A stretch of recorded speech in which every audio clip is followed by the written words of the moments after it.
Ladies and gentlemen, welcome back to Playlive Melbourne. Up here. Welcome. This You're is here Jets. with the fantastic Jet, and Jose's also here. How's it going, everyone? It's been a pretty busy past couple of hours, wouldn't you say, Jose? It's look, I don't think I've stopped since I got here. Oh god. There's always something happening here, mate, and yes, we have plans in the works. Yep. Keep tuned. Swiss Army knife doing Swiss Army knife things. Yeah, But welcome back, everyone, to Playlive Melbourne. We are here at 129 York Street in South Melbourne for our weekly 6 Hundy Sundy. And just looking at the lineup here, we have got Michael in seat 1, Shirley in seat 2, Barang seat 3, Dale in seat 4, Linda in seat 5, Tim Chambers as well, the one and only, Theo, and Thomas Pierce in seat 9. We have Gabe dealing for the first swing of this table, and looks like we've got a pretty stacked lineup here, Jose, don't we? it's pretty good, and I think the audience. Oh, there we go.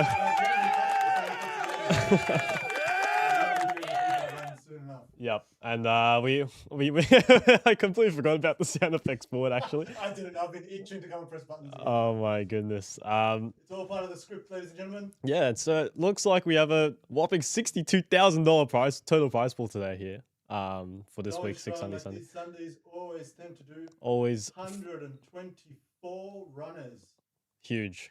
Absolutely huge. for a regular Sunday. For a regular Sunday, Well, gentlemen. This is not a series. I guess you're tuning in. You're like, oh, they're running a stream because there's a big series going on. You're not There's gonna 124 in the field for a $600 buy. No, guys, this is just our normal Sunday.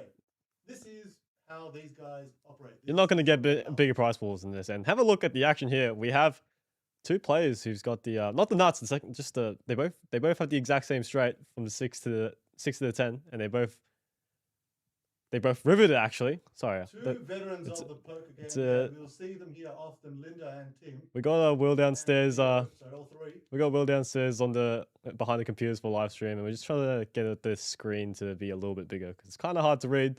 But as he's working on that downstairs, Jose. Yes, man. Can we talk about the final series coming up in, was it October? We would love to talk about the final series. Yeah. That is coming the 1st of October, guys. We've got another series coming up. 12 jam-packed days We are of just series at it. fun. We were just at it, man. We just finished our winter series and now we're going into a final series. Oh, look, we've given a little bit of a break. Obviously, people can't get enough of poker, but at the same time, It is good to have a it break. is good to have a break is from good the to sort have of the series and the weeklies all play a lot different. Yep. Like if you're one of our regulars who come in every week and you play all of our weeklies, playing a series is a whole nother level that you got to consider.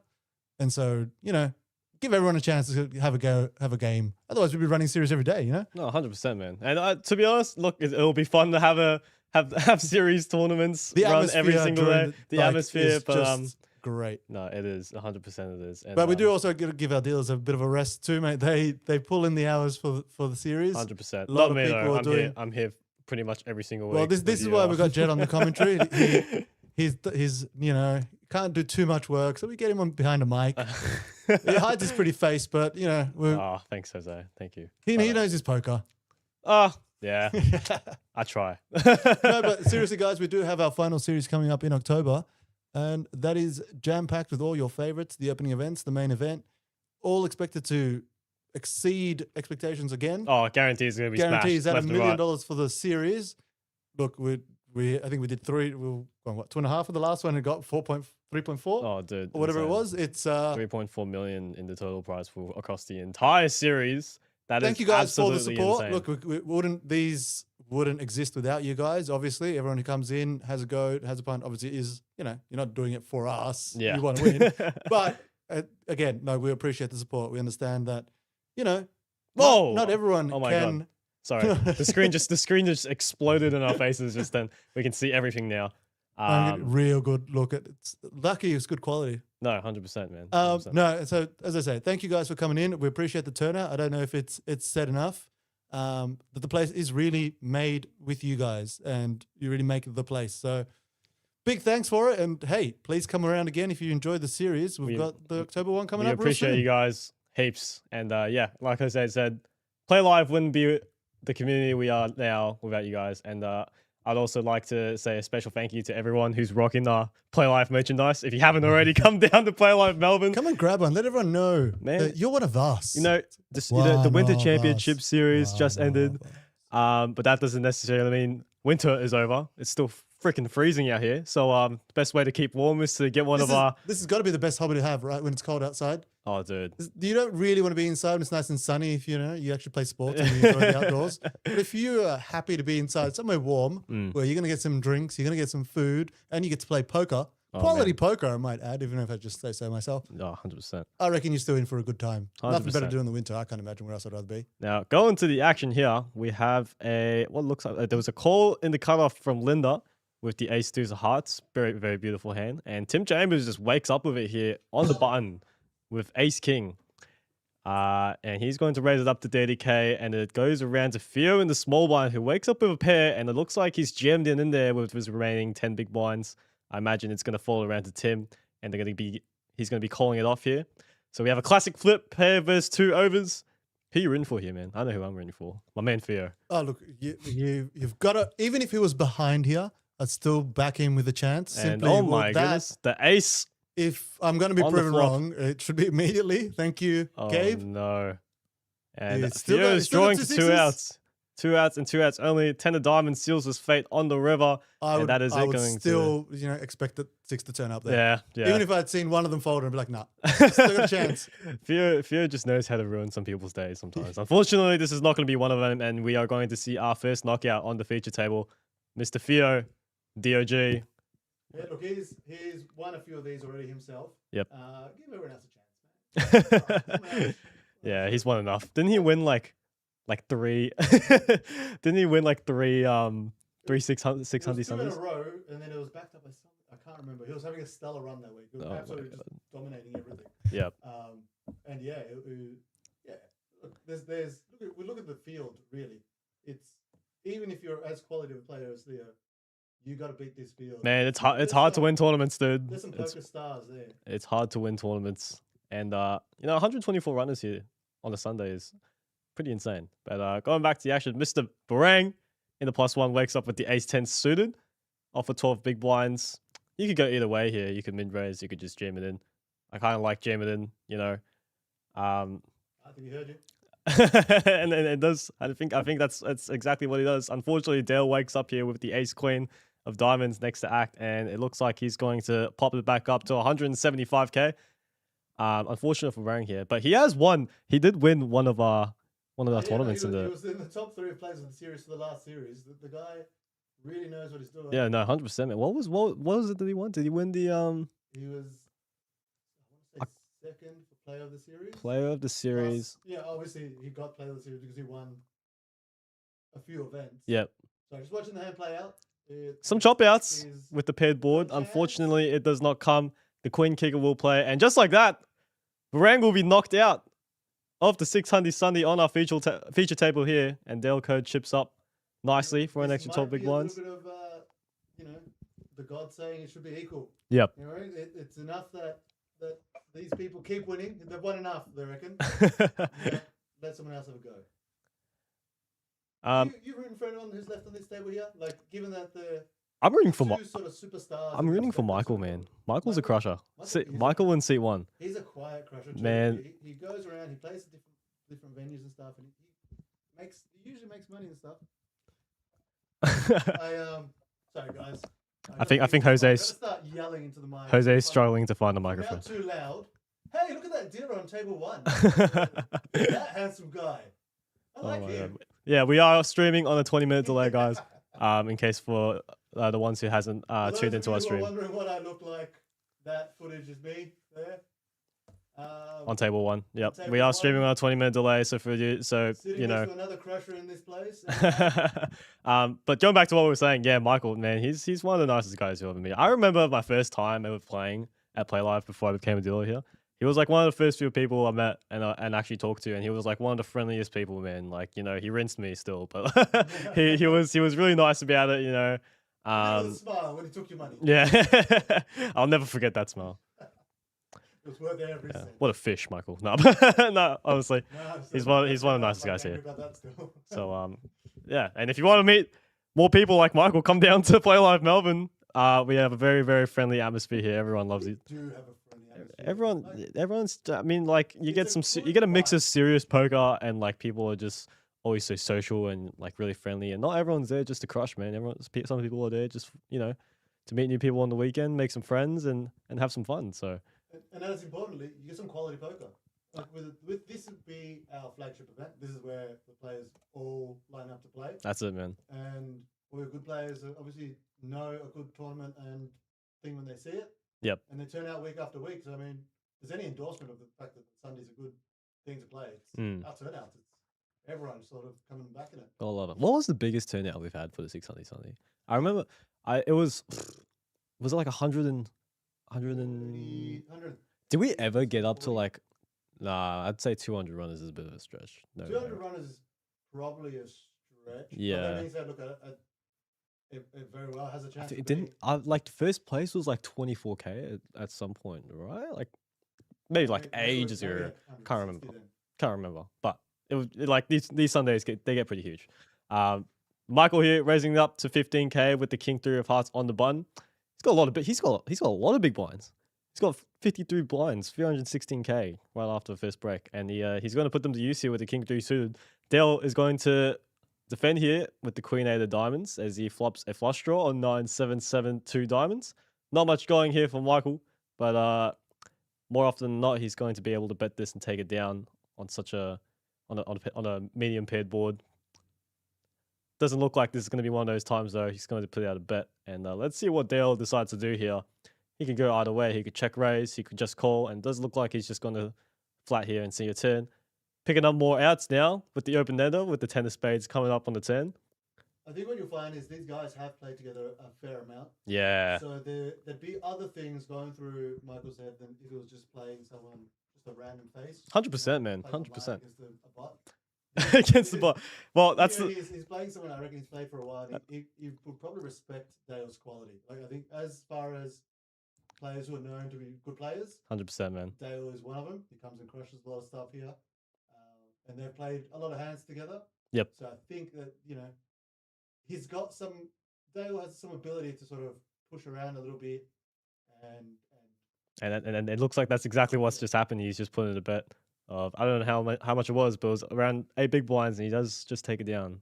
As Michael is forced to. You are playing the players more than the cards. That's it, man. That's it. It's like when you're playing like a cash game with your mates, and you're like, I don't know, you just always think your mate's buffing you. You always want to get him. That's a real. That's when stacks get in, man. When you just don't believe that your friends just got it, so you it just makes you do some crazy stuff. Money to them, and then you have to sit there and listen to why you're an idiot with the. That's it. And it looks like the table's filled up here. We got some brand new players. I can recognize Christian in seat 3. I believe it's Jack in seat 5. That guy is a crusher, man. I don't think I've seen him run deep in so many of our tournaments. I think I might start not referring to people as crushers because it might be scary for people off. Every time we mention someone, we're like, they're crushers. They're crushers, and they're all on the feature table. They're always on the feature table. And then guys, it's fully random. We don't pick who goes on there. It is the system deciding whether the spaces are. Although I like you say that now, but like I always see the same people a lot of the time on the feature table. Like Tim Chambers. Get jealous because you're not always on this. Tim Chambers, like I think I've seen him like every single week on the 600 Sunday feature. I've seen Tim Chambers in this tournament. Yep. I'm going to say a lot of weeks. Yeah. I think the church misses him. I think he's coming and praying over here instead of praying there. He's praying to the poker gods. He's praying. Like we all have to. Yeah, like we all have done at some point or another. All right, we did get all the names back, and we can see the chip stacks. Yep. Looking at it, 95 and 92 big blinds. That is huge, man. That is a lot. Thomas, I think it was Dale. That is some massive chip stacks. So Massive. It'd be interesting to see how those dynamics play out here. If they really take advantage of their position by having such big stacks and dominating a fair few people here. If you look at poor Nathan on 16, he's got and Shirley with the 14. 16 big. But those are the stacks you got to be worried about. I mean, like normally when they like they're always in push or shove territory, and a lot of the time they're gonna be pretty nutted. They're gonna be shoving all their good ace highs and stuff, and the chip lead. They're just gonna always pick up chips from the chip leaders when they're opening like marginal hands, just because they'll be opening up so much wider. And right? we've seen, look, the short stacks double up and you get there. Patience has been a virtue. I think last week it was Alex Samun, dead for most of the tournament. Then the last just revved up and picked up all these hands. Yep. It's one of those things where, yes, you have the short stack. And if the cards come for you, you got to get lucky. That's it, man. And if Will can hear me, I think. Oh no! Have I been talking to myself for a while? Guys, every time this happens, I have such insightful commentary, and you just miss out on it. You know what, guys? I can just move the mic and I can see a little thing going up and down. I will say that the commentary is not as bad as our tourneys here at Playlive, guys. But so every single week we get into some issues with the stream or the commentary. And it looks like okay, we just got word from downstairs. You can that the mic definitely hear my drivel now. So pretty awkward for all the people who are watching, because they probably just heard me talking to myself for the longest time. That actually is hilarious. Yeah, I appreciate that the people would think you were a lot of the time you are on here on your own. Yep. Just talk to yourself. But I have been here, guys, and my commentary was so insightful. Oh you wow, had to be there. Sorry, we just completely missed this entire hand here. Dale flopped the nuts straight here with the Jack 8 of diamonds, and it looks like there's more than just one person in the hand. Okay, well, Linda here makes a pretty disciplined fold with the flush draw and 2 overs 16 bigs and the gut shot. Yeah, it's a huge fold, right? Yeah, I mean, like, you're one of the shortest stacks on the table. This is like your opportunity to double up, and doesn't look like she wanted to take that risk. I think the graphics didn't pick up the fact that Tim was also in that hand, so she got she's got to worry about the person behind her as well. So I don't mind the fold. Yeah, sometimes more often than not, nowhere near ICM implications. I would probably just send it in just because I'm a massive fish and just want to get it.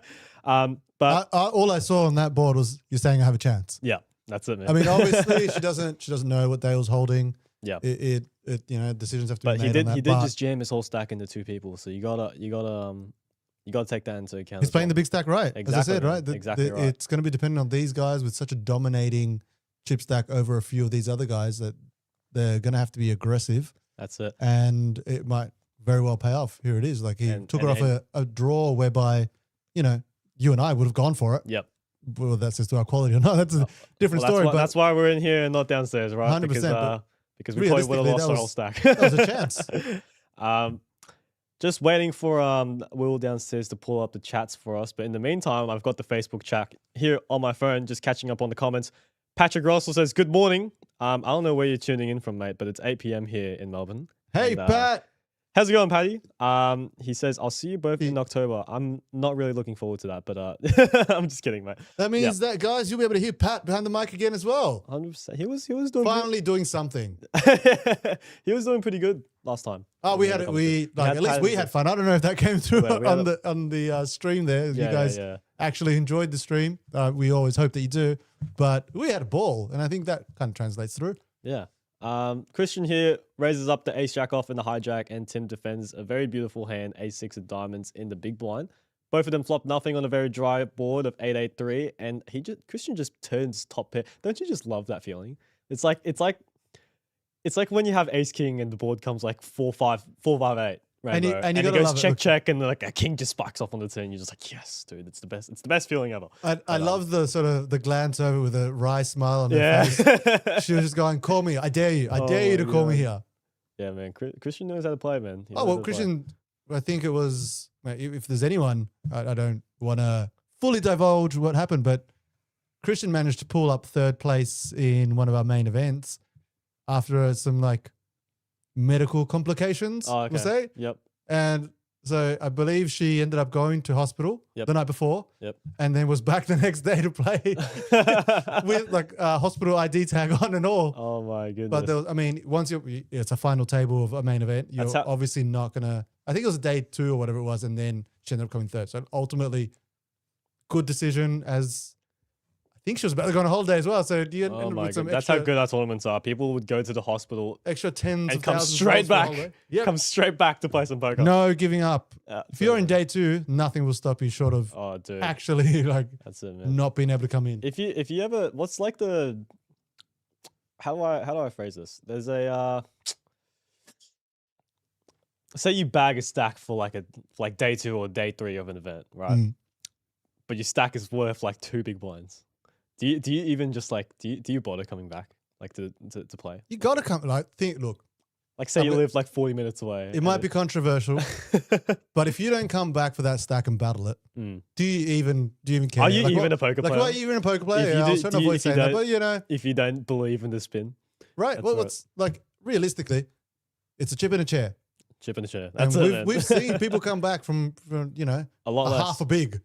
So 2 bigs. Ash Ovens. They got piles. I remember Ash Ovens. He had 0.5 of a big blind in our Grand Prix opening event, and he ended up coming second place from 0.5 of a big blind. Imagine if he had 2 big blinds. He would have won earlier. He would have won. He would have won 4 times faster.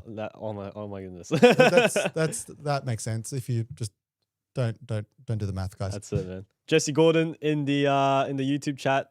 Thanks for letting us know. We just got the chats up, so yeah, we're a bit delayed on that, but thanks for letting us know about the microphones, and hope you're doing well, man. Going back to the action here, Christian just waking up with hands again. He's got pocket queens here in the +2, and he's going to raise it up here. Just getting a premium in early position. Oh my god, it's the best feeling ever, man. It's the best feeling. And oh, sorry, we're already off to a flop. I didn't even see that. Just waiting for the graphics to catch up. And but we did see it on camera, and it looks like Christian's still well ahead. Yep, and he's just going to bet and take it down. I'm assuming he's got to defend from the big blind from Thomas there in seat 9. Thomas, man, what a crusher! That guy is. He came first in our mini main event, and then went to Championship Series. Very, very capable player. He knows what he's doing. He loves to gamble as well. I remember dealing to him in one of our satellites during the series, and I think bro, he like sent in 6-7 high pre-flop just for the gambles of it, and he ended up taking down a 3-way all in and got a main event seat, which is pretty cooked. But that's if anything, that's to say that we have a lot of action here down at Playlive Melbourne, nothing short of it. So if you guys want to ever come down and play some poker, we're located at 129 York Street in South Melbourne. Great plug. Great plug. Picking up the slack for me as always. Thank you very much, Jet. Jesse Gordon in the YouTube chat says, love relaxing and watching some cards. Appreciate the stream. Thanks, man. Thank you, Jesse. Really appreciate it. And we know the graphics is not catching up as fast or as consistent as it should be, but you know, Jose and I are here in the commentary booth to entertain you guys while that gets caught up and fixed. Hopefully very, very soon. And I will say, so just as I was thinking, as we glammed up Thomas a second ago. Yep.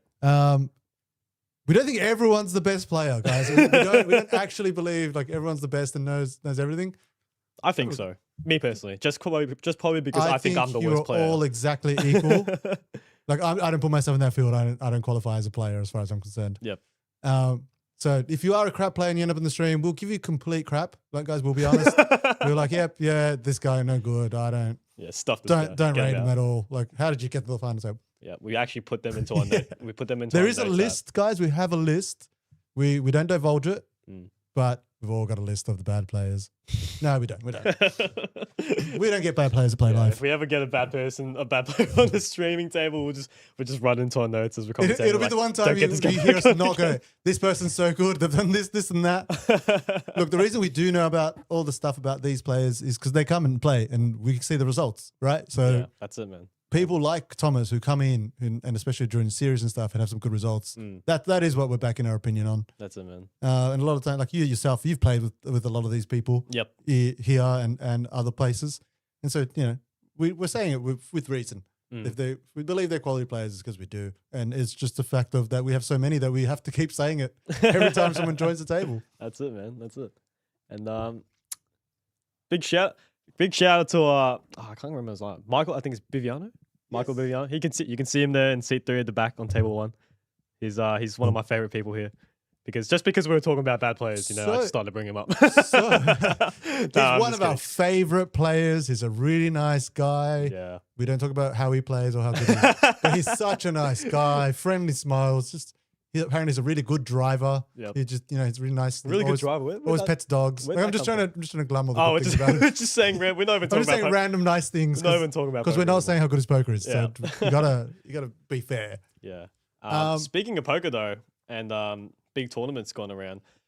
Can we just talk about the people that have played at Play Live who are currently playing at the WSOP right now in is it Europe? In Europe? I would like to take credit for their quality of play if it is good. Play Live, they trained here. We were their training grounds. Oh, yeah, dude. So if there's any results back there, that's as good as their results as is ours. If they wouldn't be at the WSOP if they weren't playing at Play Live. Exactly. How would they even know about it if it wasn't for us? Yeah, that's it, man. And I was actually tuning into the 10K main event for the WSOP on YouTube the other day, and I saw Mr. Paris Satsukas. He was in the feature table, one of the feature tables. Another Australian crusher. But he's an actual crusher, guys. I know we call everyone crushers. He's an actual crusher. There's a reason why he's at the WSOP right now playing and not at the 600 Sunday in Play Live. I think just quietly I saw him on at FIFA. Oh yeah. For those of you who are in some way affiliated to the three guys who are our regulars who. They managed to get themselves on the FIFA stream after a goal, and then I think sadly, as a testament to your generation, 6-7 was shown. For those of you who know, oh my goodness, it's look, I wouldn't have done that. That was you know what? Like out of all the things you could have done, like that's probably like top 10 things that you could have done. Cringiest moment. I mean, don't get me wrong, that made me laugh so hard, man. Like I woke up one morning, I like logged into Messenger, and like I just got spammed in like this group chat with me and my boys. It's like, hey, guess what? And they sent me this video of Jackson just in the in the stadium doing the 6-7. Hold on, we do have a good hand in progress here. Oh wow, okay. It looks like some things are happening. So both players here, they both turned Christian top pair. Bite Ace-9 the diamonds against Thomas Pierce's Ace-3 of clubs, and the board has run out 4-9 Queen Ace. All spades. And, all spades. You know, in Christian's shoes here, you did improve. I mean, like. You didn't flop. I'm assuming you didn't call middle pair. But it's so ugly, right? Reason, like looking at that board, it's just ugly. So ugly. Yeah, and Thomas here is going to use his position to his advantage here and lead out. Continue betting on the turn with the ace-3 of clubs, no spade in hand, and so it's going to put Christian's hand in a really tough spot. The river got checked down, and I think everyone was scared of the flush there. Everyone was scared of the flush. You're only holding an ace. I think if I was betting here. In Thomas's shoes, I would have liked to continue betting on the river as well. Just because if you get called on the turn, you're kind of assuming that your hand's no good, right? I understand, you have a top pair, but you got no spade. There's 4 spades out there. If Christian's calling, you can get another bet on the river. Might get him to fold better. Christian's calling and not raising. For instance, it highlights where you are in the hand. Exactly, and I think a bluff there would have definitely worked to get him the hand off like ace-9 there, for example, for 2 pair. With 4 spades on the board. But I think quite interesting at the same time. I mean, they're both in the same position where obviously you don't know the other person's hand, and they could be holding a spade. Yeah. But the action there dictated anyone could have been holding any random picture spade, and that was it. That was done. Yeah. So I think there was a bit of. I think it's was it being careful. Bit of look at the board. They both do have going in. They both do have some pretty big stacks as well to keep that in mind. So a lot of things could get ugly there if they decide to overplay their hand. So, but really, yeah, if Christian was there trapping and Thomas decides to shove there, it's a no-brainer. There's a call, and then it's over. Like you've lost your massive stack. That's it. And for nothing. So sorry, I wanted to go back to my story earlier for the WSOP. So, how's this? I go onto YouTube and I see the first thing on my recommended was WSOP main event live now. I'm like, oh, dude. Yeah, I'll tune in. I'll see what's going on. I click on it. Within the first 5 minutes, I see Paris there on my screen, and I'm like, it's like I didn't really like expect it because I don't really keep up with like a whole bunch of these like big poker news and stuff. Yeah. Like if it comes up, or if someone sends me a link to it, I'll have a look. But I was just so surprised by his presence there on the WSOP main event. Like, it's crazy, right? So obviously I tune in. And the first hand I see was Paris in a 5-bet pot pre-flop with aces versus kings. And he gets it in, stacks his opponent, gets a huge double up, and bags massive for the end of day. I think it was day 1B. So if Paris, if you're watching this, mate, big shout out to you. Good luck. Best of luck. If anyone should win this event, it should be you. Also, shout out to Jabberty. He's also playing the main event. We've got double representation over there. Yeah, dude. Bridges and Jabberty are both over there. Oh, Bridges is there as well. Bridges is there as Oh my well. goodness, I didn't even know. Playlive is in force, guys. We are representing. Yep. So hey. Big shout out to those three. Anyone who's affiliated with us, I'm going to claim the win on their behalf as well. we'll do a huge post and look at the guy that we trained. Yeah, no, look, obviously that is the creme de la creme that you're trying to win. Everyone's trying to have their shot at the WSOP, really make a name for themselves. Dude, if you ever play, if you ever, sorry, I can't even talk, man. If you ever played any WSOP event, like that's like your dream come true as a poker player, dude. Like you just know you've made it, like playing poker or being able to play. If you just final table that, you like your stardom, generational wealth. just everyone will know your name. Like we were saying, I think one of our conversations that everyone now knows Dean Blatt based on what his achievements in the Aussie Millions. Yep. You imagine one of these guys get the final table of WSOP. Oh, dude, they'd be a celebrity. I wouldn't want to sit with them on the same table anymore. Exactly. No one will play with them. So, guys, don't be that good that no one wants to play with you. You want to still be invited to home games. So Tang is all in with the sixes here, and it looks like Michael raised it off and raised ace 10 off in the cutoff here, and Shirley is going to jam it in with 8 big blinds with the sixes. Cutoff range is normally going to be extremely wide, especially from a stack that big of Michael's, around 40 big blinds. And are ahead here. So yeah, just another flip here, and let's see if the sixes can hold this time, because unfortunately earlier Fury didn't hold with the sixes versus the ace high. And very juicy turn here as the king of hearts comes on the turn, and the six on the river will give Shirley a boat and lock up her victory. Unfortunate for Michael that he was not able to win the same. How many outs did he have? Shouldn't need that 6 there, but she was still maybe a little bit lucky to dodge anything else. And she's going to secure this nice double up to 19 big blinds here. Very, very nice and manageable playable stack. And Michael's going to take a smaller hit. Nothing too big. Just now, can you explain VPIP? Because there might be some people watching. You get all these stats come up, and there's sort of no real explanation of them. So VPIP, I don't know what it stands for, but it's essentially VPIP means how many hands you've been playing, like the frequency of hands you've been playing on the table. In the chat, you can tell us if we're wrong. Yep. Please correct us. So just from the graph that just came up there after the hand finished, the percentage, the number that comes up in on the right side is the percentage of hands that they've been playing. Mm-hmm. So the VPIP percentage. Yep. And normally the higher your VPIP is, it means you're either running really good and picking up a lot of hands and taking down a lot of pots, or you've been playing too many hands and been playing too loose.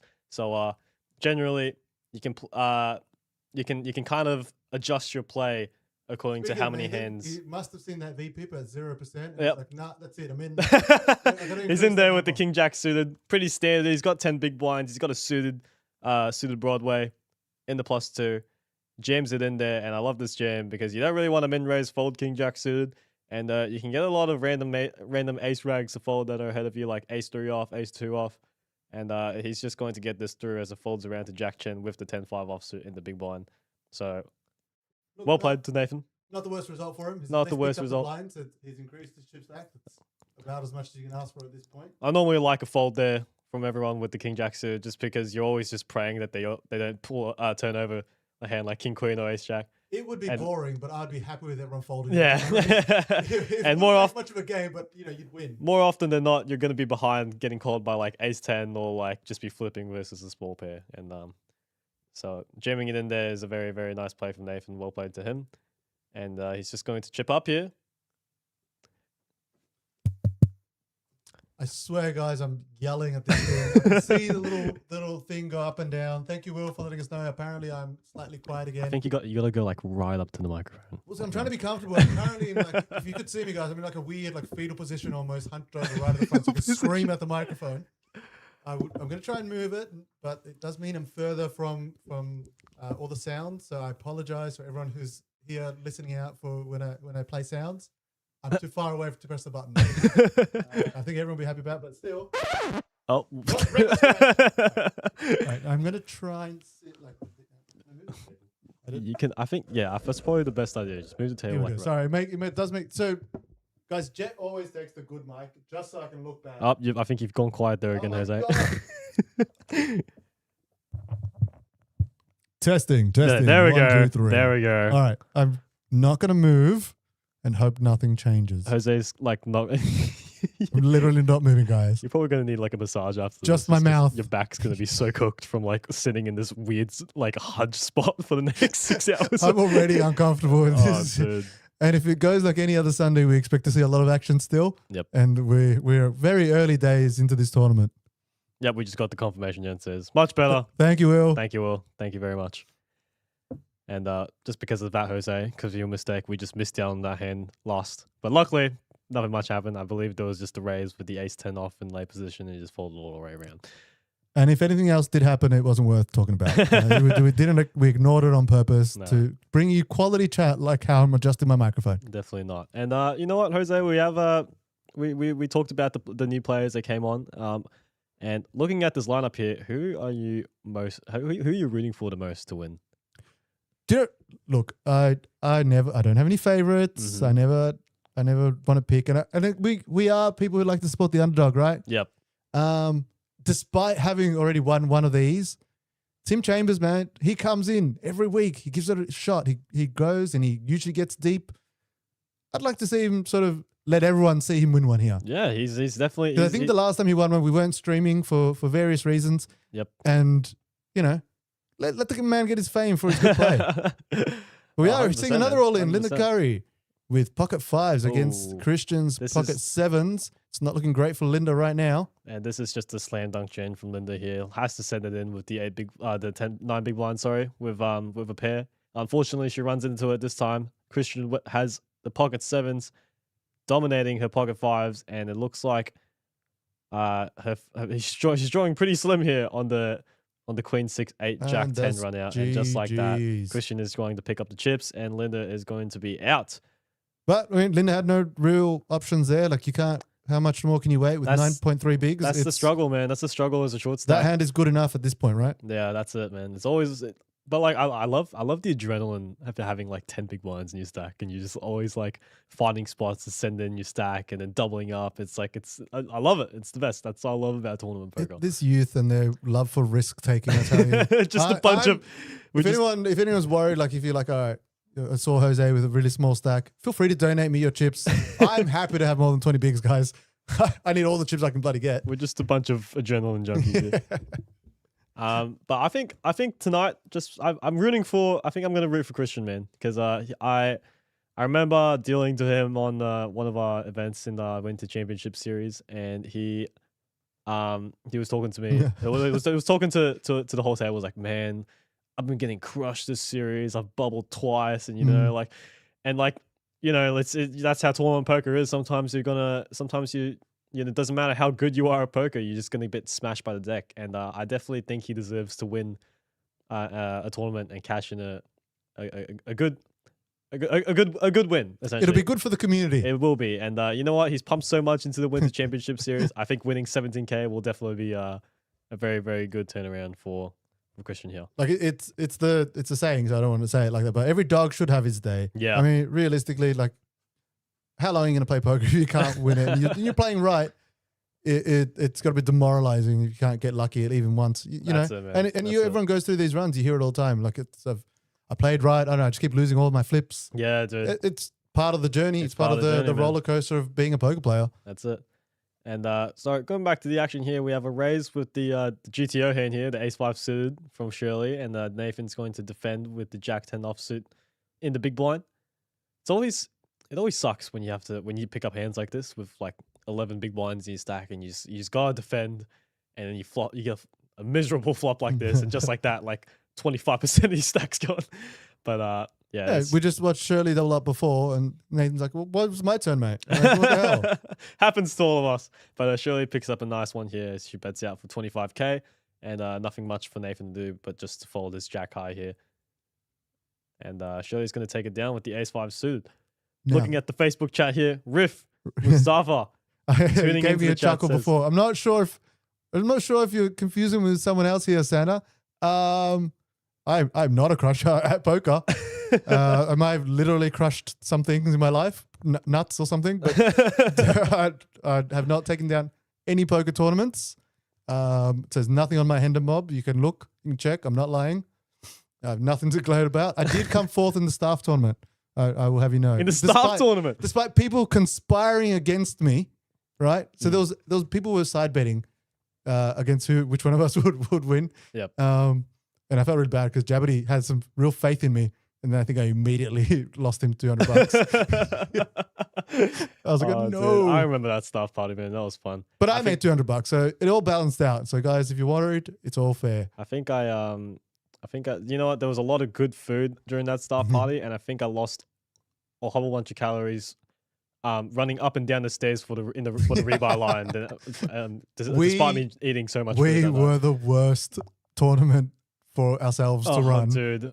Man, it was like I think Paul. We had like I think Helen was downstairs. She was like, oh yeah, like I'll just hang down here. You guys have fun. The staff party, and Scott was gonna just like mosey around and run the tournament, but get to play. Yep. And it ended up just like she was running for feet because we were in a line, buying in because we're all teach-ins.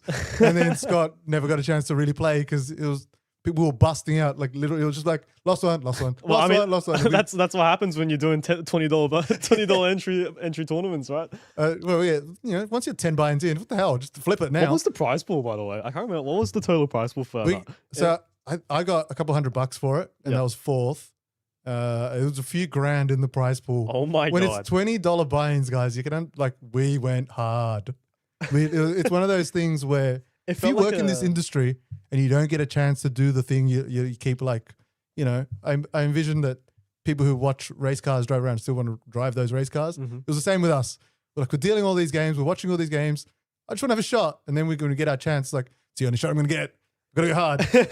That's it, not play any sort of quality of poker. There's a reason we didn't stream that, because it would have been pretty. It felt pretty like bad. it felt like an online turbo tournament from the way I play now. Like, it's a $20 buy-in. The prize pool ended up getting massive considering it's a $20 buy-in, and everyone was just sending in I think I sat down my first hand and sent in 8 high blind and just. I don't know if it was a lot of us, but a lot of hands were just all in blind as you sit down. Yep. Hope for the best. And Nathan here, praying. With the ace-3 offsuit, sends it in on the button. His prayers were answered. With 9 bigs, and it looks like he's just going to lock this pot completely up as he flops Bubakaran on ace-jack. Michael here does not have Queen 5 offsuit, by the way, which is why I was very confused about that. Those are not weird looking Queen 5 offsuit. Those are sixes. There's a really, really weird looking pocket sixes, guys. And yeah, he's going to call off here in the big blind, and just like that, he's going to lose another flip. Unfortunate for Michael, but Nathan is going to and another short stack doubling up. Another short stack double up. We gotta love short stacks doubling up. How is this? I'm really confused. Like, this happens when he does a final table, but normally he's vicious up until this stage. I'm surprised that Nathan survived that. Yeah, man. With the Michael had 2 different hands. He had sixes and Queen 5, and neither of them panned out for him. Gotta love Howie. Big shout out to Howie. No, look, big shout out to Howie and all the other dealers who are here putting in the hours. Not only dealing the games right, but we've got a lot of friendly people, a lot of characters, a lot of personalities. I feel like Howie gives off he's a secret poker crusher vibe. I reckon after Play Live, he finishes off his shit. I don't want to divulge too much, but I will. He did go to Crown, and the cash game was not friendly to him. I believe it was a bad beat. Oh no! As you said, he didn't play it wrong. He copped a bad beat. What was the story? And now you've got. I think he said he flopped the set and then ended up losing that hand. Oh no! Or something like against something ridiculous. I don't know. He can maybe we'll invite him up and he can tell the story himself. Actually, we are fans of having people come up here, especially to tell their bad beat story. That's it. Speaking of which, if Winston ended up with a bad beat, he'll be up here on the microphone, joining you as well, Jet, or joining us maybe. Gotta love we can get that third one going. Well, have a nice 3-way. No. Yeah, the moment left. You kind of worded that a bit wrong, guys. You guys aren't going to get better commentary than this. So come down to Playlive Melbourne at 129 York Street, where we don't talk like this on the tables, just behind the mics. Just behind the mics. You got to. Yeah, no. Winston's been pretty active in the commentary booth for the past couple of weeks. He's always said, I would love to get down into the commentary booth, but he always wants to come down after he's had his shot. In the look, and that's the thing. Except each time he's had like a pretty deep run. He keeps surviving only because he offers. Anytime he doesn't offer, He's out early It's the and he's at funniest home thing, man, because commenting at our comments. it's the funniest thing because he always manages to get onto the feature table. And then we see him and we commentate about hands that he's playing on the feature table. And we look to the left, obviously on a 20-minute delay, and he's just walking towards us. He's sad, walking He's just- towards the commentary booth. We're like, okay. Hands in pockets, head down, just shaking his head. And but it's pretty funny. But big shout out to Winston. I hope you actually do take it down tonight. He is a max late reg specialist, and he hasn't come up into the commentary booth yet. So I'm assuming that he has spun it up and gotten a few double ups to still remain inside the tournament. So best of luck to you, Winston, if you're tuning in. Sorry, mate. So just to let people know a little bit of something that's going on here behind the scenes. Well, not behind the scenes, because I mean, you can literally see it on your screen. If you look over at that table that is in the feature, the one you can see across there, that's our table number 2. That one is running what we are now offering is our time limit tournaments. So guys, if you do not have 6 to 12 hours to spare, depending on the tournament, these are time limit tournaments. 2 hours, you jump in, $250, you get 20K in your start stack. Yep. At the end of those 2 hours, whatever you've got in front of you, whatever you've managed to build that stack to be, is your equity payout. That's what you're cashing out for. So if you start with $200 and you manage to run that up to a K, the clock runs down to 0, we're cashing you out for that K. Dude, that is sick. That is, right? So we understand not everyone has 6 hours or more to play tournament poker. This is effectively our sit and go style to really just, if you guys want to play for a quick stint, like everyone probably goes to the finish work like, I wouldn't mind playing some poker, but I'm a little bit tired. I don't necessarily want to devote, I want to win and make money. I don't want to be there until 10, 12 p.m., 12, 8, midnight. Yep. This is great. Jump in, have your 2 hours, and then there's no excuses at the end of those 2 hours. I'm like, oh, you're leaving already. The game's over. The game's over. That's it, man. We've given you the excuse. So for all you hit and run players out there, this is the best play. Yeah, you can max late reg that. Come in with half an hour to go and see if you can spin it up to Spin something. it up and just leave. Yeah, and then there will be no complaints from anyone. That is the rules here. So and, we've got them sort of to start at any given time, but we're not tied down to any given time on those, so we can run them pretty much any time we want. And they will be, if there's 4 players in the room and you want to have your shot at just a quick 2 hours or something, let us know. And if there's 4 players ready to go, we'll get that open. We'll get that going. And sorry, just to cut it off there, and I'm going back to the action here. Dale limps in from the small one with Queen 10 off, and Jack Chen here is going to actually check back here with the pocket jacks. And you can, I mean, I don't hate it, right? Because you're letting a lot of his worst hands see a flop and get in on the action and potentially win a lot more chips. And he's just gonna 10 quads here actually. So actually, I'm just gonna take that back. So now we Maybe get to watch how he tries to trap his opponent. Now is a real sort of psychological play. He checks the quads back on the turn, lets his opponent catch up with the queen of clubs on the river. Ignore the 8 of spades on the graphics. We have had problems. Believe with our graphics what recently. you see in reality. This is why AI could never take over. And they probably will. I'm sorry, AI. Dale is going to check here on the river with the top pair, which I do like because some draws miss, hands like 10-9 suited and diamonds, some straight draws. All those hands are not going to be putting any more money into the middle. So check here from Dale and induces Jack to lead out and put a bet on the river as a bluff. Unfortunately, this time he just has quads. So he's going to bet here with 50K with the absolute stone cold nuts, and Dale's just going to be put into the blender here with top 2 pair.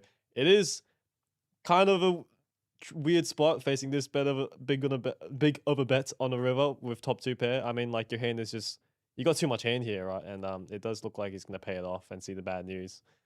So well played to Jack. He gets the dream run out to get the absolute max here with his quads. And for Dale, that bet, does it just look like a bluff at the end? Do you know what I mean? Like he's sitting there with, ignore the 8 of spades. It was the queen of clubs. So he's sitting there with top 2. Yep. Well, I mean, 10 kicker, not the worst on that board. Let's all right. Let's go into some deep hand analysis here from 2 very, very mediocre poker players in the commentary booth. So, I believe everything on that board was accurate except for the 8 of spades on the river being the queen of clubs, and blind versus blind. If you got a pair, even if it's like bottom pair, like 5. Yep.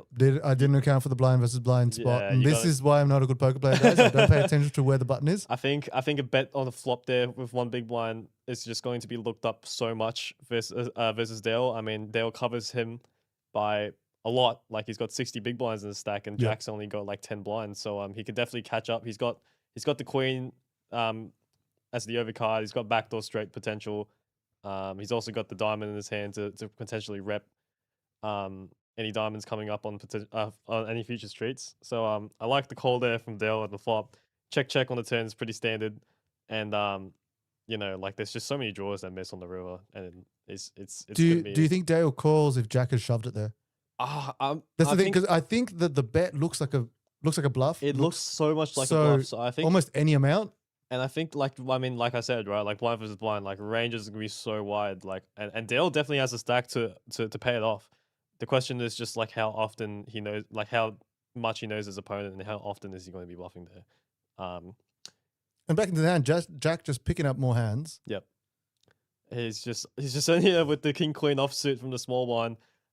Dale is going to raise it up here on the button with the ace 5 suited, and Jack is just going to 3-bet here. He wants his chips back to 55k from the small one with the king queen though. Honestly, I kind of would have rated a jam here from 20 big blinds, just because like the button's going to raise so wide, and you kind of, if you 3-bet small here, you're kind of giving Dale a really good price to look you up. Fortunately for Jack, the sun run continues. He just flops top pair, second best kicker, and Dale actually catches a little piece of it here with middle pair. Ace 5 suited, backdoor straight draw, and Jack's going to lead out here for around, what was that, third quarter pot? 30k. 30k. Yeah. And Dale is definitely going to continue here, still beating a lot of hands. He's even beating better hands that 3-bet and pre-flop, like ace 10, ace jack, ace queen now, right? Jack immediately shoved. I think Jack immediately shoved on the turn. I don't think we got to see what the turn card was, but I'm just going to assume it was a king or a queen. Yeah, I'm just going to assume it's like a brick, or and a heart. Dale's just going to let this go. And just like that, Jack has gone up. Am I reading that right? 40 big 40 blinds. bigs. 318k. Oh my god. Oh yeah, because he did get looked up on the last street. So he's just ballooned his stack up to 318k from what was a 10 big blind stack. So and he's back in it firmly. The spin right? here for Jack is unreal. Man. 40 bigs. You're really happy here. You're very, very happy here. I mean, compared to Jack of 10 minutes ago, who had 10, sub 10. Yep. And we're literally seeing every single short stack double up here, eh? Like how he's just doing his job. The numbers are still going down, so other people are being knocked out. Yep. We're just not seeing it on the feature table. And we have other tables running, guys. It makes for decent footage, so I'm not going to complain. Yeah, that's it. That's it, man. We'll cut this later and make a reel. It'll be great. All the bad beats. And Jack, he's just going to.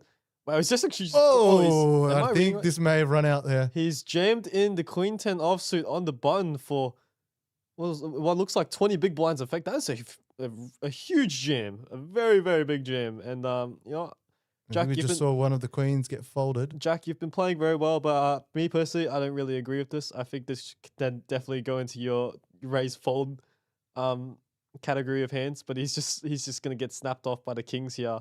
Pretty grim flop as it comes Jack 5-4 with 2 diamonds. He does not have a diamond in his hand. Queen of diamonds is going to give him a little bit of hope. He's going to have to spike an offsuit queen or 10 on the river to knock out Tim Chambers, but unfortunately that doesn't come out. 8 of spades on the river will lock up his fate, and Tim Chambers here, your player. I was just quietly sitting there going, yes. We don't openly want to show, favor, but, hey, good job, Tim. Jose's just actually got a bet that Tim Chambers is going to win. It was a side bet with Tim. Yep.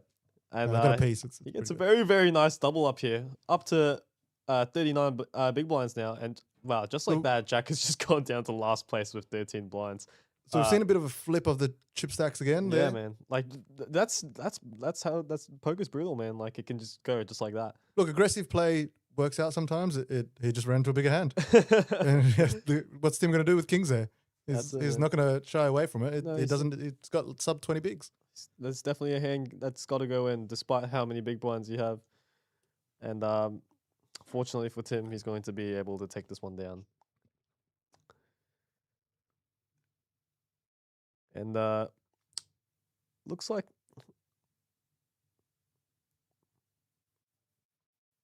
So we're just waiting for the graphics to catch up here, guys. Everything's a bit delayed. And just like that, I think Jack's back into the mix here. He's going to raise up. I think he's learned his mistake from the last hand. He mid-raised King 10 offsuit this time instead of jamming it in. Off at 13 blinds, which I completely agree with. You definitely don't want to jam it in there and just be flipping or be dominated against other better hands. And he's going to see a defend here from Thomas Pierce in the big blind with the ace-9 offsuit. Sorry, mate. As it happens, I'm gonna try and still do some work while I'm relaxing in this awful position on the couch. Dude, that's all right, man. So I will go quiet in stages, but know that I had nothing to say anyway. That's all right. And nothing much going on here for both players as the board runs out. Jack 6-5-5 with 3 clubs. Both players not having a club in their hand, I believe, is just going to be checked down. And the board pairing Jack of Diamonds on the river is actually going to give Thomas here a very good hand to show down. He checks it to Jack. Jack, I believe, is just going to show down his King High. Still beating a lot of hands, unfortunately. This is not one of them. With 11 bigs there, there probably wasn't much you could scare him away from if he doesn't think he's got. No, definitely not. And I think with how loose Jack has been, I would have actually really liked to see Thomas just shoving the ace-9 off there after it folds around to him in the big blind, because Jack's only got 11 big blinds left, and you got an ace in your hand. You can get him to fold a lot of cards that are alive and could potentially get you in a lot of trouble. So but regardless, well played to both players. Sorry, I've been distracted and I've looked at the YouTube chat commentary, the YouTube chat over there. Yep. With Wild Poker. Let's go, Timmy. Thank you for back being on my team. Backing up. Go, Timmy. Let's go, Timmy. CK. Yeah, no, not a heartthrob, but that is me. You are hearing over the mics. Now, eventually, after we got my mic working. CK, if you want to come down and do some better commentary, don't shy away, mate. CK, come down, man. I'm sure in some people's hearts, don't pretend. And Truzy, let's go Portugal. He says hi. And say hi to Susamina. I missed that. Well, I knew he was the last comment, then I skipped it somehow. But hello, Truzy. Let's go Portugal. Let's go Portugal. Let's go Portugal. I don't keep up with this one. I don't even know if they're in. Like honestly. Yeah. And I'm ashamed to my people. I know as a Latino, I should love the World Cup and soccer and things. Yeah. But you know, it's. Sorry. CK says I'll be the judge of heart problems. Thanks, CK. Love you, man. CK, another absolute crusher in the game. He operates more than he plays, but I've seen him win some things even here. He knows his stuff. If you need someone who knows his stuff, go to CK. Yeah, maybe I got it wrong. Maybe it wasn't Howie that's the secret like professional poker player. Maybe it's CK. Well, we can invent another story about Howie if we like. I think last time we were saying that Gabe is a secret hitman. What do you want to invent about Howie whilst we're waiting for this hand to come in place? I reckon in his spare time. Actually, I do know a few things about Howie, so I'm actually struggling to make things up. But he's quite skilled with the guitar. I saw that on his Facebook. He's got some videos up and stuff. He's played with Tiger, another one of our does Tiger do music? So Tiger has the voice of an angel. Anybody here who has been lucky enough to hear him, he will belt it. He doesn't like, hey, I can sing. Every now and then, like good music will be playing in the background, and you just hear him belt out a little tune. He's always in key. Yep. I know they've that played together and stuff. It's but I think secretly Howie is maybe he's a florist. A florist? I really couldn't pick honestly, anything. Dude, like I mean looking at Howie, he actually like he looks like he can do anything. Like I could see him as a tradie. I can see like obviously as a poker dealer. I can see him as a music producer. Like he just looks like he can do anything, man. Like he's like a jack of all trades. And as we all are, we a lot of people here are very skilled and stuff. You see them only dealing, you assume something of them. The experience that a lot of people have just in and around other areas that are outside poker, that includes all the players too. Like the networking ability that you have. If you come down here speaking to anyone, I know that a lot of the times we've been like, someone's working on their house and like, oh, this person's a plumber or a tradie of some kind. Oh, I've got a connection to this. You'll find every field in this place. Yep. We've got lawyers, doctors, teachers, tradies, everything because poker is that great unifier. That's Here it, man. at 129 York Street. See, I did it. Great I did plug. it. I did it. Great South plug, mate. Melbourne. Feel free to come down. We're open currently and Currently, tonight. So I was going to we're open. we are until- open we're every till single late. day, guys. We're open here every day single and we're open till late. Yep. And you know what? What better way to spend the rest of your winter than to come down and hop on a heater here at Play Live Melbourne? What else are you doing here on a Sunday night? That's it, man. That's On the a only- cold. We can't. There's no windows here from the booth, guys. I will assume it's raining. We don't even know what's going. It could be daylight from outside for all we know. I don't know, man. We actually all live here. But it's better for the story that Yep. it's raining and cold outside and Yep. it's nice and And warm on the poker table. what better way to warm up and than to get down on the heater here at Play Now Live Nathan Ong has gone all in with something with a mystery hand off of 13 against big King blinds. Jack. I mean, I don't hate the fold there with King Jack of 13 big blinds. You got Christian behind you. You got to worry about, and you know, I think it was Shirley. That is 13. That is you'll be left with 3 big blinds if you do decide to make that call. And you know, off King Jack was the same when he went in before, right? I believe it But it was was, suited last but it time was as opposed to suited. it. Now it's just slowly going down. Just But there's point. What can you do? That's There's that, point in time where you got to play your hand. That's the quality of cards you can expect from a dealer like Howie, right? Like you can pick up really good a really good hand at one point, and you know, knowing it's Howie, it's just going to slowly go down and go down in quality as you keep playing on the same table. So what he's saying is, guys, just shove on the first hand when Howie gets there. As soon as he arrives, 9 people just shove. Yep. One of you will definitely win. At least one of you. At least one. Looking back at the stream, Kiwi Bird Special, thank you very much for joining us. I believe you always do. We Shout out appreciate the Kiwi Bird support. Special. So shout out to Kiwi Bird. This guy's always here, man. He is always tuning into the stream, and he's always showing some support. I think it's a lady. Is it? I've got no. Kiwi Bird, feel free to correct us. Yeah, Because we obviously we know Monkey and Berkey know you a lot better from joining us on the streams. We don't know that much about you, so feel free to let us know. Yeah, we're like the Team U versions of Monkey and Berkey.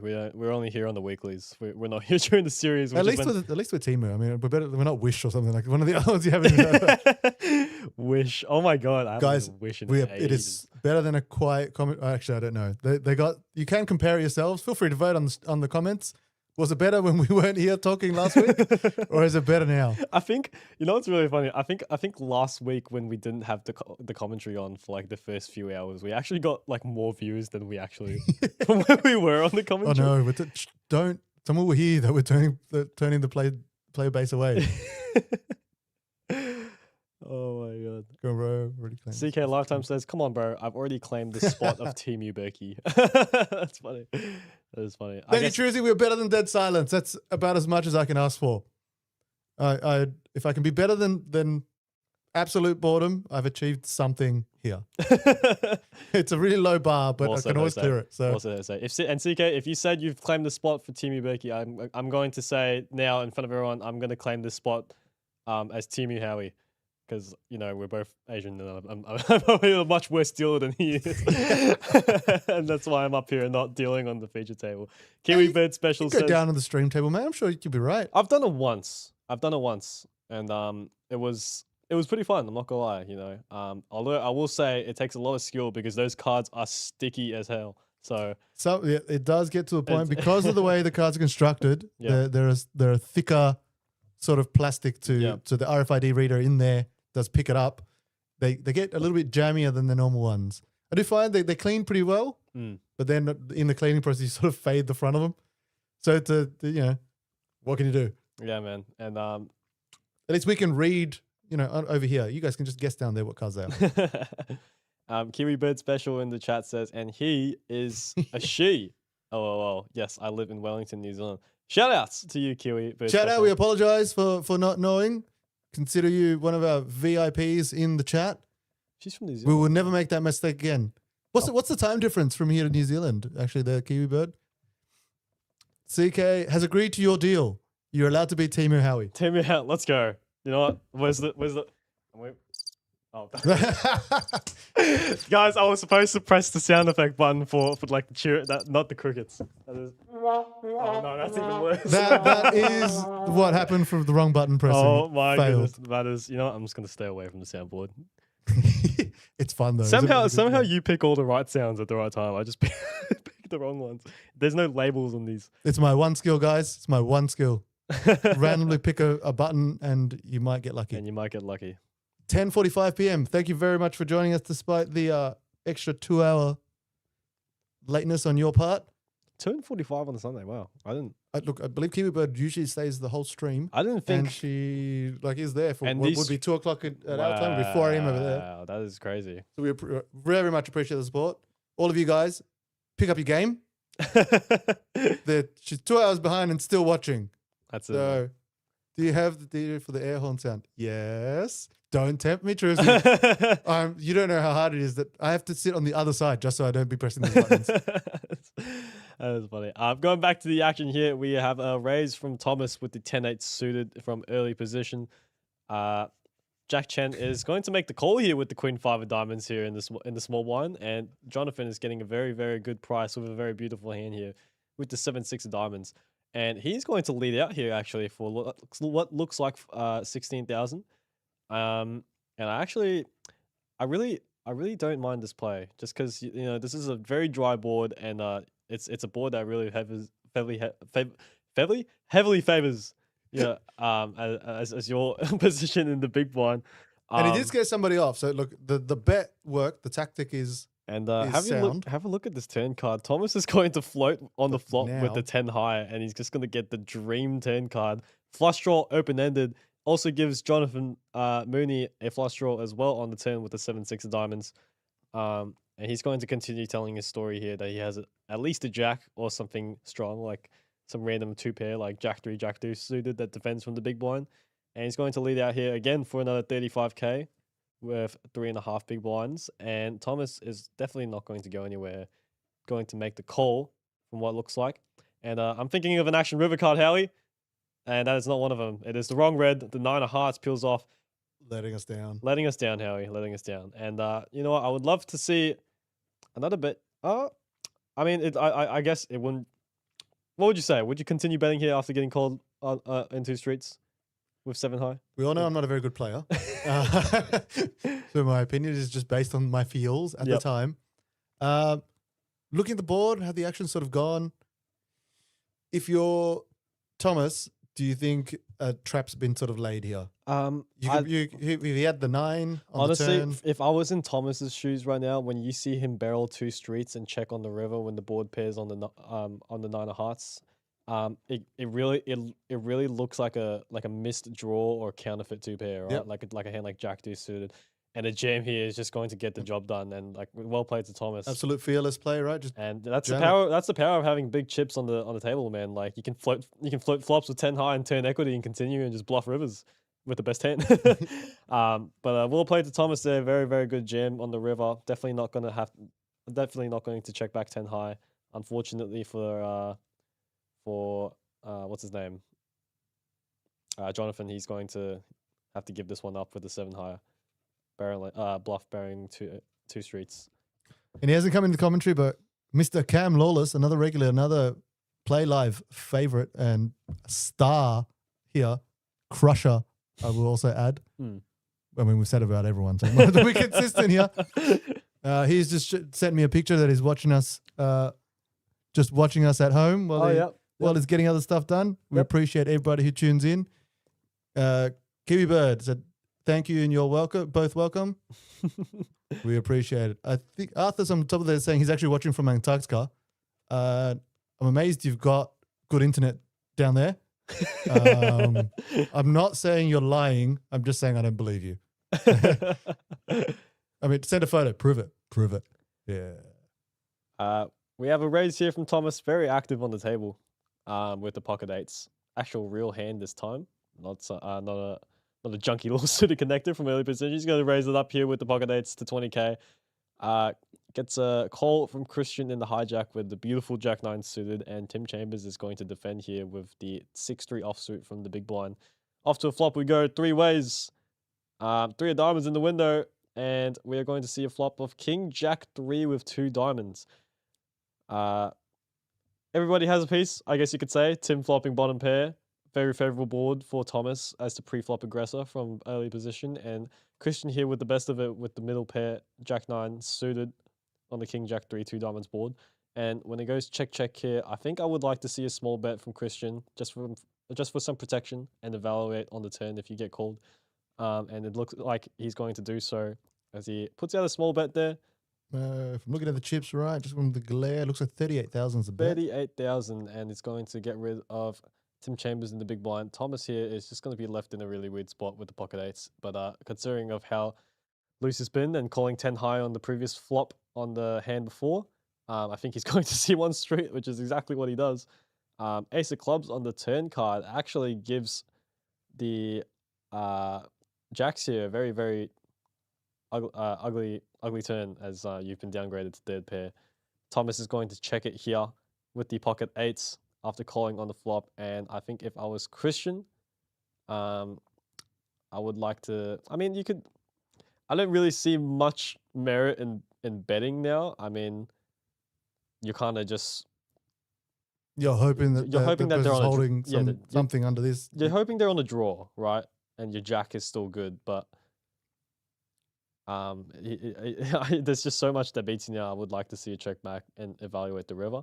But it looks like he's going to turn this hand here into a bluff and bet 95k. And Thomas, I imagine, is well, I mean, actually, I don't even know what he's going to do. He's made some pretty dodgy plays. Shove, I guess he could shove. Prove him wrong. So he gets. Oh my He god, gets a is just shove wrong. here would be sick, man. But yeah, he's just going to let's go. Oh, look at looking at the board. I mean, there's not much you can do. Someone's being aggressive at you there, and you're holding.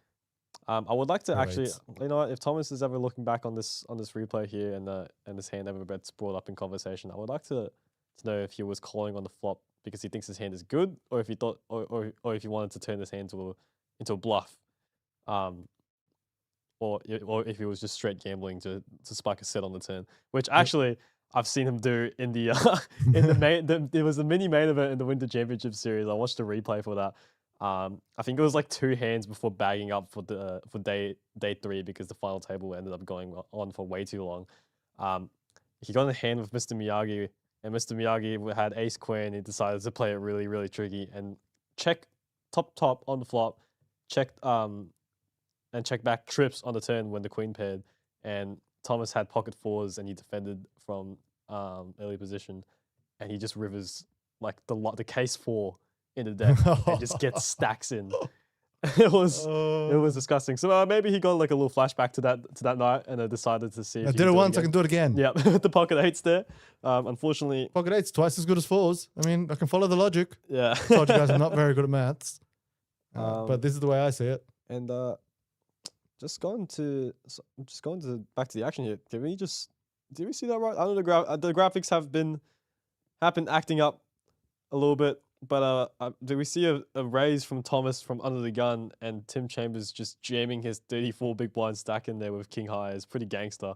So again, another note, we got to ask Thomas, whatever hand we're up to at this current point in time, people put a pin in it. What did you have? Because you got completely shoved against and that was it. Yeah, don't even know, man. Comment from Geordie in the YouTube chat. He says, "Love how they make the worst dealers commentate." I completely agree with you, man. Like, you know, we've got you know, being in the commentary booth isn't actually a privilege. It's just punishment from people. People actually hear our thoughts. No, as we've said, we're good dealers. Doesn't mean we're good commentators or good players. So take everything with a grain of salt, please. Mandelstar Park tuning in from the Facebook chat says, "Hey all, how's it going, Mandelstar? Hope you're having a very, very good Manda. night." And Michael here is going to finally wake up with a hand after being very, very quiet on the table. King Queen off from under the gun. He's going to raise it up to 20k. Gets a whole bunch of folds up to the blinds. And Thomas, like always, is going to defend pretty much any hand as he's been playing pretty much every single hand. I would like to see that VPIP graph come back up again. 100%. 100% from Thomas Pierce. Oh. And he's going to actually flop the best of it here on the 10-6-4, flopping bottom pair against Michael. Very, very dry board. I can imagine that Michael's going to take a small stab at this. Still got equity. And here is the problem with going with these hands, right? That you have to assume your 4-5 isn't good, like, but you got to sort of chase it now or bluff it, right? Like at this point, I guess. you're going in with 4-5 to start with. Well, I mean, I think it's pretty standard to call a pair when it on the flop. I mean, like especially for how small the bet was from Michael there. Yeah, I mean, obviously it's big blind, and Yeah. that's a factor. And in did decision. did that just go check on the river? I Uh, think it did. it's plus 50 Right. for Michael. Looks like his bet. Okay. I was gonna say, there's no way he just If checked the back the river. graphics are keeping up to us, yes. I think I was gonna say if he went check on the river, that would have been catastrophic. Because I mean, like I'm assuming you're not betting king high on the flop and checking back a pair of kings on the river, right? It doesn't really make much sense. And Michael's gonna pick up some chips there. My guy, I'm rooting for him. I'm really rooting for him to win this. One for your team. One for mine, and you know my guy hasn't gone the double up yet, but hopefully that's coming soon. If you can manage to shake off his bad luck energy there. That's it. Just, David Freeman in the Facebook chat says, "My guy, you're the best." I know, man. I know I'm the best. why do you assume that was for you? Why couldn't it have been for me? I know, Nah. like no, I know because this guy has never called me by my name in my entire time working here at Playlive. He comes up to me, he's like, "This is my guy." I don't think he even knows. Like, I don't think he knows my name. I don't think like he probably just recognized my voice. Correct, John here. If you do know his name, there you go. That's a test. That's word out there.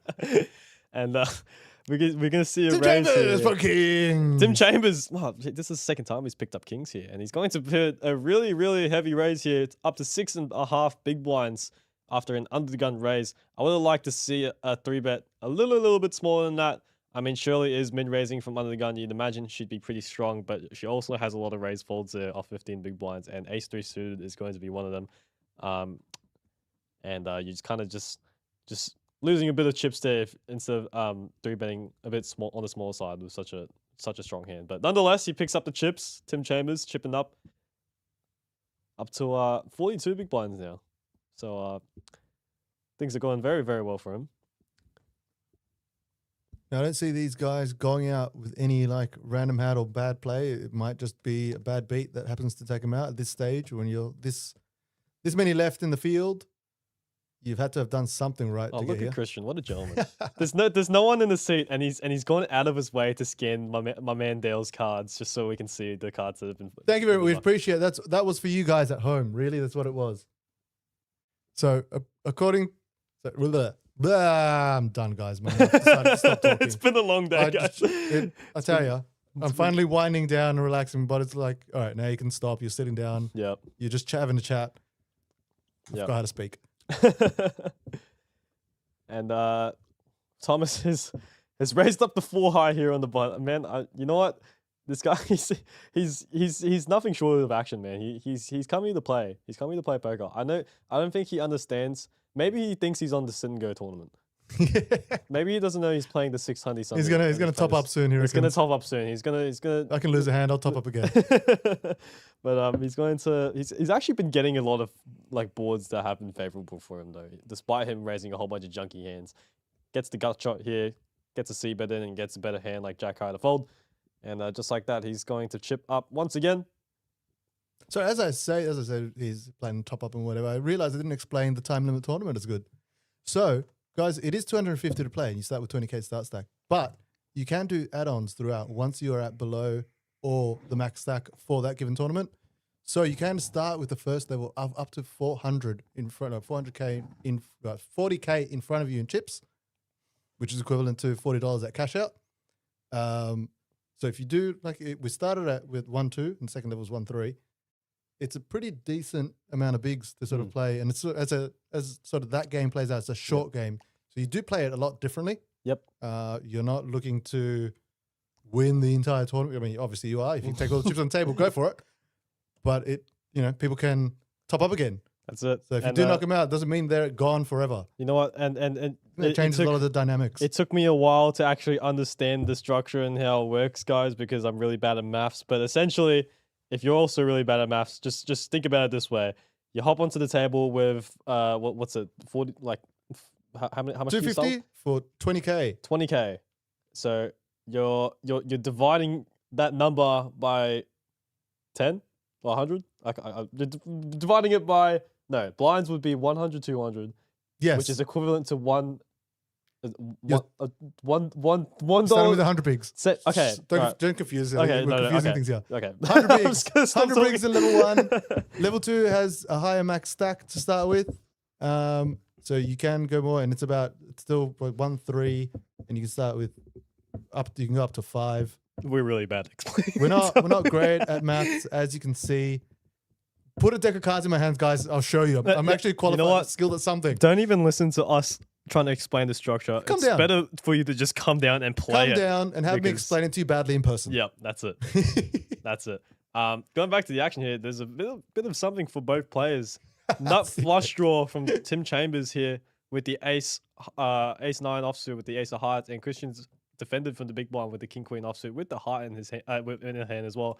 And she's just going to river top 2 pair here, and Tim is just going to go for the triple barrel bluff, and unfortunately this time he's not going to get it through, and Christian's going to get a huge pot here, and she's just got 1.1 million in her stack in her stack now, equivalent to 114 big blinds, and then just like that, Tim's out of the tournament. What do you have to say? What do you have to say about it, Jose? Come on. But look, this is a commentator's curse, I think is what it is. So good luck to Michael to overcome the curse you've laid on him by supporting him, because my luck did not work with Tim.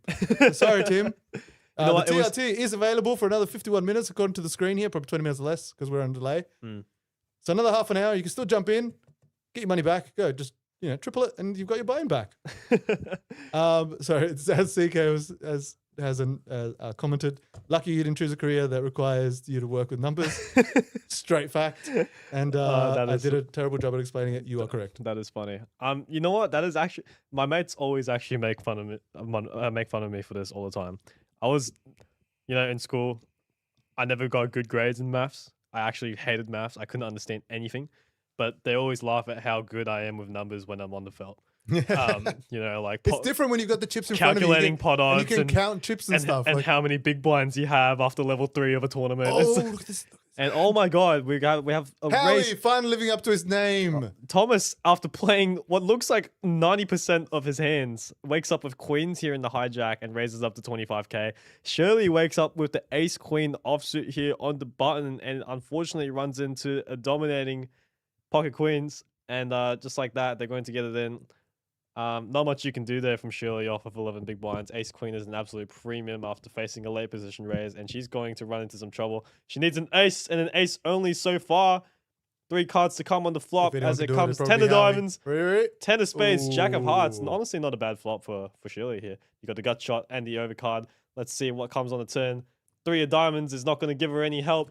I She reckon needs we see a 9. an Ready? ace or a Ready? queen. Oh, but that is that's very far from a 9. Never But mind. just like that, I'm just taking punts at random cards now, guys. 'cause ace I'm queen. wrong all the time. So Ace queen goes up in flames, and Shirley, unfortunately, despite getting a double up early on the feature table and picking up some chips along the way, she's going to be knocked out here by Thomas Pierce.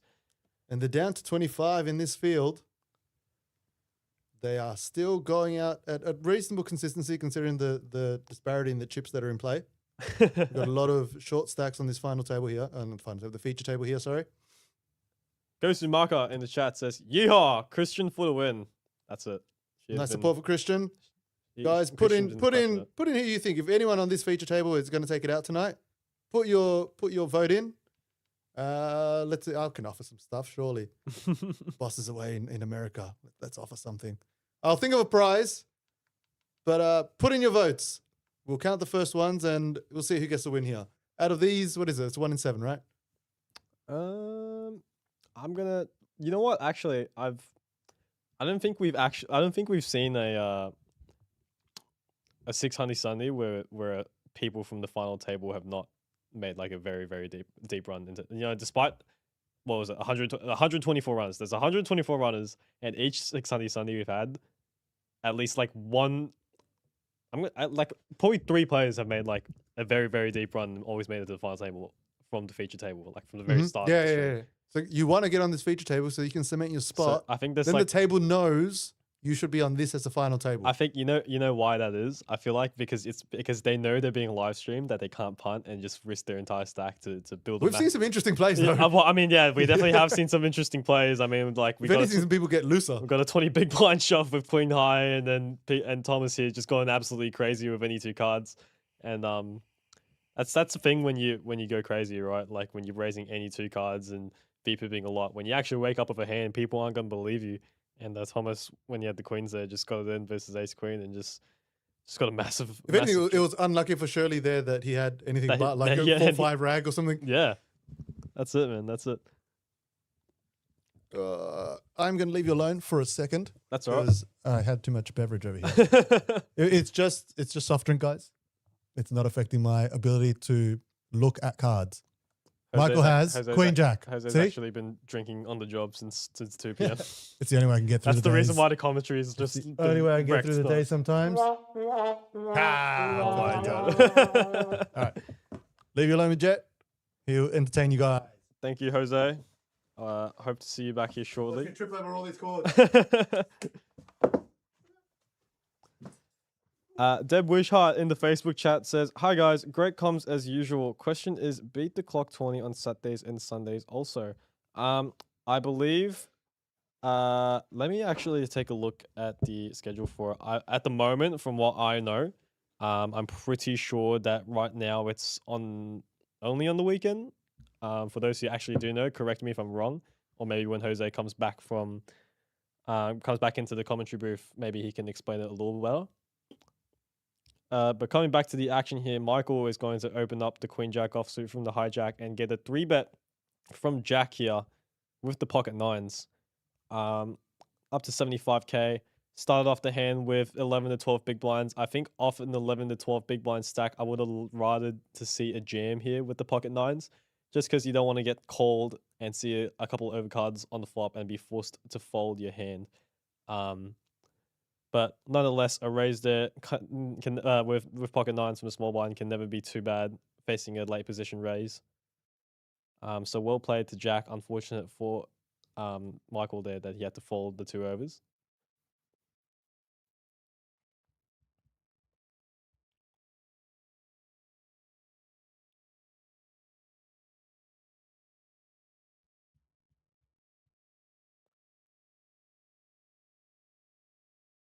Now, we have 24 players left out of the 124 field here on the 6 Hundy Sunday. From what looks like, just gathering the information from the past few 6 Hundy Sundays that we've had, it looks like we're going to be having a late one here, as I think every time we've had the live stream on for the 6 Hundy Sunday, it's gone down to like 2 a.m., 3 a.m. sometimes. So it looks like we're gonna have a late one tonight, guys. So thank you all for tuning in, and if you're staying till the end, big shout out to you guys.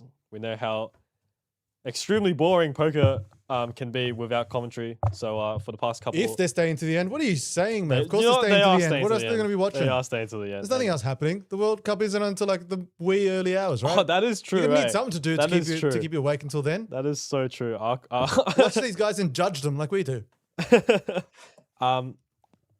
Now we have a comment here, Jose, from the Facebook chat saying, "How many registered for the Beat the Clock tournament yesterday?" From Shu.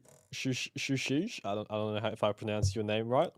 Let's go with Shu Shije. Shu Shije. I'm gonna overpronounce it because then it's like I've tried at least. Thanks for the question. So we really much started running it yesterday. It's the first sort of time we're doing it. Is a trial like other things that we do try here every now and then. It was the first game yesterday. Got up was the 6 o'clock one. As I said, I think got up late because, as I said, until we get 4 players into it, we don't really want to start it. We can with less, but we think it's not as fun for you guys. You're starting with 3-handed. Yep. So we got a full table for that one. I believe we had 9 players throughout the entire 2 hours. And then the subsequent game, the next one that got up with the 8 o'clock, got up with another handful of players. I think it was 5 players. And yeah, so going well. Look, I think if it's something people like, come on down. Now, give it a go. Tell us, give us feedback. Now, what you think you want to do with it, and we'll definitely take that on board. It is something that I really want to make a mainstay of this place, because I think there's a bit there for the guys who don't want to spend all those hours here or don't have all the time in the world to do it. I think it's a really good thing we're trying to start up here for them. Now, Jose, so we don't really have a cutoff time, I guess, for when we close, because every time we've always ran Play Live up until the very end of whenever a tournament finishes, despite how late it got. I mean, take the freeze out, for example, for the Winter Championship Series. I think it got up to like 6 a.m. in the morning until we finally closed up. So how does that work with the beat the clock tourneys? Like, is there like a cutoff time for whenever? Because obviously each one goes for around 2 hours, but each one goes for exactly 2 hours, Jet. Yep. They are 2 1-hour levels. Yep. And look, as I said, we are here to facilitate poker. And if you want to play poker and you want to play this game, we'll run it. Obviously, people need to go home at some point. Yep. And we don't want to be here till 4 a.m. every day. But hey, if you guys want to play a game and you're here at that point and it's a reasonable game to play, sure. So what you're saying is that if we have like 20 people come down at like 4 a.m. in the morning. If it's 4 a.m. and there is 18 players to play across 2 tables, sure. Let's go. Why not? That is commitment, guys. You're not going to get that anywhere else but at Play Live Melbourne. Look, we run all these tournaments to the end. The Sundays and the other everything else during the series. Yeah. There's no reason why we'll turn away players now for something like this. Yeah, and I assume that a lot of the people at Crown who crush cash games all the way to the very end at 4 a.m. when they close would be pretty happy about that, considering there's a venue that's right next to Crown that's open for tournaments up until that late of a time. And sorry, just have to pause our conversation up there. Going back to the action, we have a raise in the +1. It's your boy. It's your boy. From Dale Cobe with the ace 8 off, and we get a flat from Thomas Pierce in the small blind with the jack 10 offsuit, and Michael here wakes up with the beautiful ace queen suited, offers 17 big blinds, just an amazing spot to just get all your chips in there, and luckily he doesn't run to a monster and just picks up the all the dead money that was already in the middle. So. Oh, this is gonna ruin Thomas's VPIP. Oh no, he didn't play it. I think Thomas doesn't even care about the prize or the pay jumps at any point throughout the tournament. I think he's just. I did not realize Christian had so many bigs compared to the rest of the table. That was from that beautiful double up that he got from your boy Tim Chambers. All right. In that case, I just have to switch my allegiance now. Christian, let's go. I think we're gonna have to give Kiwi Bird Special a job here in the commentary booth, because she says in the YouTube chat, please folks, remember to hit that subscribe button and thumbs up. I can't even talk. Subscribe and thumbs up buttons. Thank you. So just be sure to check your email, Kiwi Bird Special, because I'm pretty sure I'm going to get Bridges to send you an email to get a job here in the commentary booth. These microphones do not reach all the way to you. Otherwise, I would have you on the stream as well, mate.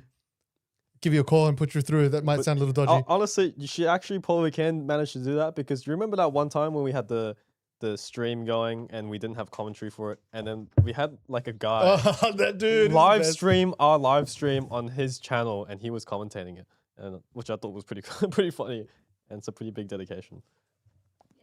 Yes.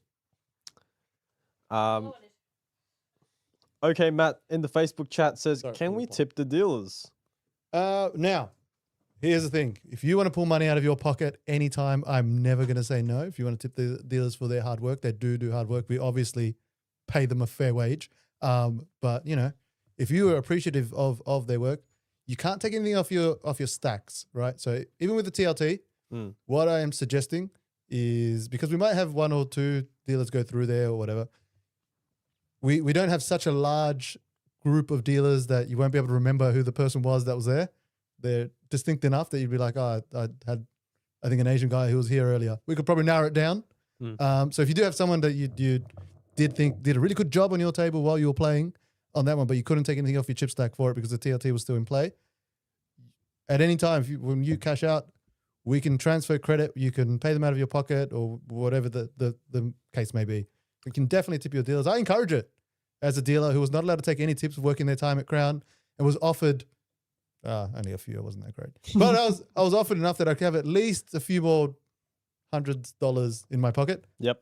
Look, we do appreciate it, and obviously, I'm never going to sit here and go demand that you tip our dealers. But if you do appreciate the work and you want to show your, so that you're happy with them or whatever, we'll find a way to make it happen. That's it, man, and we would really appreciate it. But just going back to the action here, I think this is the first 3-bet pot that we have seen that's been called and had post-flop action from the two big stacks here on the table. We had Thomas Pierce v-pipping the Queen 9 offsuit on the button, raising it up to 2 big blinds.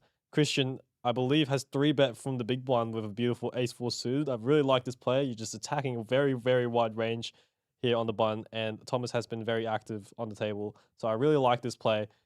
Thomas is deep enough to go ahead and make the call, so that's what he does. And we see a flop of Queen 5 deuce, 2 diamonds. Top pair for Thomas. Gut shot for Christian, and it looks like he's tripled it off here on the flop and on the turn. 8 of hearts on the turn, Jack of diamonds completing on the river for the flush draw and backdoor straight. And let's see what Christian would like to do here. Definitely don't think your hand is good now after being called in after 2 streets, especially with all the draws completing on the river. And have a look at this. He's going to jam in the ace high here. And what a play from Christian. He's definitely putting the absolute max pressure on a hand like Thomas's. And if I was in Thomas's shoes, I would be in a very, very, very disgusting spot. You've got top pair. You have a diamond as well, so you block some of the draws that he gets on over. As I'm saying all that, he just snaps it off. Yeah. With the queen. Typical. With the queen 9. It's almost like they can hear us, guys. Yeah. I swear they just do it straight away. As soon as we say they're going to do something else. And wow, that is absolutely, that is got to be, that's, I mean, that's a pretty hard call to make, right? Like, you don't have the best queen. The flush completes on the river. Like, there's so many hands that you get beat by, but also you, like, from a very capable player like Christian, like, there's also a lot of bluffs that she can arrive there on the river with. And Thomas just goes ahead and makes that call. I think it's some fearless play here from Thomas. That's it. Just we've seen it throughout. He plays very aggressive. Yep. And isn't scared to get it in. And there's a certain amount of that you need to get to this spot and to sort of win a tournament. That's it. And just like that, Thomas is going to be our overwhelming chip leader now with 1.1 million. Christian, despite losing such a huge pot, still has 50 big blinds. And that lead just switching around players. That's it. And you know what? If anything, I'm going to see a lot of double ups here from the short stacks, considering Thomas has now got all the chips in play and he has not folded a hand yet since. So maybe this is a good sign for all the short stacks on the table. Tony Wong in the YouTube chat says that was sick. I completely agree with you, mate. That is pretty disgusting. Pretty. Either he's a calling station or it's a brilliant play. Honestly, that was a pretty disrespectful snap call. I mean, it took him like 10 seconds to just flick the chips in. That was like a huge, what was it? It was like a 35, 40 big blind. Well, I mean, you're on the clock there, right? Like, yeah, you've got to make a decision with that time. Well, I mean, you want to save your time banks for a little bit later in the tournament. Yeah, that's it, man. And just like that, he's going to chip up massively here. Jonathan Mooney just sends in the last 7 big blinds with the ace-3 suited. Luckily, he gets it through. Picks up the blinds there. I think people really underestimate how important it is as a short stack to just pick up the blinds in the ante. Like, it's like, it's huge, right? Like, especially this. Did you just hear that? Sorry, guys, just distracted by a weird, like, banging sound from somewhere. Someone either got shot, or it was a firework, or man, I don't even know. Or maybe someone's just having a really bad day. Maybe just got cooled or not on the felt. Actually, it keeps happening at the end of our winter series. Can someone explain to me what event takes place that the Woolies across the road absolutely goes ham on the fireworks, and it goes for about 5 minutes. It's a whole thing. So I don't know if it's because of the time of the year. It's like in June. If someone knows what's happening over there, it makes quite a spectacle. I was trying to claim it as ours. Like, this is our winter series and put it up on thing, but I got told that was disingenuous. Yep. And Jonathan Mooney picks up a very, very nice hand again. Ace King under the gun with 9 big blinds, shoves it in and gets it through again. Just like that. It's a shame Thomas has left the table because he may have seen some action there. And just like, did you hear that again? The fireworks just went off. No, I missed it that time. It was pretty loud. We're in here, safe in the building. Until this building starts to rattle or something, I'm not gonna worry. Yep. Tony Wong in the chat says, it's so tempting to make massive plays unnecessarily when you get a monster sack. I completely agree with you, man. Like, that's the thing, right? People are saying, oh, like when you have a big chip stack in the tournament, you got to play a little bit more aggressive. Your ranges have got to be a little bit wider. I think the only problem with Christian's play there was like there wasn't a lot of ICM play at this point in the tournament, I guess. Because what and have we got? We got 21 left 21 and left. paying top. I think it's top 16. So Yeah. I mean, I guess we are 5 away from the money, and he was the covering stack. Nonetheless, I still really like this player. Like, I Here we mean, go. We're back in. The two of them butting heads again. Yep. And yeah, Thomas Pierce is going to raise it up here with the ace-10 off, and Christian is going to looks like just a call here, just to defend from the cutoff with the king-queen O. Everybody else just getting out the way.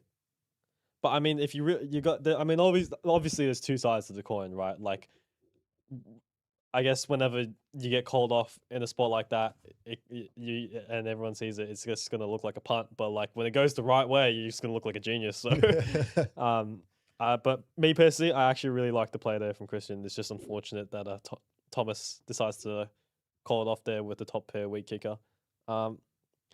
Maybe he's learned his lesson this time. He's checked back to king queen this time on the flop. Doesn't decide to bluff it, and it looks like it was a check on the flop, and Thomas had top pair there, which is pretty surprising considering he's been blasting 5 high, 8 high, 10 high, a lot throughout throughout the entire night, and decides to check back top pair. So I guess that was what makes Thomas a very, very hard player to play against, right? Because he's always mixing it up.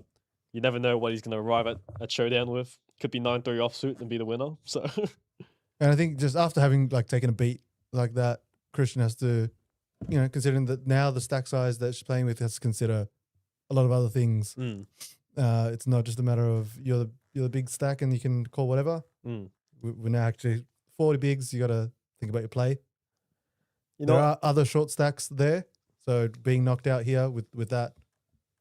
With 4 people with less chips than you, I think I think it wouldn't be the end of the world considering it's not like the final table with like huge pay jumps, right? You're still playing for chip EV, and like you obviously you don't want to knit up a lot considering one person who's a very loose aggressive player is covering you now on the table. I mean, Christian's a very capable player, and I think she knows that, and she's she can definitely spin those 44 big blinds back up to the chip lead again, and I mean, it was just the opposite a second ago. Yeah. It takes one double up from the big stack. That's it. And if anyone's going to be pushing their stack in with a big stack, it's going to be Thomas. Yeah, that's it.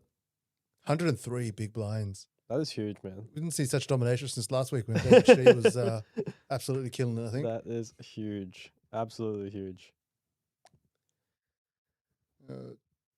Thank you, Tony Wong, for agreeing with us. Don't exactly know what you're saying totally for, but I'm going to just go. I think Tony was referring to when we were talking about there's more than likely your commentary than mine. Two sides, two sides to the coin when you're making huge plays like that. But I guess that's what it takes, right? You can't just be a nit or like the entire tournament away. Like no, you can't just play by the book, right? Like I mean, that's the thing with poker. I mean, you're not playing blackjack. You're not falling. You're not falling like off a base, perfect play. Like you're playing against real players, and you can just because you have the losing hand doesn't mean you have to lose the pot. You can definitely. That's the beauty about poker, right? The bluff element, exactly. the playing the person, and everyone has a chance to win. It's beautiful. And speaking of Queen 9 from the earlier hand, Thomas liked it so much he decides to play it again in this hand, defending it from the big blind versus a min raise from the cutoff from Jack. Thomas is going to check it over to Jack, and he's going to just check this one back. I do really like this. Big blind's going to be all over this board, and Jack has a good enough hand to see a turn. Ace high could be good sometimes. Doesn't want to get check raised, blown off his equity, and he pairs up his 4 here on the turn. I imagine he's going to bet this one and take it down. You said that early enough that you can get points for that one. Yep. That one happened right before you said it. I appreciate it. It would have been funny if I said that and Thomas just James in Queen High. If he had heard you, he probably would have. Just to spite us. And guys, when we get to 18 players, they will do a redraw for those 2 tables. Yep. So we might see some new faces on here, or they'll just shift around in different positions. Yep. We'll keep you abridged again of all the chip stacks and what we've got going. I'm not sure where they're at. We are on a 20-minute delay. So they could be at the 18 players already. Yep. Don't know. But yeah, just to keep you... It would be a whole table shift, right? It will be a whole table. So they get all 18 players. It's a completely random redraw.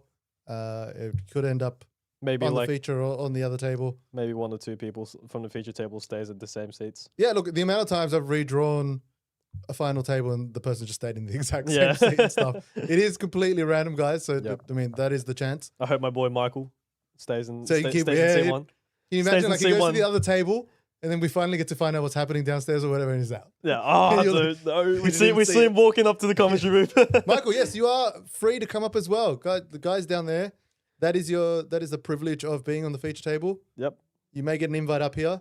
We have extended the invite to you, Michael. Just to And as we haven't seen Winnie, he must be on one of those other 2 tables. Oh yeah, 100%, man, 100%. We've seen them up here by now. No sad Winnie walking through the door. We do not have to pretend that he's still in the tournament. As far as we know, he still is. That's it. And we see a raise here from Jack Shen in the hijack. And Michael was going to defend here with the ace-5 offsuit. He goes check on the flop, and Michael decides to check again here on a turn, which I kind of disagree with. I mean, like you have a good enough hand to put it at a bet. I mean, you get protection against hands like king queen and stuff, and then now you see the overcard on the river. You're gonna hate life if you do see a bet, which luckily for him doesn't happen this time. Maybe Jack thinks ace high has good enough showdown to check it all the way to the river.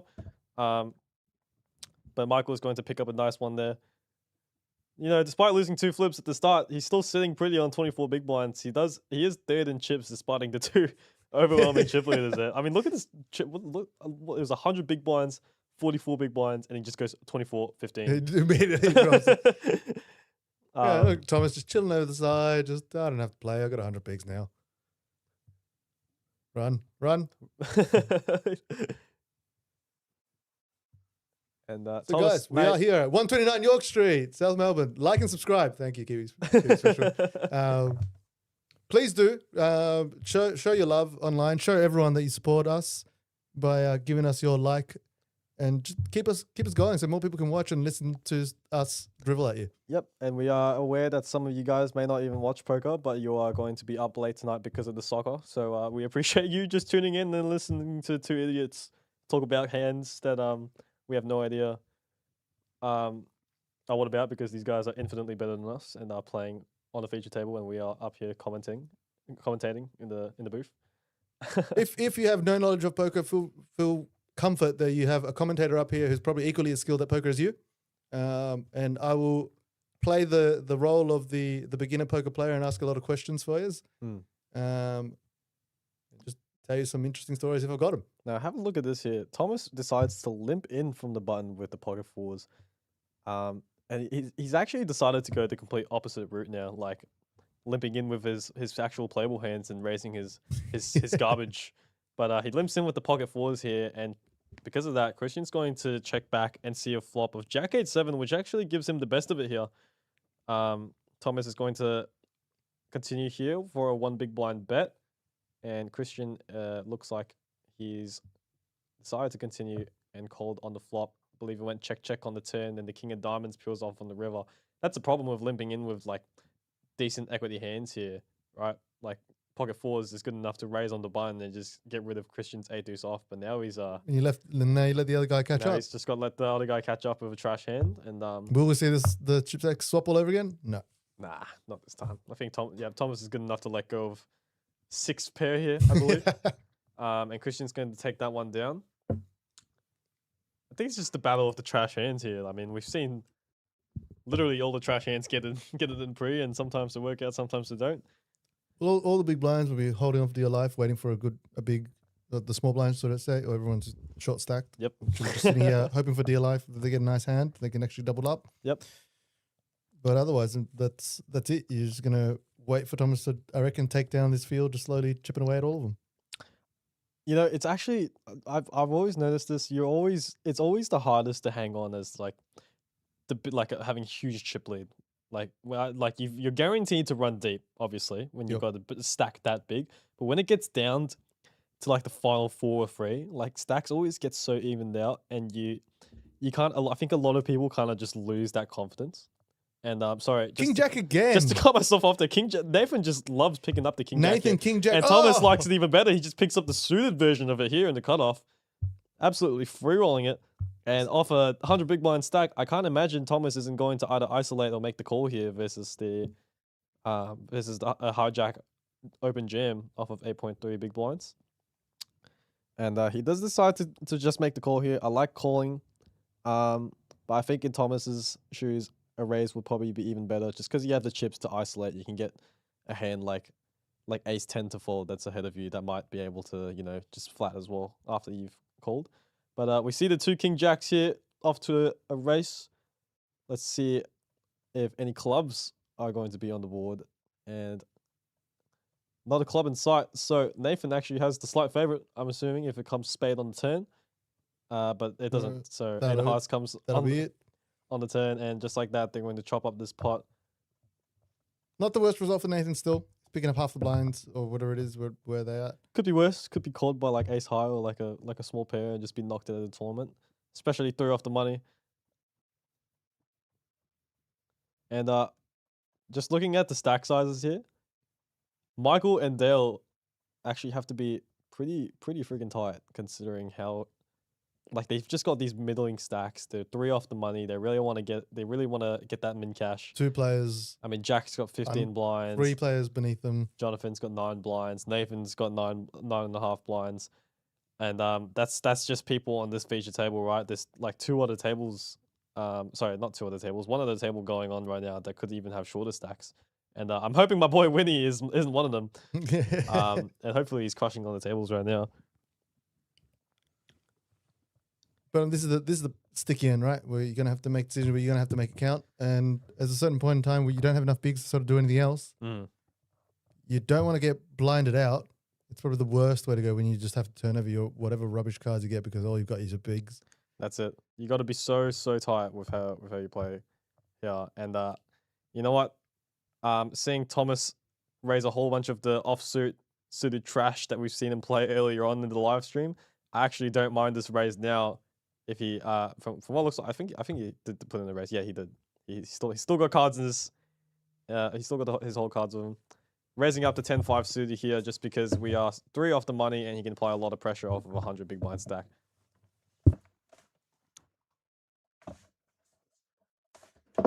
And Jack's going to defend here off of 13 blinds in the big blind with the beautiful Jack 10 suited. Board comes out 9-5 deuce, all rainbow, which is not much help to both players. And interestingly here, Jack is going to lead out for 20k with the Jack high. Definitely, in my opinion, I'm not a very big fan of this play. You are the short stack. You want to preserve your chips as much as possible, and you know, with Jack high on that board, definitely not a lot of equity to bet and you know, be blown off your hand.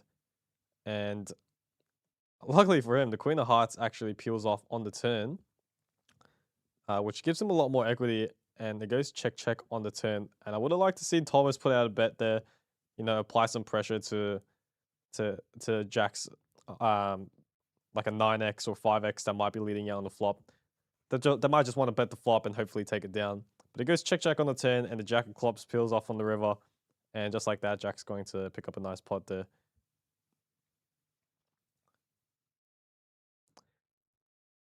But yeah, I mean, like with Thomas's stack, you've got 100 big blinds. You definitely want to put that into work with like it's 16 paid. There's 19 people left. You definitely really want to be very active. And I actually don't even mind like a raise there on the flop in that last hand with a 10-5 suit, just to try to rep some overpairs or get a hand like Jack 10 suited that decides to lead out on the flop there to fold out. That's actually a hand dominating and better than yours.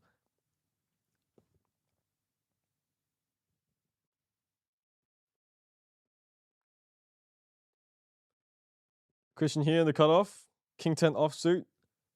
He's going to min raise this up to 32k. Pretty reasonable. I mean, he's got all the short stacks behind him that he's covered by, and a min raise here is going to be very effective to just take down the blinds and get some marginal hands that could be better than his to fold, especially on the bubble. Now, I am here by myself now, temporarily, guys. Jose just had to run downstairs to sort out some business, but hopefully he will be back up soon.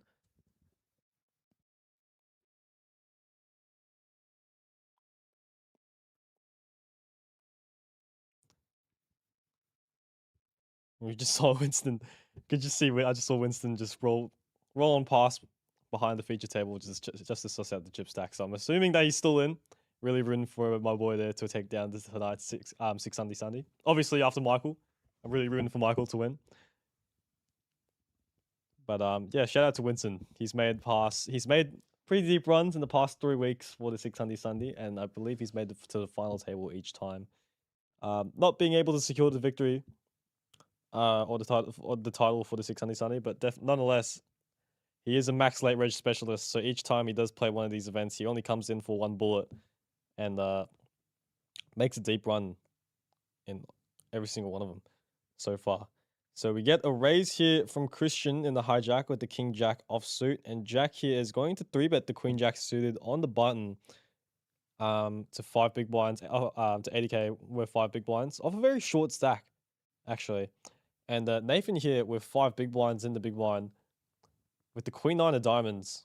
It's a very, very beautiful hand, but I think it's not quite strong enough to get your stack in.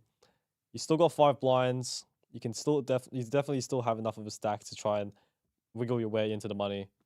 And he gets away from it here as he folds the Queen 9 suited, facing a raise and a 3-bet. Christian is going to elect to jam it in here, and that's the problem with 3-betting a hand like Queen Jack suited as a short stack on the bubble. You have enough of a hand to see a flop in position, so where you can just call. But you're just going to deny yourself equity versus a hand like, I mean, you could be flipping against a hand like pocket 10s, pocket 9s, or any smaller pocket pairs. You could be dominated by a hand like ace queen, ace jack. So I think a call there would have been a lot better in my opinion. Just to see a flop, maybe it comes queen high and you suck out against the king jack and take the pot down. So very well played to Christian there. He just gets the king jack offsuit in as the covering stack, and just like that, he takes down a very nice pot without ever even having to see a flop.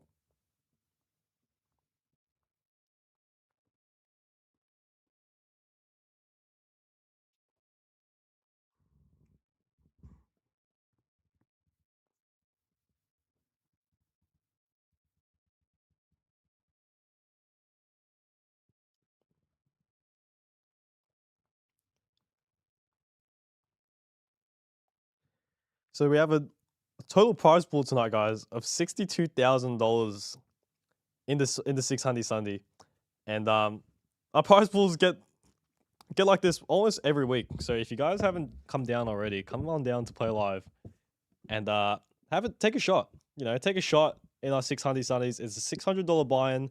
And if that price is a little bit too much for you, we do also have satellites here. I believe it's $150 to enter into the satellite, which you can win a seat into the 600 Sunday, which could potentially, I mean, you know, off a $150 satellite, you could potentially turn that into 17 grand if you come first place. So definitely well worth it. So come on down if you guys haven't already. Definitely a lot of action, a lot of poker to be played.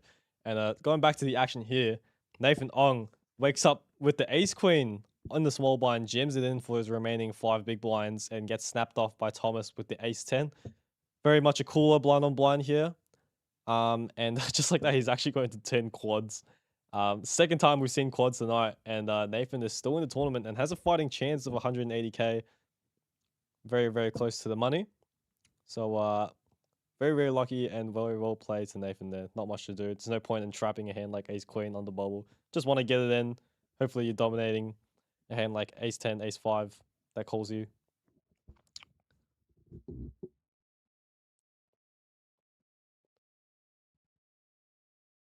So for the people who are tuning into the chat, or into the stream, sorry, let me know in the chat who you guys are rooting for to win this 600 Sunday. You can see all the players that are currently on the feature table. If you have any friends that are still currently in that we can't see on the feature table, that are currently off screen in the table behind, just let me know, and I can give them a shout out and root them on for you. Kiwibird Special in the chat says you are back. I didn't see a comment earlier. You said you were going to put the kettle on. So thank you for tuning back into the stream.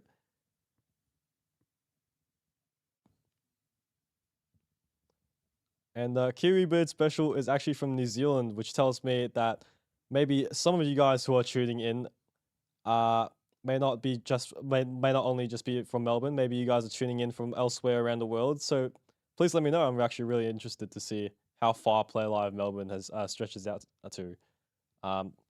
And Thomas here in the small blind is going to raise the King 7 offsuit up to 32k. I think I would have rather to see a bigger raise if you're raising like a junky King high. Just because you don't really want to, you're still giving your opponents a very, very good price to see a flop off a min raise. And Michael here is going to 3-bet it with the queens. What a spot, blind versus a very loose and aggressive player. 3-bets it up to 6 blinds. And unfortunately for him, he sees an ace high flop, which might kill the action. And Thomas is going to actually call off this 3-bet with the King 7 off. He's going to check it over to Michael. And if I was in Michael's shoes, I think I would still like to maybe see a small bet or out of that, or just check it back. I don't think a big bet accomplishes anything. 9 of spades on the turn is going to give Thomas Pierce some outs here with the open ender. And if I was in Thomas's shoes, I would love a bet here. You can apply a lot of pressure to a hand like kings, queens, jacks on the ace high board. You can charge draws. Or you can fall out random draws, like, sorry, not draws, better hands like king queen or king jack, king 10 that might 3-bet you pre-flop. And he does lead out here for a small bet of 35k. Michael has an easy call with second pair here with the queens. It's just too strong of a hand to let go. Ace of clubs on the river breaks out Thomas's open ender. And it's actually a really nice hand for Michael here. It just gives, it's just so much less likely that Thomas has an ace now. And with top 2 pair, I think you'll be a lot more comfortable in this position. And Thomas here, love this bet. You're applying max pressure to a lot of hands that are better than yours.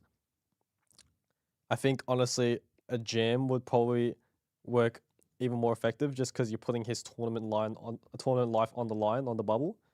But he does lead out here for 78k, which is just a bit over half of Michael's stack, and he's just going to can out of his chips here and take his time to make this decision, which I don't blame him. It's a pretty tough spot. But I think pocket queens here on a paired board with the 2 aces on the board is just a bit too strong of a hand to fold here. And even if you do call and make it and lose, you still have some chips left behind to try and sneak your way into the money.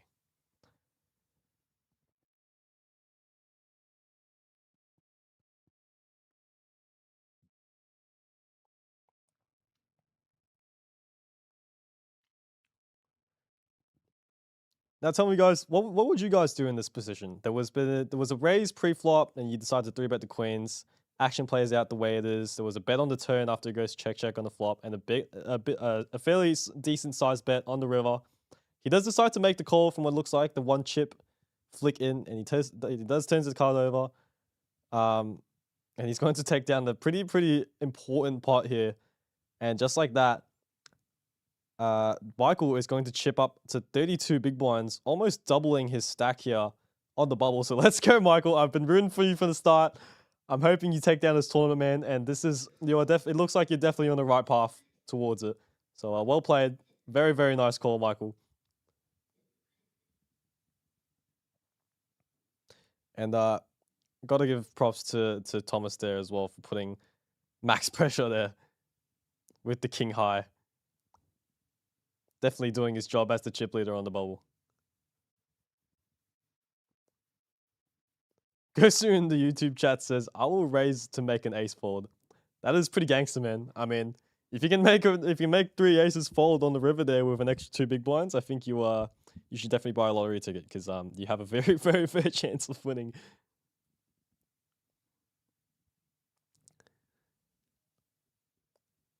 And Thomas Pierce, despite losing a decently sized pot there, is definitely not afraid to keep giving action to the table as the chip leader. Bumping up the suited queen here on the button, pretty standard. Christian now, with actually caught up in chips after losing a big one to Thomas earlier, now has 42 big blinds. Is going to defend here with the 4-5 off. Pretty standard defend here from the big blind facing a button raise.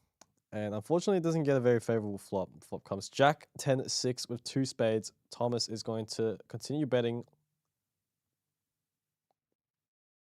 And just like that, he's going to take it down. Nothing much Christian can do there with the 5 high.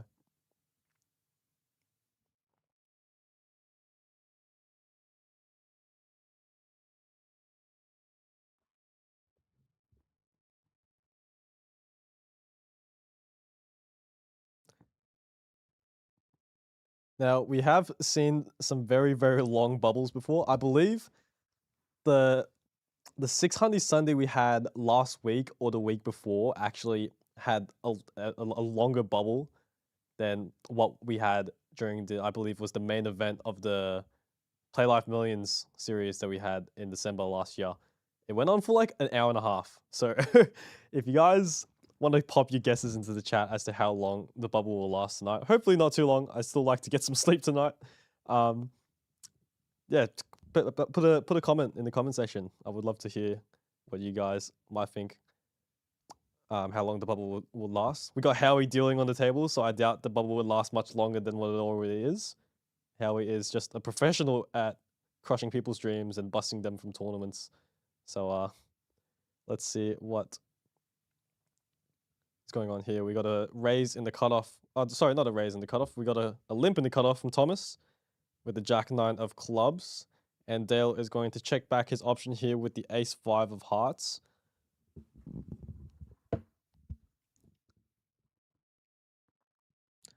And looks like we got a bit of an action flop here with the Ace 4-4-2 clubs. Dale is going to check it on over to Thomas, and he is going to put out a small wager of 1.5 big blinds. And have a look at that. The 3 of clubs peels off on the turn, giving Thomas a flush. Dale's still sitting here with a top pair and a flush draw. He's going to continue for one more street. And oh my goodness, the deuce of spades on the river, the offsuit deuce, gives Dale straight. And if you were in Dale's spot here, you would just be it would be a pretty uncomfortable spot to see jam from Thomas. But there's just, you've got 7 big blinds left behind. I think your hand is too good to fold here. Very unfortunate that he has this specific hand facing a flush on the bubble, but I believe the money just might go in here. And there you go.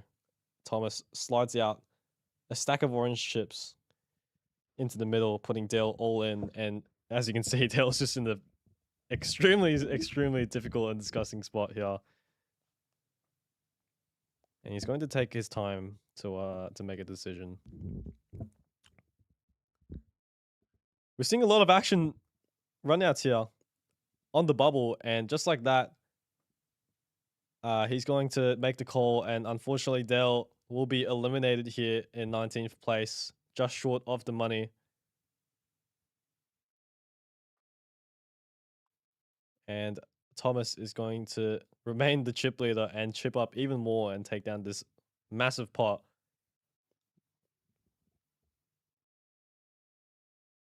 And I believe we are going to balance out the tables here. Just got word from downstairs that we are going to get a reshuffle for the tables to balance out.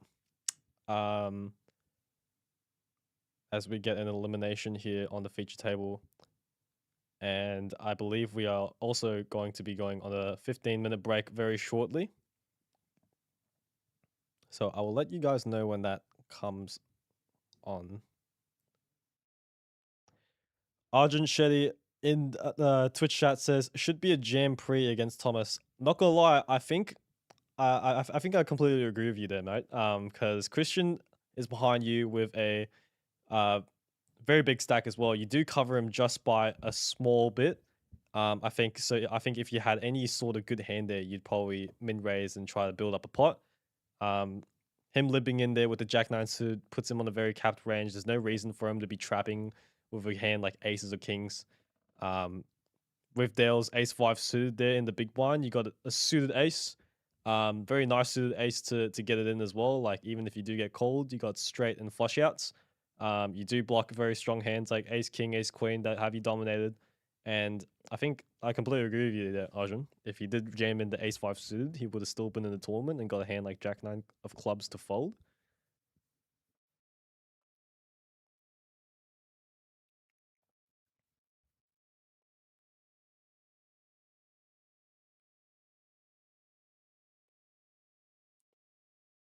And looks like the reshuffle for the tables are happening now, as we see two crushes come straight onto seat 6 and 7. We have Dean Blatt looking like he's coming onto seat 7. Mr. Second place in the Aussie Millions main event. I don't think I'll ever not say that every time he comes on screen. Very, very good player, very professional. This guy knows what he's doing. We got Armin still in the tournament as well, coming on to seat 6. And a couple of new faces that I don't think I've seen before. So I will be very excited to see them hop on the tables and hop on the table and see how they play and see how they manage against these other players.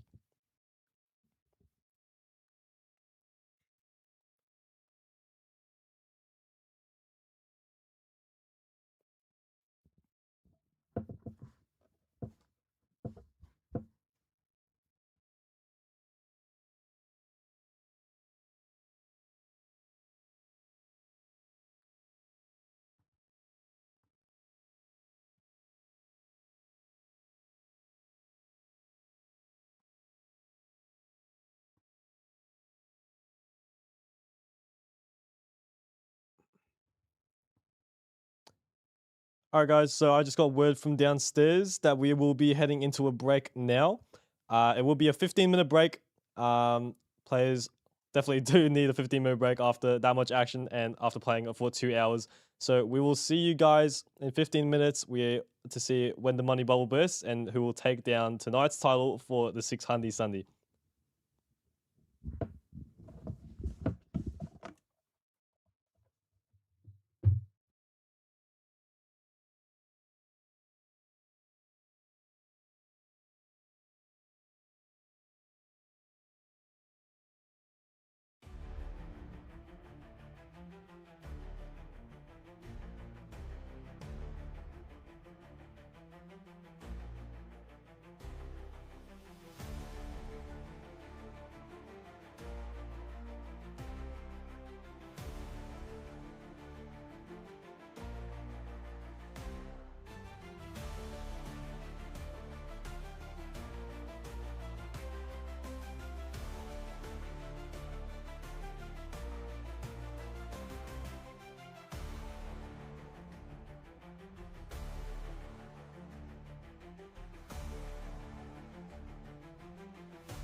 Ladies and gentlemen, welcome back. We are on the final 18 of the Playlive Melbourne 600 Sunday today. Tables have been redrawn, and going back straight into the action here, we have Dean Blatt raising up the Jack 10 offsuit in the plus three off of the was it 32 big blinds. Raises it up to 32k and folds around to Lucas on the button with the king queen suited. He's going to jam it in there for his remaining 12 blinds. And I believe that Dean's just going to have to let this one go. And just like that, Lucas is going to take down this nice pot here. Always nice to pick it up as a short stack. Jamming your stack in and just picking up all the chips in the middle without having to see a flop. And let me just have a look at this new lineup here. So we have got some people who are still on the feature table from where we left off. Michael, my man, still on the same table, just moved over to seat 8 now. Nathan Ong still on the feature table as well. We have Amin in seat 6, Dean in seat 7. Jonathan is, I believe, still on the same seat on seat 5. Still trying to nudge his way into the money as a short stack, but it looks like he's might have a decent chance here. Not have a decent chance here. Sorry, he's got 5 big blinds. But you know what? I'm always believing in the spin. Anything can happen. 2 people could bust out, and he could definitely get straight into the money here. It is a $900 min cash, so a nice little $300 profit of a $600 buy-in with $17,000 up top. So you have some crushes here on the table. A man, very familiar face. He definitely is a man who knows what he's doing. He I believe he had a very, very deep run a while ago in one of the APT events. I remember after making a sick bluff with King High in a heads up match. So he's a very, very definitely a very, very capable player. And looks like he's come back here tonight to see he's able to take it down. The $17,000 first place prize here for our 600 Sunday. Speaking of a min, he's got piles here with 58 big blinds as he raises up the ace-9 of clubs under the gun.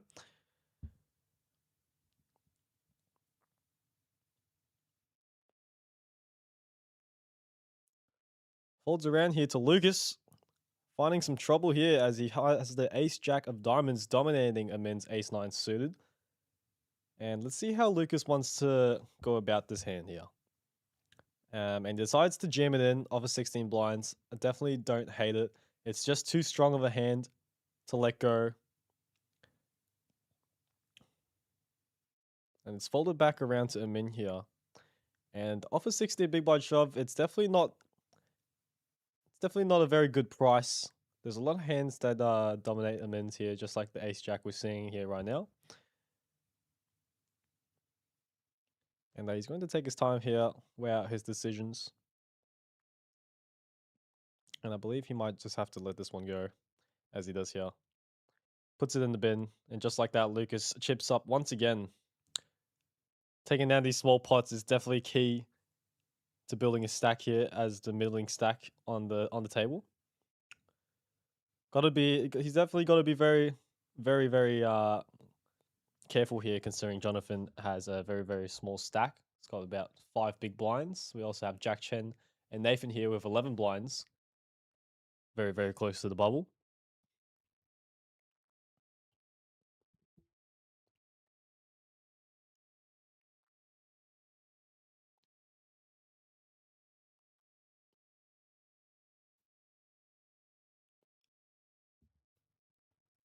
So right now we are on the 8K, 16K, 16K big blind level. Things tend to start getting a bit more serious when the big blind's about a quarter of a starting stack, and we are definitely seeing we definitely see some very big stacks here. I mean, Amin's got what has he got here? He's got 56 big blinds, just short of 1 million in chips. That's when you know things start getting serious. When you've got 1 million in chips off a 60K start stack. And it is it's a 60K start stack for our 600 Sunday tournaments here. And Nathan Ong is going to I believe jamming in here. Oh no, sorry, not jamming in here. He's going to raise it up here. I believe leaving one big blind behind just in case things get bit crazy in front of him, just so he can fold and maybe make his way into the money. And it does look like it's going to fold around to one of the players in front of him, and he has turned over his cards. So I'm assuming someone has put him all in, just waiting for the graphics to catch up here.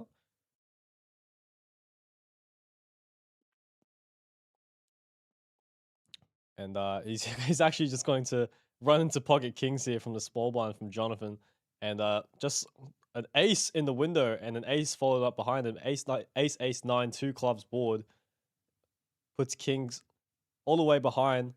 5 of diamonds on the turn is not going to give the kings any help, and the jack of diamonds on the river is going to eliminate Jonathan Mooney in 18th place.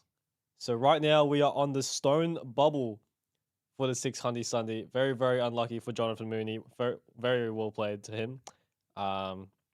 You know, he was one of the shortest stacks throughout the entire live stream, and you know, making it this far into the tournament definitely takes a lot of skill and luck. Just unfortunate that he had to go out in 18th place, and it looks like another player has busted on the other table. So we are actually in the money now with 16 people left. So I just want to say congratulations to all the players who made it this far into the money, and now we'll be playing for the title of the 600 Sunday. Still rooting for my man Michael here in seat 8 to take it down. Was rooting from him from the start. Hopefully he can see it through and get all the way to the final table and heads up and hopefully take this thing down. And during the break, I did go downstairs and I was happy to see that my man Winston 10 is still in the tournament. On the other table. Quite unfortunate that he wasn't reshuffled onto the feature table. I would have loved to see the man in action play on the camera. So, but good luck to Winston downstairs, as well to all the other players. I believe Yanni is also in as well on the table downstairs. I didn't get to, that's not on the feature table. So good luck to him. Going back to the action here, we have Ruben in the +1, raising up the suited ace 6 of hearts off 36 big blinds. Everyone's pretty deep here. You know, there's a couple of short stacks, but mostly there's a lot of 30 big blind, 40 big blind stacks, 50 big blind stacks. So we are going to see a lot of post flop action to be played here. And Dean Blatt defends in the big blind with the jack and 9 offsuit. Flop comes 8, 6, 5, 2 spades. Ruben picking up middle pair here on this very wet and dynamic board. He's going to bet out for 25k, 1.6 big blinds. And Dean Blatt here with the two overs and the gut shot. Let's see what he decides to do. I think a lot of his options are available to him. He can definitely just call and continue to see a turn, or definitely check raise to turn his hand into a bluff. Considering this is such a wet and connected board that really heavily favors his range here in the big blind. But he does decide to make the call, and he's going to check it on to Ruben. And on the turn, we see the Queen of Hearts peel off, and Ruben is actually going to elect to continue betting here for a pretty hefty size, and just like that, he's just going to get Dean to fold his jack high there.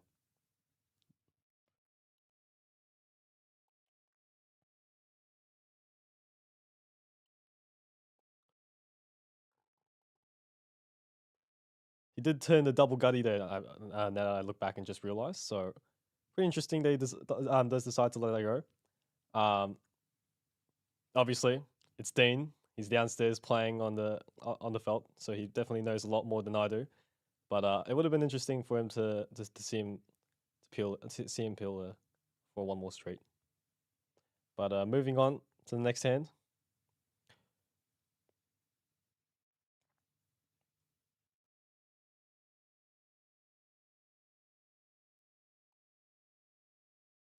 Folds around to Jack Chen in the hijack, and he's going to send his 11 big blind stack, 173,000, with the King Jack offsuit. Nothing much he can do here off of 11 big blinds. A very short stack on the table. He's got 2 Broadway cards. Definitely like to see a jam here. And Dean's actually going to pick up the 6s here in the small blind. And likes to fold, which I find pretty interesting. I mean, I guess it is a small pair. You got a stack behind you that covers you. And I mean, at best, you're always flipping. So I don't hate the fold. But I think from the hijack, Jack is definitely capable of shoving a hand like pocket 5s and pocket 4s as well. 6s, I guess, would be somewhat of the bottom of what you'd rejam over the top to isolate and get the chips in. But nonetheless, Jack gets it in, takes it down with the king high.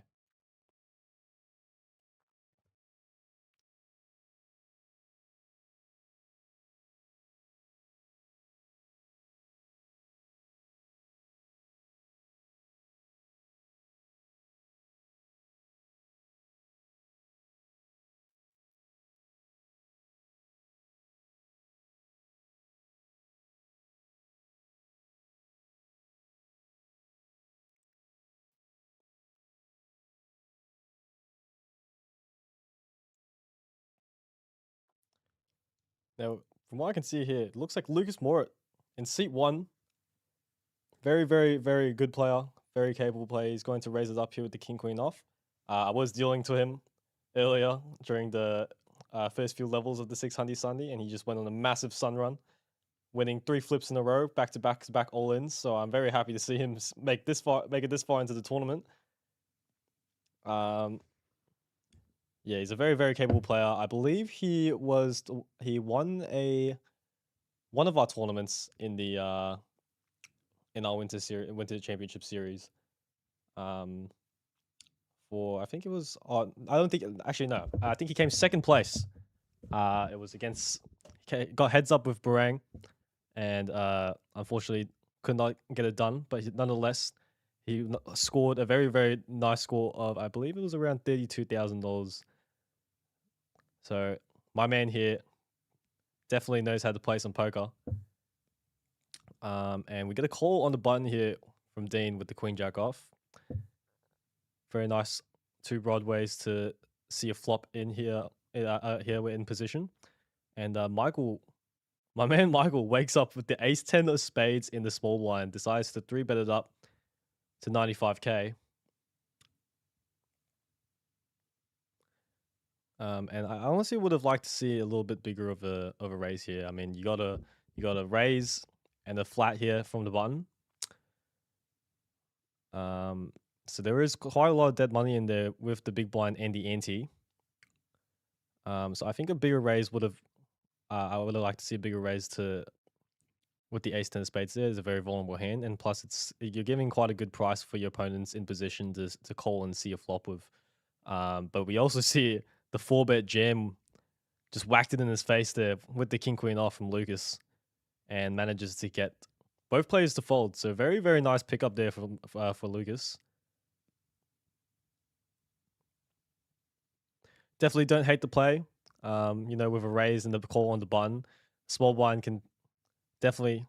Michael's definitely got enough chips there to put some hands into his 3-bet bluffing range and raise fold, facing a jam. So well played to both players there. And just like that, Lucas is able to take down the pot without even seeing a flop of king high. So Kiwi Bird Special says, welcome back, everyone. Welcome back to you too, Kiwi. Thank you for tuning in. Thank you, everyone, for tuning in tonight for tonight's stream.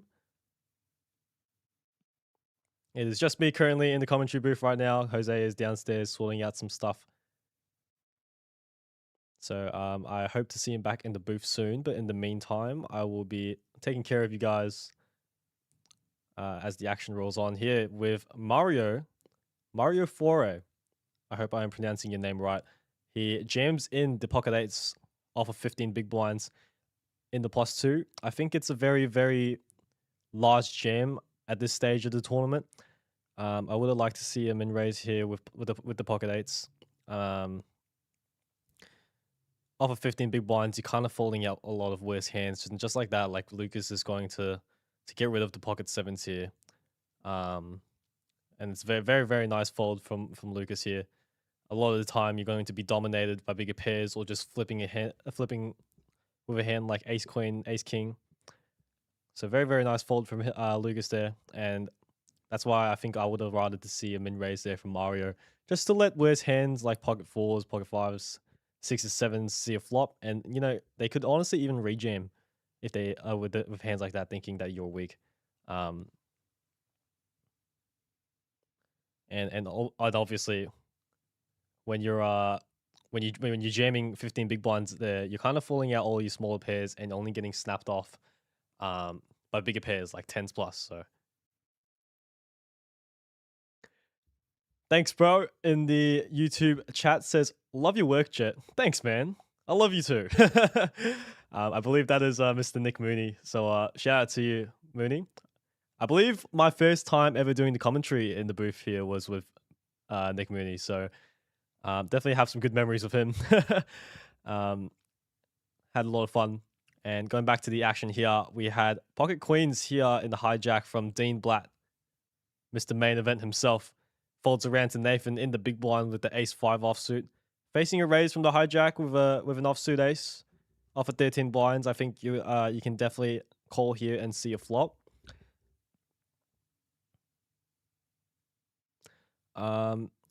However, he does decide to jam it in with the ace-5 off. And he's just going to get snapped off by the queens here. And just like that, we're going to seeing a 30 big blind pot. 572,000 chips in the middle. And Nathan here is severely disadvantaged with the ace-5 offsuit. He needs an ace and an ace only. We see a 5 on the flop. Gives him some hope.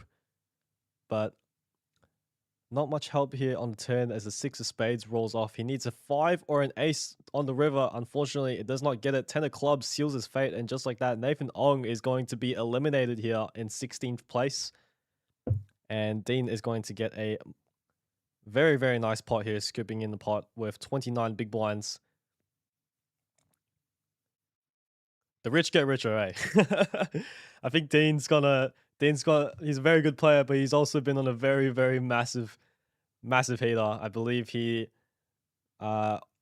recently took down our 7K main event packages from the 4 of a kind tournaments. So congratulations to Dean. I believe he took it down twice actually. So this man is made of money. And speaking of our main event packages, you can come down and play our 4 of a kind satellites. We have the qualifiers. I believe starting at $100 that can get you into the satellite, which will eventually get you into the tournament to be able to win a total prize of 3 main event packages, 3 main event tickets, and a Melbourne Millions main event ticket. So it's very much well worth it. The satellite, I believe, is around $400. So you're buying into a tournament worth $400 for a potential chance to get 7K worth of tickets. So I definitely think that is well worth looking into. Mr. Johnson in the YouTube chat says, are we sure that's Amin? He's wearing his jumper properly and not over his shoulders. Now that you say it, that's actually... now that you say it, I've actually now looking back on all the streams that I've commentated on and seeing him play here at Playlive, he's definitely got that style to him. He's always got his jacket wrapped around his shoulders, and he's always rocking those light blue jeans with him all the time. So that's a nice pick up there and quite a funny comment. So thank you, Mr. Johnson, for that. Nick Mooney in the chat says, yeah, Lucas got second in the 2.5K, I think. So yeah, he's a very capable player. Lucas is definitely not someone I want to be facing on the felt. So congratulations to Lucas. Very well played. Arthur in the chat says, when do the step 1 qualifiers start? I'm actually not quite sure about that one. Let me just double check on our website real quick, just to save you the time from going off the stream and checking it out yourself. But I do think that it's on the qualifiers are on every single night on the weekdays, and I believe it's on a Friday or a Saturday when we have the satellite start for the qualifiers. Obviously, you can buy into the qualifier to get a seat into the satellite, or you can just buy into the satellite straight for $400 and be playing for all 4 main event packages. But I will double check with that. I will double check with you on that very shortly. As we go back to the action here, Dean raises up the Jack 8 suited in the +1. And just like that, he's just going to get folds all around and pick up a nice pot here. It's always important to pick up the blinds in the ante. Very, very, very important for your chip stack, especially this late into the tournament. Every chip counts. And it always seems like that when you pick up a night, when you get a huge double up from the hand before, the hand after, you just tend to always pick up a hand and just take down the blinds or take down a small pot. So nice one there from Dean.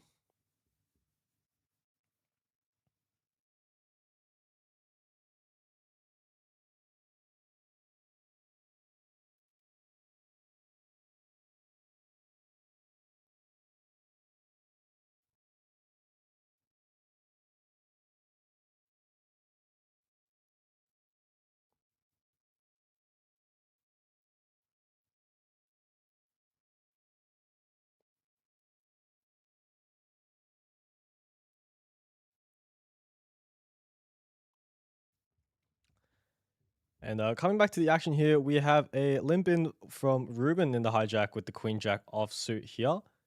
And it's going to fold back around to Amin in the big blind with the deuces. And he's just going to check back his option. I would like to see a raise here from the hijack with 2 offsuit broadways. You've got the chips to do it. You've got 30 big blinds. Throw in a min raise, and you could even potentially get a hand that's ahead of yours, just like deuces, to fold on post-flop action. Post-flop streets, sorry. And it's just going to go check here on the flop. King of hearts peeling off on the turn, and Amin is going to bet out for 1 big blind with 2 pair. And I think just like that, he's going to. Oh no, it's he's definitely got called down by Queen High for 1 more street. 8 of diamonds peels off on the river, and just like that, I think it's going to go check on the river, and Amin's going to take down this nice pot with top and bottom pair. It's always nice to win a pot with deuces when you don't flop a set. Just have a smidge of showdown to check all the way down to the river and win down a pot with top and bottom pair there with the deuces. So well played to him in there. Very, very, very vulnerable hand. Don't always want to get too out of hand with a hand like deuces. It's a very nice one to win.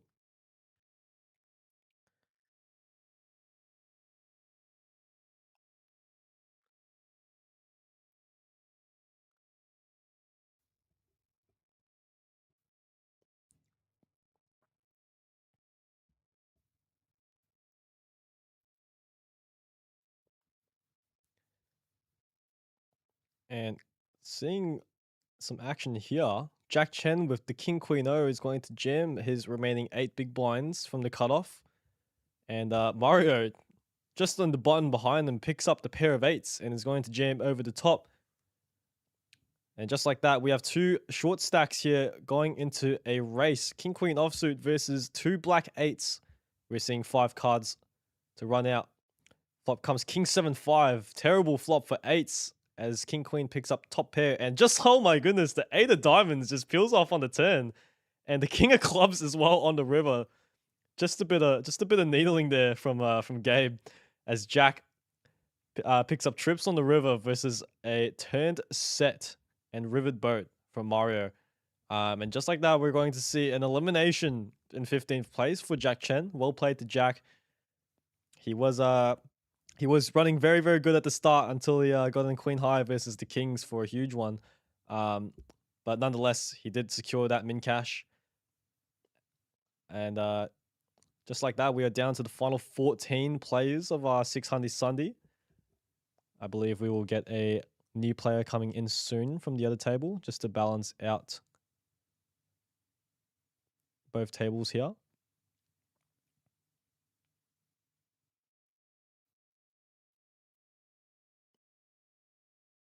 It's always a core, or the worst feeling ever when you get in and then there's a flip. If you have like ace king versus queens and the board comes ace or king high, and you just feel like you've locked it up, and then just on the turn of the river, your opponent with the pair turn or rivers is set. I always rather if I just start drawing dead on the flop, or at least make a sweat and peel the ace or king on the river, to suck out. But it's always the worst feeling because you always think you just get there on the flop, and you can finally let your guard down, and then you just get re-sucked out on the turn or river. But yeah, nonetheless, like well played to Jack. There's not much there you can do there with 8 big blinds, 2 offsuit broadways. Definitely good enough to jam there from late position. And we might get some blind on blind action here. Dean Blatt in the small blind with the 4-5 offsuit, going to be limping in and trying to see a flop. My man Michael in the big blind. Let's see what he's got. As he peels the Jack 10 offsuit with 17 big blinds. He's going to check this one back. I love this check back here. Your hand is definitely playable enough post flop. You don't want to inflate the pot pre-flop and possibly get check raised or limp raised off your hand. As we see a flop here of ace king king with 2 spades, Dean is going to lead out here from the small blind, and I don't mind this play. Big blind's going to be checking back a lot of trash that does not connect with this board at all. Dean is at the bottom of his range here, and a small bet could often always just take this pot down with the 5 high. But unfortunately for Dean, Michael has flopped a gut shot and is going to make at least one call to see one more street. Actually, he's going to go check on the turn as the 4 of hearts now peels off on the river, just giving Dean the best hand here with the full house. Now, it'll be kind of interesting to see what Dean would like to do here. I think a check or a bet are both fine. I think I would rather a check to try to get a hand exactly like Michael's to put in the bluff, and you can bluff catch with a bottom full house. Or you can also bet to try and get hands like Jack or Queen High to call. I definitely think Jack and Queen High can call on this board texture. Small blind is equally going to have enough trash here to be able to bet on the river to steal this pot. But Michael does decide to make the discipline laydown here with the Jack High on the King Ace 4 board. So well played to Michael there.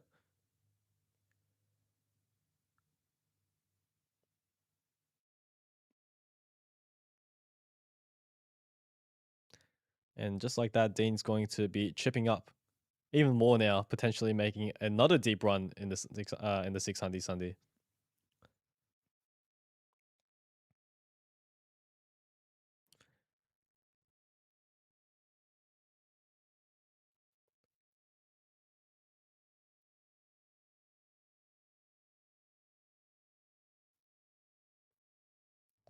Now we see a fold here from Mario in the hijack with the pocket fours. You could go honestly either way. I think pocket fours is good enough here, 6-handed, to be able to chuck in a little raise. But I can kind of understand why he would just open fold that hand. There's not a lot of good flops for him. There are still 4 players behind him, and 2 of them being Amin and Dean, both very good and capable players to 3-bet bluff in position to be able to get a hand like pocket fours to just have to mark pre-flop. So he does decide to let that go, and we get a raise here in the cutoff with Jack 8 offsuit and a defend here from Ruben with the Queen 10 of hearts. Both players getting a little piece here. Amin with the betting lead will continue as it goes check from the big blind, and he's going to lead out here for a small little bet, 25k with the gut shot on an ace king 10 board as the pre-flop aggressor. Always a very nice board to continue betting on versus the big blind's range. Ruben here has bottom pair and the gut shot as well. He's going to continue to see at least one more street. And it checks to him on the turn, and let's see what Amin decides to do here.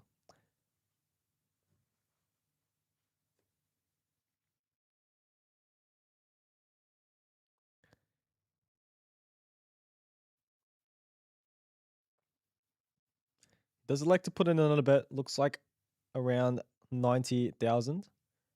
90,000 actually on the dot. And he's going to get a quick snap fold from Ruben here. So very nice bet there from Amin. Continued aggression is going to take it down here and get bottom pair to fold. And he's going to take it down here with the jack high. So well played to Amin there. Now, for the people who have just tuned in here onto the stream, I would like to know who you guys are rooting for, because we just got a table reshuffle. I was in the booth with Jose earlier from the start of the stream, and I told everyone and Jose that I was really rooting for my man Michael in seat 8 there to take this one down. And Jose was rooting up for my man Timothy Chambers earlier on in the tournament, who unfortunately busted out in a huge pot after going for a huge bluff, which honestly should have worked if Christian didn't end up rivering to top 2 pair. So yeah, if you guys would be kind enough to let me know who you are rooting for, just pop into the comments and I'll sweat them with you, and we'll see who here is going to be able to take down tonight's 6 Hundy Sunday.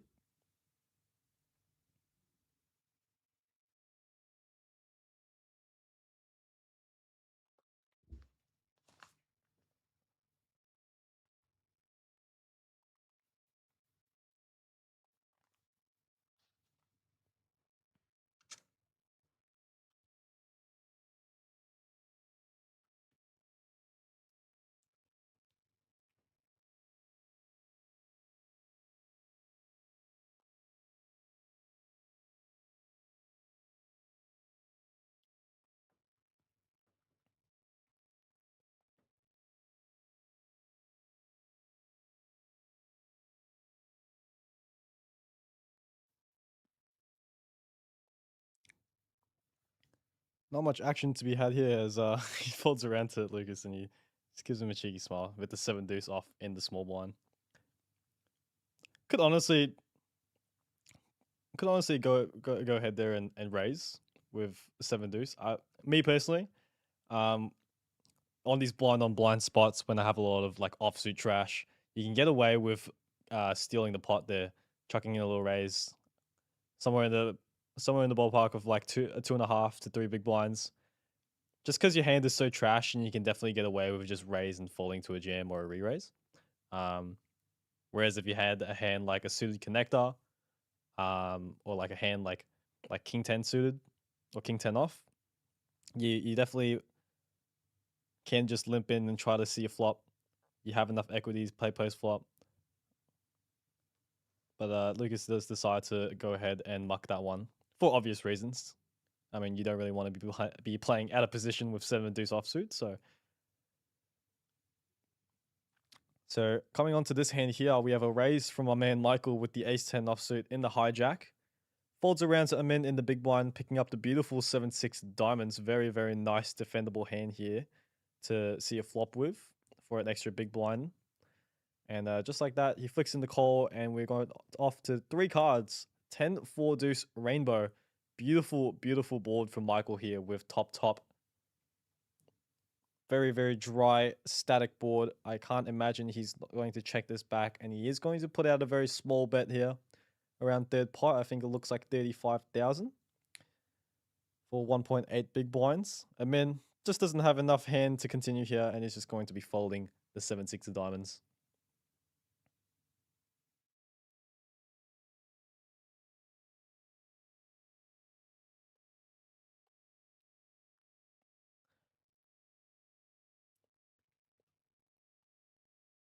Now, as we are continuing on here, not much action to be had. 6-handed. A lot of people are picking up a lot of dead hands. I would like to know, what are you guys' favorite? What's your guys' favorite tournament, like style or structure? I would say, like whether if it's like a freeze out or a PKO, mystery bounty tournaments, main events. I would love to hear from you guys' opinions.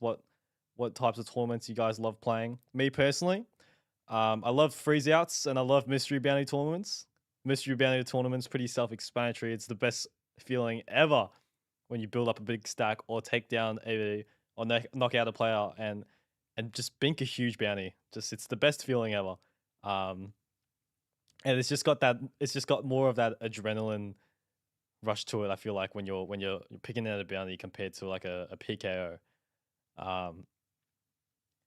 So I would love to hear what you guys have to say. There's a lot of different types of tournaments out there, a lot of which we have here at Play Live, hosted by yours truly, and we also have them on the live stream for when you guys want to tune in for when the series comes around, which we do have one for the final series in October if you guys are interested. So put some save up some money and come down in October to play our final series. We've got a whole bunch of different events for you guys to participate in.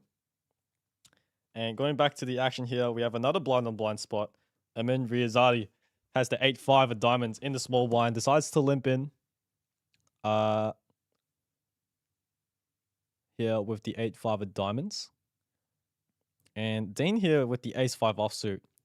He's going to make a huge raise. I believe it was around like 7 big blinds with the ace-5 off.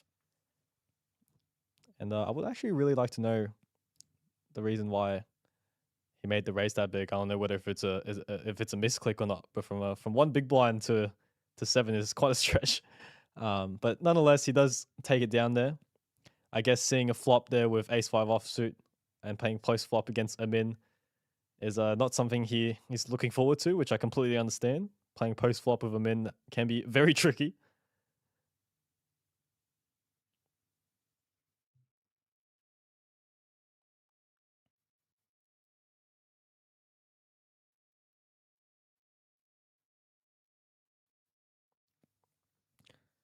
(10-5) suited here for Amin on the button. I imagine he's going to raise it up with the suited 10 here in position to try to steal the blinds. And it does look like he's going to make a raise here to 40,000. Quick fold there from Dean and Michael with the 6-9 offsuit in the big blind. He's going to make the call. Good enough to see a flop.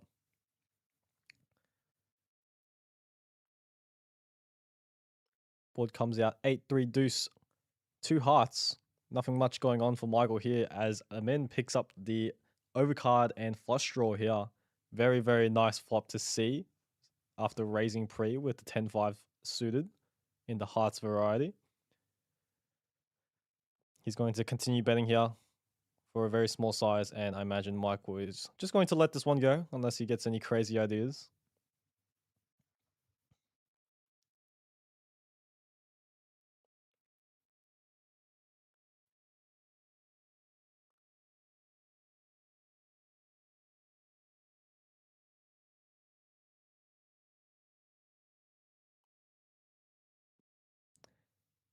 And after calling the action for the past 15 to 20 minutes, we've actually gone down to the final 12 of 124 players.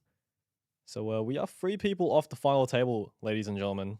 And I would really like to see who you guys think are going to take tonight's title down. I hope my man Winston Tan is still in on the other table. Hopefully he hasn't busted out just yet. It's probably a good sign that I haven't seen him walk up here into the commentary booth as he always does after busting out the 6 Hundy Sundy. So good luck to him if he's still in. If not, good luck to everybody else on the other table that we can't see right now on the live stream table. Michael here is going to he's going to pick up the 7 deuce offsuit in the small blind once again, and just going to be letting this one go off a short stack, which is fair enough. And Ruben's going to pick up the blinds in the big blind. Always nice to see a walk here when you're one of the middling stacks in the tournament.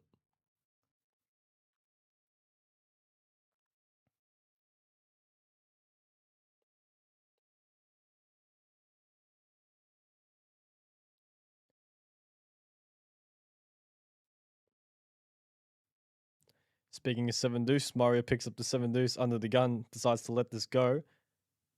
We picked up the next best thing with the 8-3 offsuit in the min. He's going to let that one go as well off in the hijack. Michael letting go the 10-8 offsuit on the button off a short stack. Fair enough. And Ruben here with the offsuit ace rag. Let's see what he likes to do here. And it looks like he is going to make a raise here. Blind versus blind, having an ace and raising it up is never such a bad idea. He raises it up to 85k, so pretty heavy raise here. Up to 4 almost 4.5 big blinds. And what does Lucas decide to do here with the suited king? It's a very weird spot because I mean, if you call here, you've already got 10 big blinds in the middle. You've got 14 big blinds back. It's definitely very tricky to manage. And with the suited king, as good as it is, blind versus blind, I think the best way is to let it go, and that's exactly what he does. Because when the small blind raises that big, you know, they can also have a lot of hands like King 10 or King Jack, King Queen that dominates you. And if the board comes King High, you're just going to get yourself into a lot of trouble. So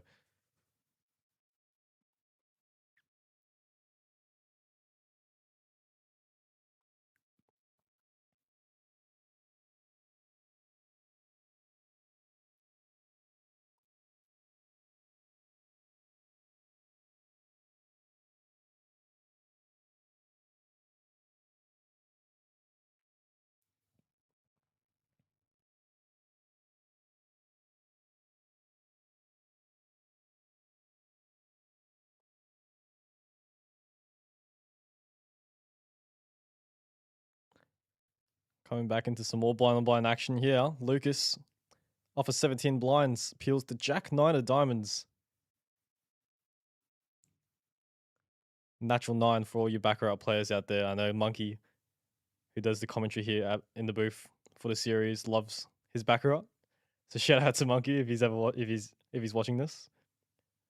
And Mario is going to peel the Ace Deuce of Diamonds. Very, very nice hand to continue here, and he's going to call and see a flop as it comes Jack 8 for Rainbow. Lucas picking up top pair here. Backdoor straight draws, backdoor flush draws. He's got everything going for him. And a very, very strong hand here, blind versus blind. With top pair, I imagine he's going to put out a small bet, which it looks like he's going to do. And Mario he's just going to let this one go with the ace high as he shows the ace of diamonds and flicks it into the muck.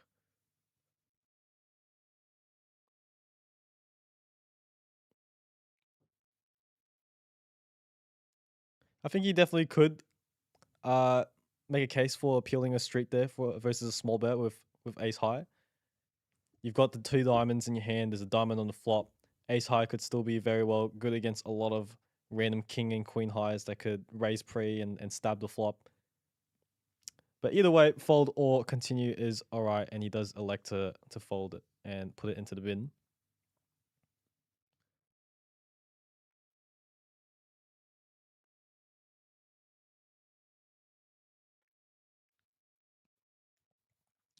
Now Ruben with a mystery hand here. It looks like he likes it as he's going to bump it up to 40k. Folds around to a min in the big blind with the 6 deuce offsuit. He's just going to put it in the bin as well.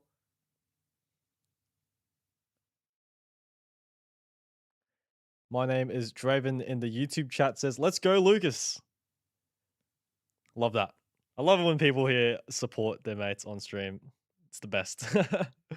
But I do believe Lucas has a very good chance at taking down tonight's event. He's a very capable player. He's got 22 big blinds, enough of a stack to even put the big stacks in trouble and gain the chip lead if he manages to find the double up. So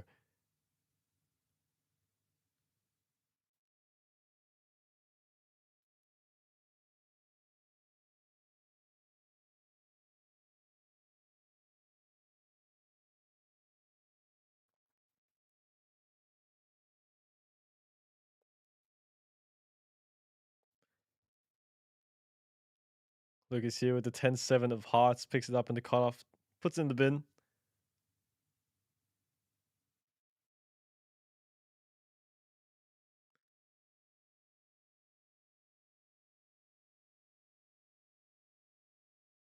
And Min with the ace-7 offsuit here is going to make the call.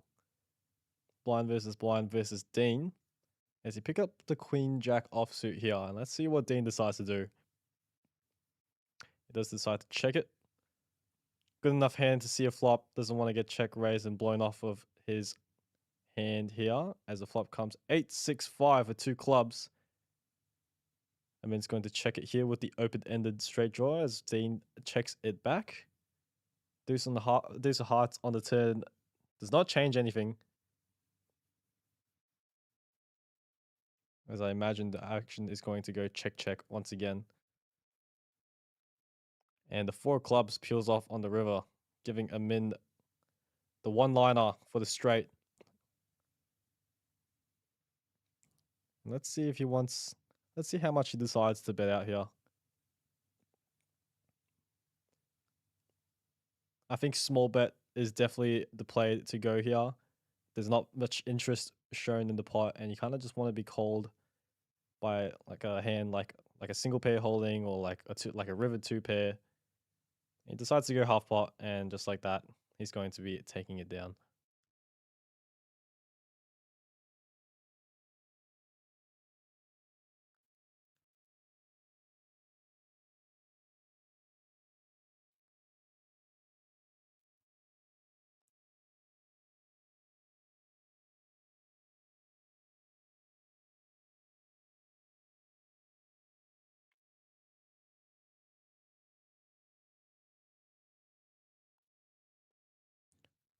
Yeah, guys, you will have to excuse me for a couple of minutes. Just need to head off to the bathroom, and I will be back with doing the commentary for you guys very, very shortly.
Sorry for leaving you guys. I'm now back, and it looks like we have some action here. We have pocket queens from Lucas in the hijack versus queen jack in the big blind for my man Michael.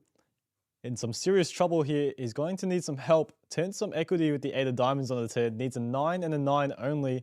Let's see if he can take it on the river. The 7 of spades comes off on the river, and just like that, my man Michael is unfortunately eliminated in 12th place.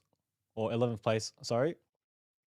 And Lucas is going to take down this nice pot here with the pair of queens. And I'm getting information from downstairs that we are hand for hand now.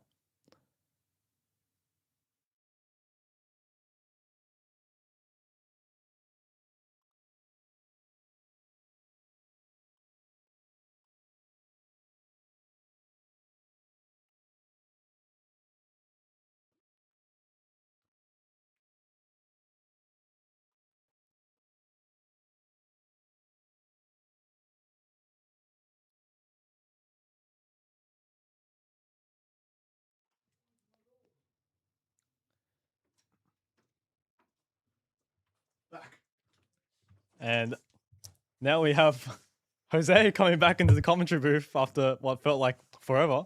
How are you doing, Jose? Sorry, guys, I am back. I'm sorry that I'm back, I think is what I'm saying there. You do have me again for a little while. It is, sometimes I got to do some work. Yep. So I was out there hustling for you guys, just so you know. You know, Jose is a poker TD, I'm a poker dealer. We're not meant to be in the commentary booth, but we're trying our best here to entertain you guys for what looks to be a bit of a long night. What? We have, I missed on so much action. we have got 10 people left for the... I do not see your pick. No, as he just got eliminated actually, as he walked into the room. So he kind of brought the run bat in into the room with you as my man Michael got eliminated.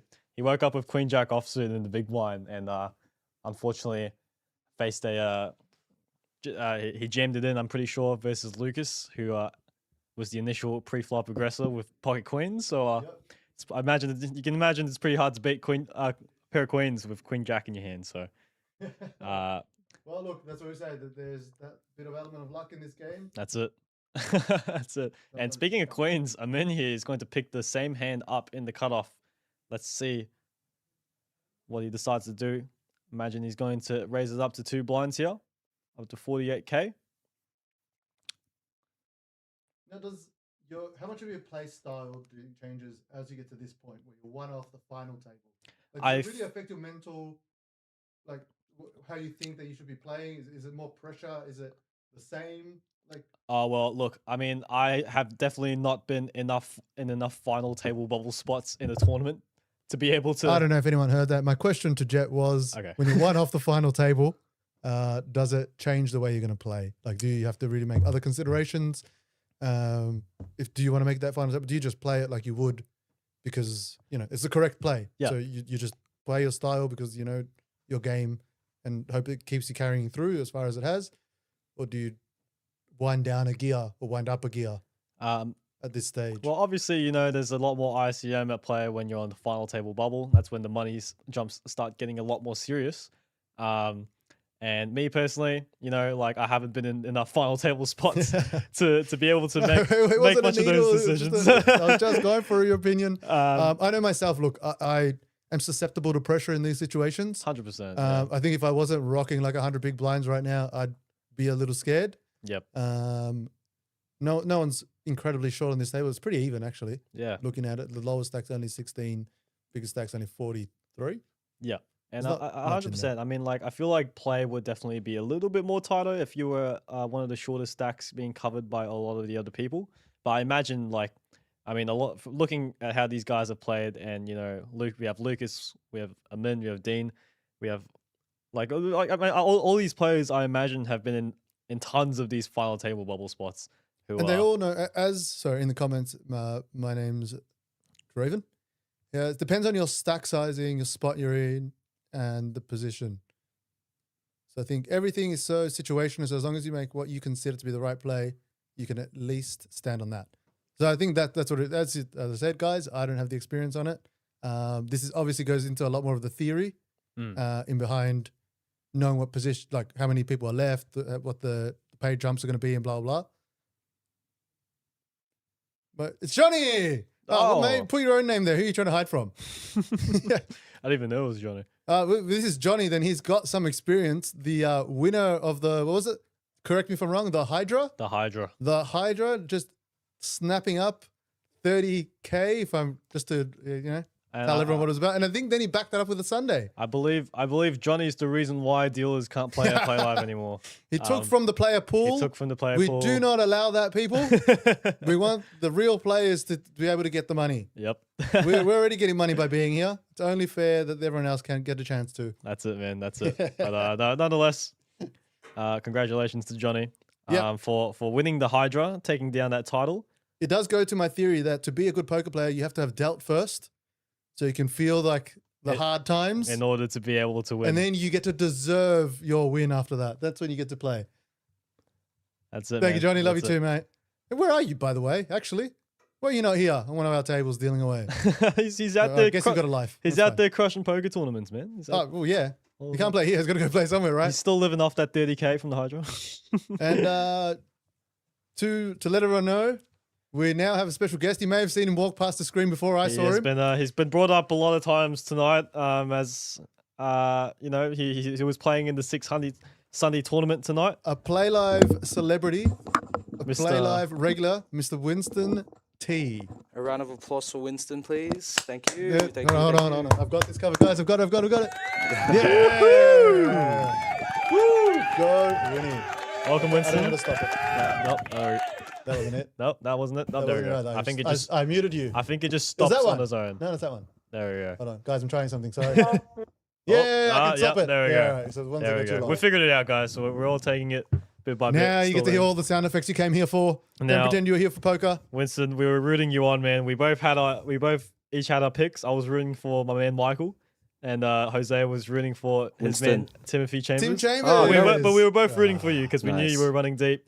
And we did also mention that you'd be joining us in the commentary booth later, just because you've done it the past 3 weeks after saying that you would come into the commentary booth. We do some commentary, but I just keep running deep. You just keep running deep, man. So I mean, that's probably. We think you do it on purpose. I think that's why. It's like one of those anti No, things. it's where actually if I like say a- I'll do it, this is how I'll run deep. Yes, exactly. It's a psychology thing. Like I'm gonna bust out anyways. I'm just gonna go commentate, and then I don't bust out. That's it, man. That's it. But you know, you've been having a lot of deep runs here at for the 600 Sunday, Winston, and I would like to know what was the bust out hand tonight for you?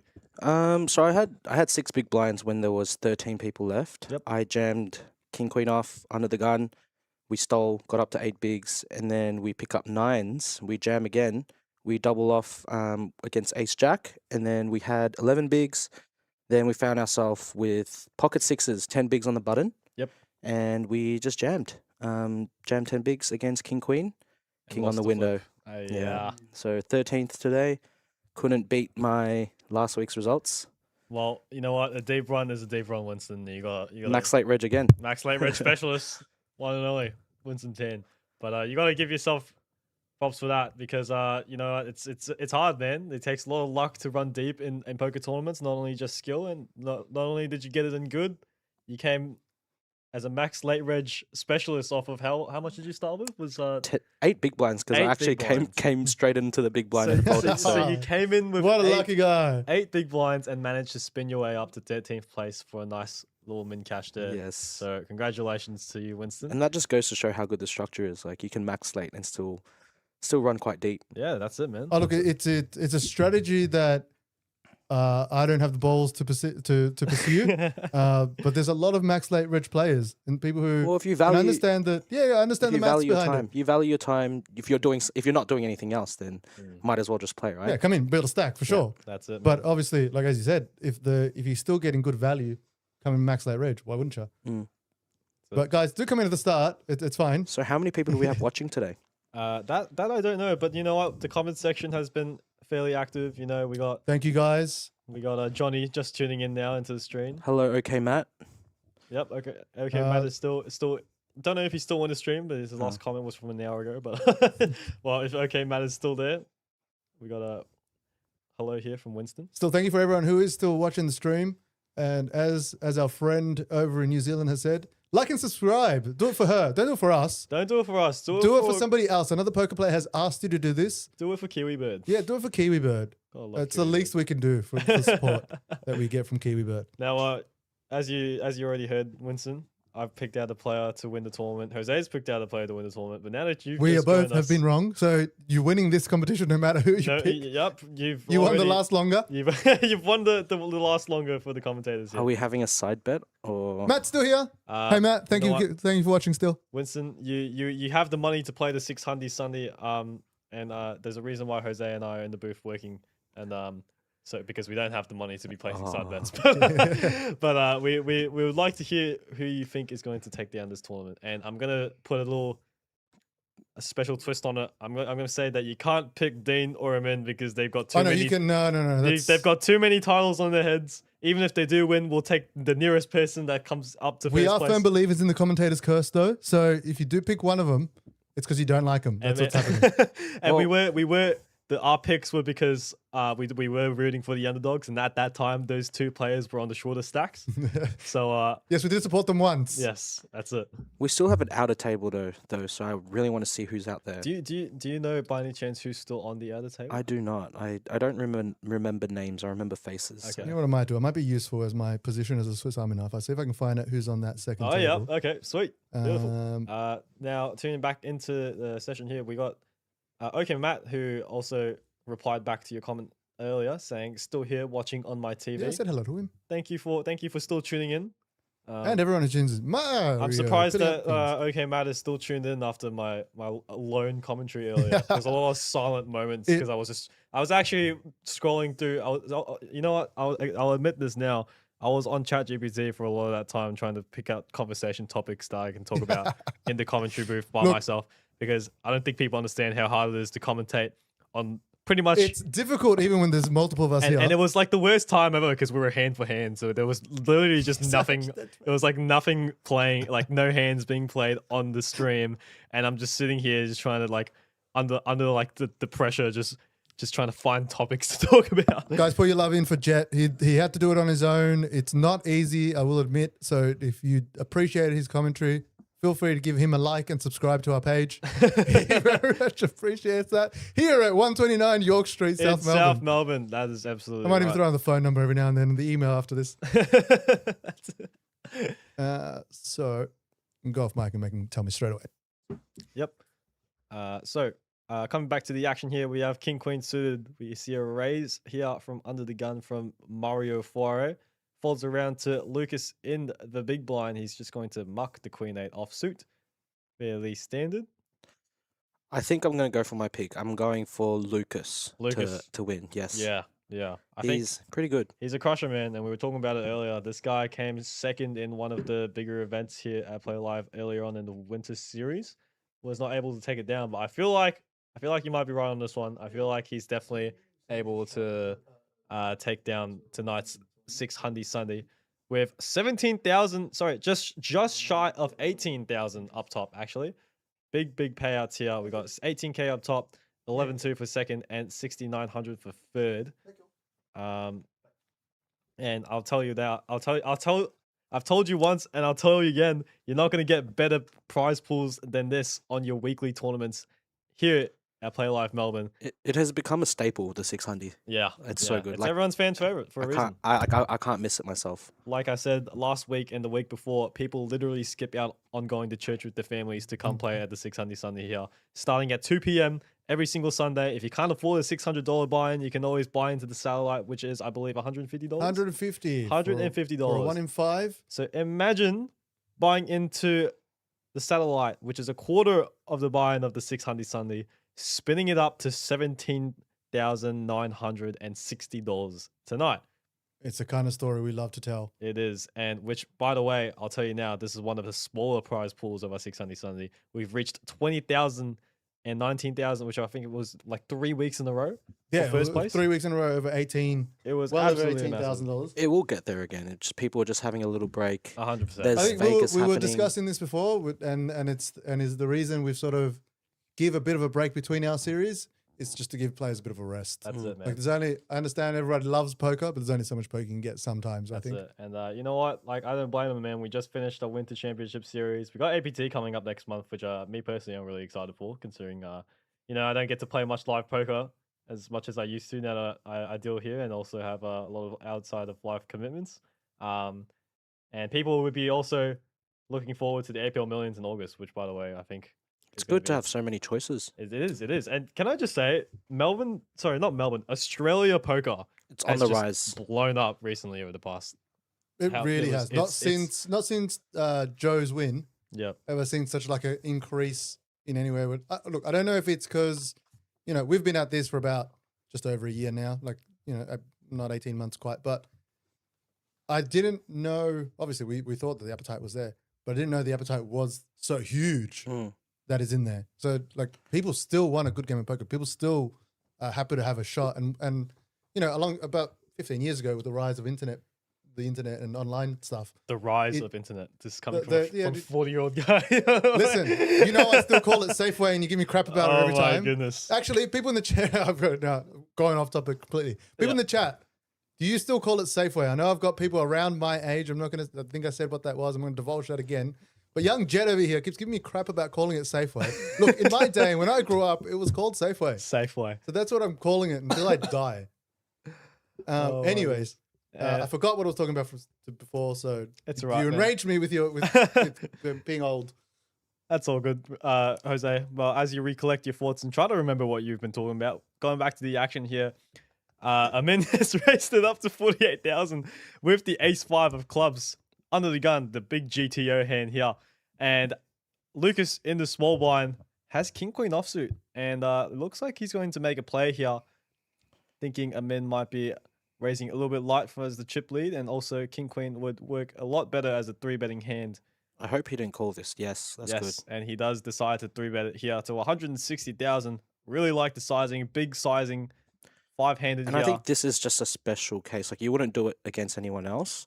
Against Amin, who's the chip leader on the table, he should be opening wider than anyone's range. So That's it. And we are on the final table bubble. So he will be taking advantage of the spots like this. Now, I'm gonna pass this hand analysis over to Winston Wow. here because I would like to hear his opinion on it.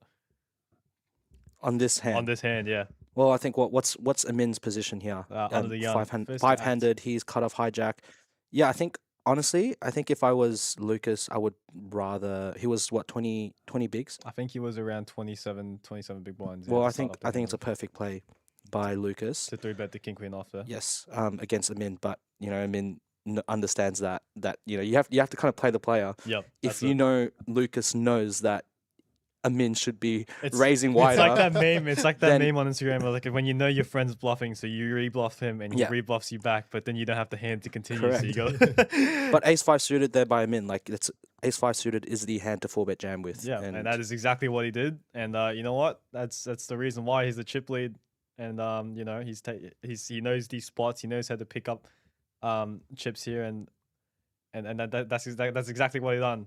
He denies equity from a hand like king queen, just gets it in on the bubble, puts max pressure on Lucas there. and Like he let's just say lost if the it was bubble. Jose in Lucas's spot and he 3-bet there, I if I was Amin, I wouldn't 4-bet jam that. Do you understand? It's like yeah. That's right. Jose's Yeah, such a good player. Yeah, that's it, man. You just give him all the credit there. Jose only has aces, kings, queens there. So That's right, guys. If you ever play with me, remember Now, that. what would you? Now I'm curious to hear your opinion on this, Winston. What if he had a hand like king queen suited there? Do you think that's like good enough a hand to want to see a flop? Lucas, In Lucas's spot, yeah, because I can understand free bet folding a hand like I think king queen there's off. what I've been trying to learn is jams off like a 30 big effective stack. Yeah. And I think a hand like king queen suited, king jack suited against a chip leader, I would jam personally. Jam. Yeah. Okay. I would personally just jam king queen suited there. Yep. I don't really like the call, especially against a chip leader. Yep. If it was someone like Dean Blatt, who's a middling stack, or Mario opening off 22 bigs, Yep. might be a little bit of a different story. Gotcha. But again, with a hand like king queen suited, I would just put it in. If it's like 25 bigs, 25 bigs effective, 5-handed, Yep. just put it in. Yeah. Right.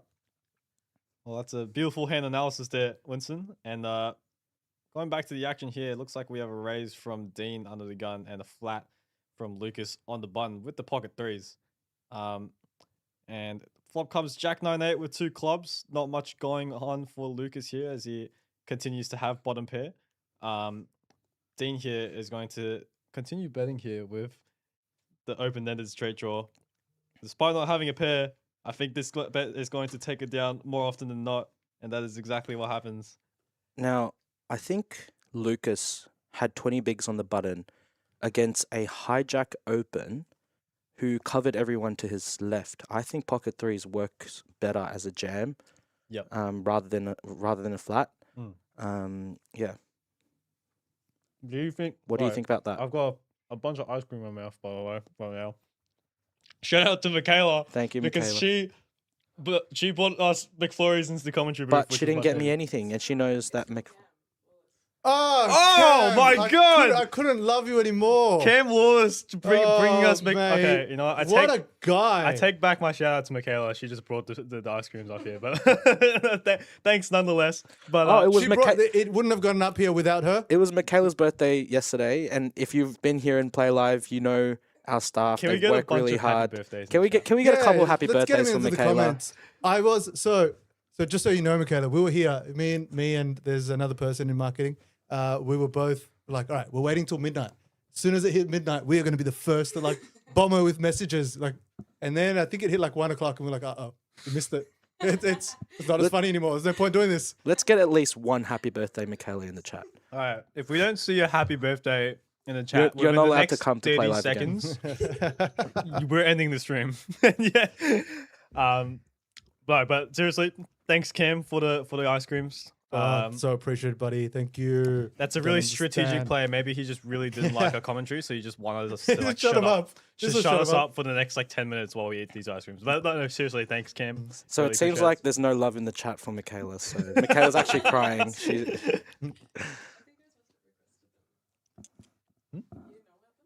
what? Dude, no.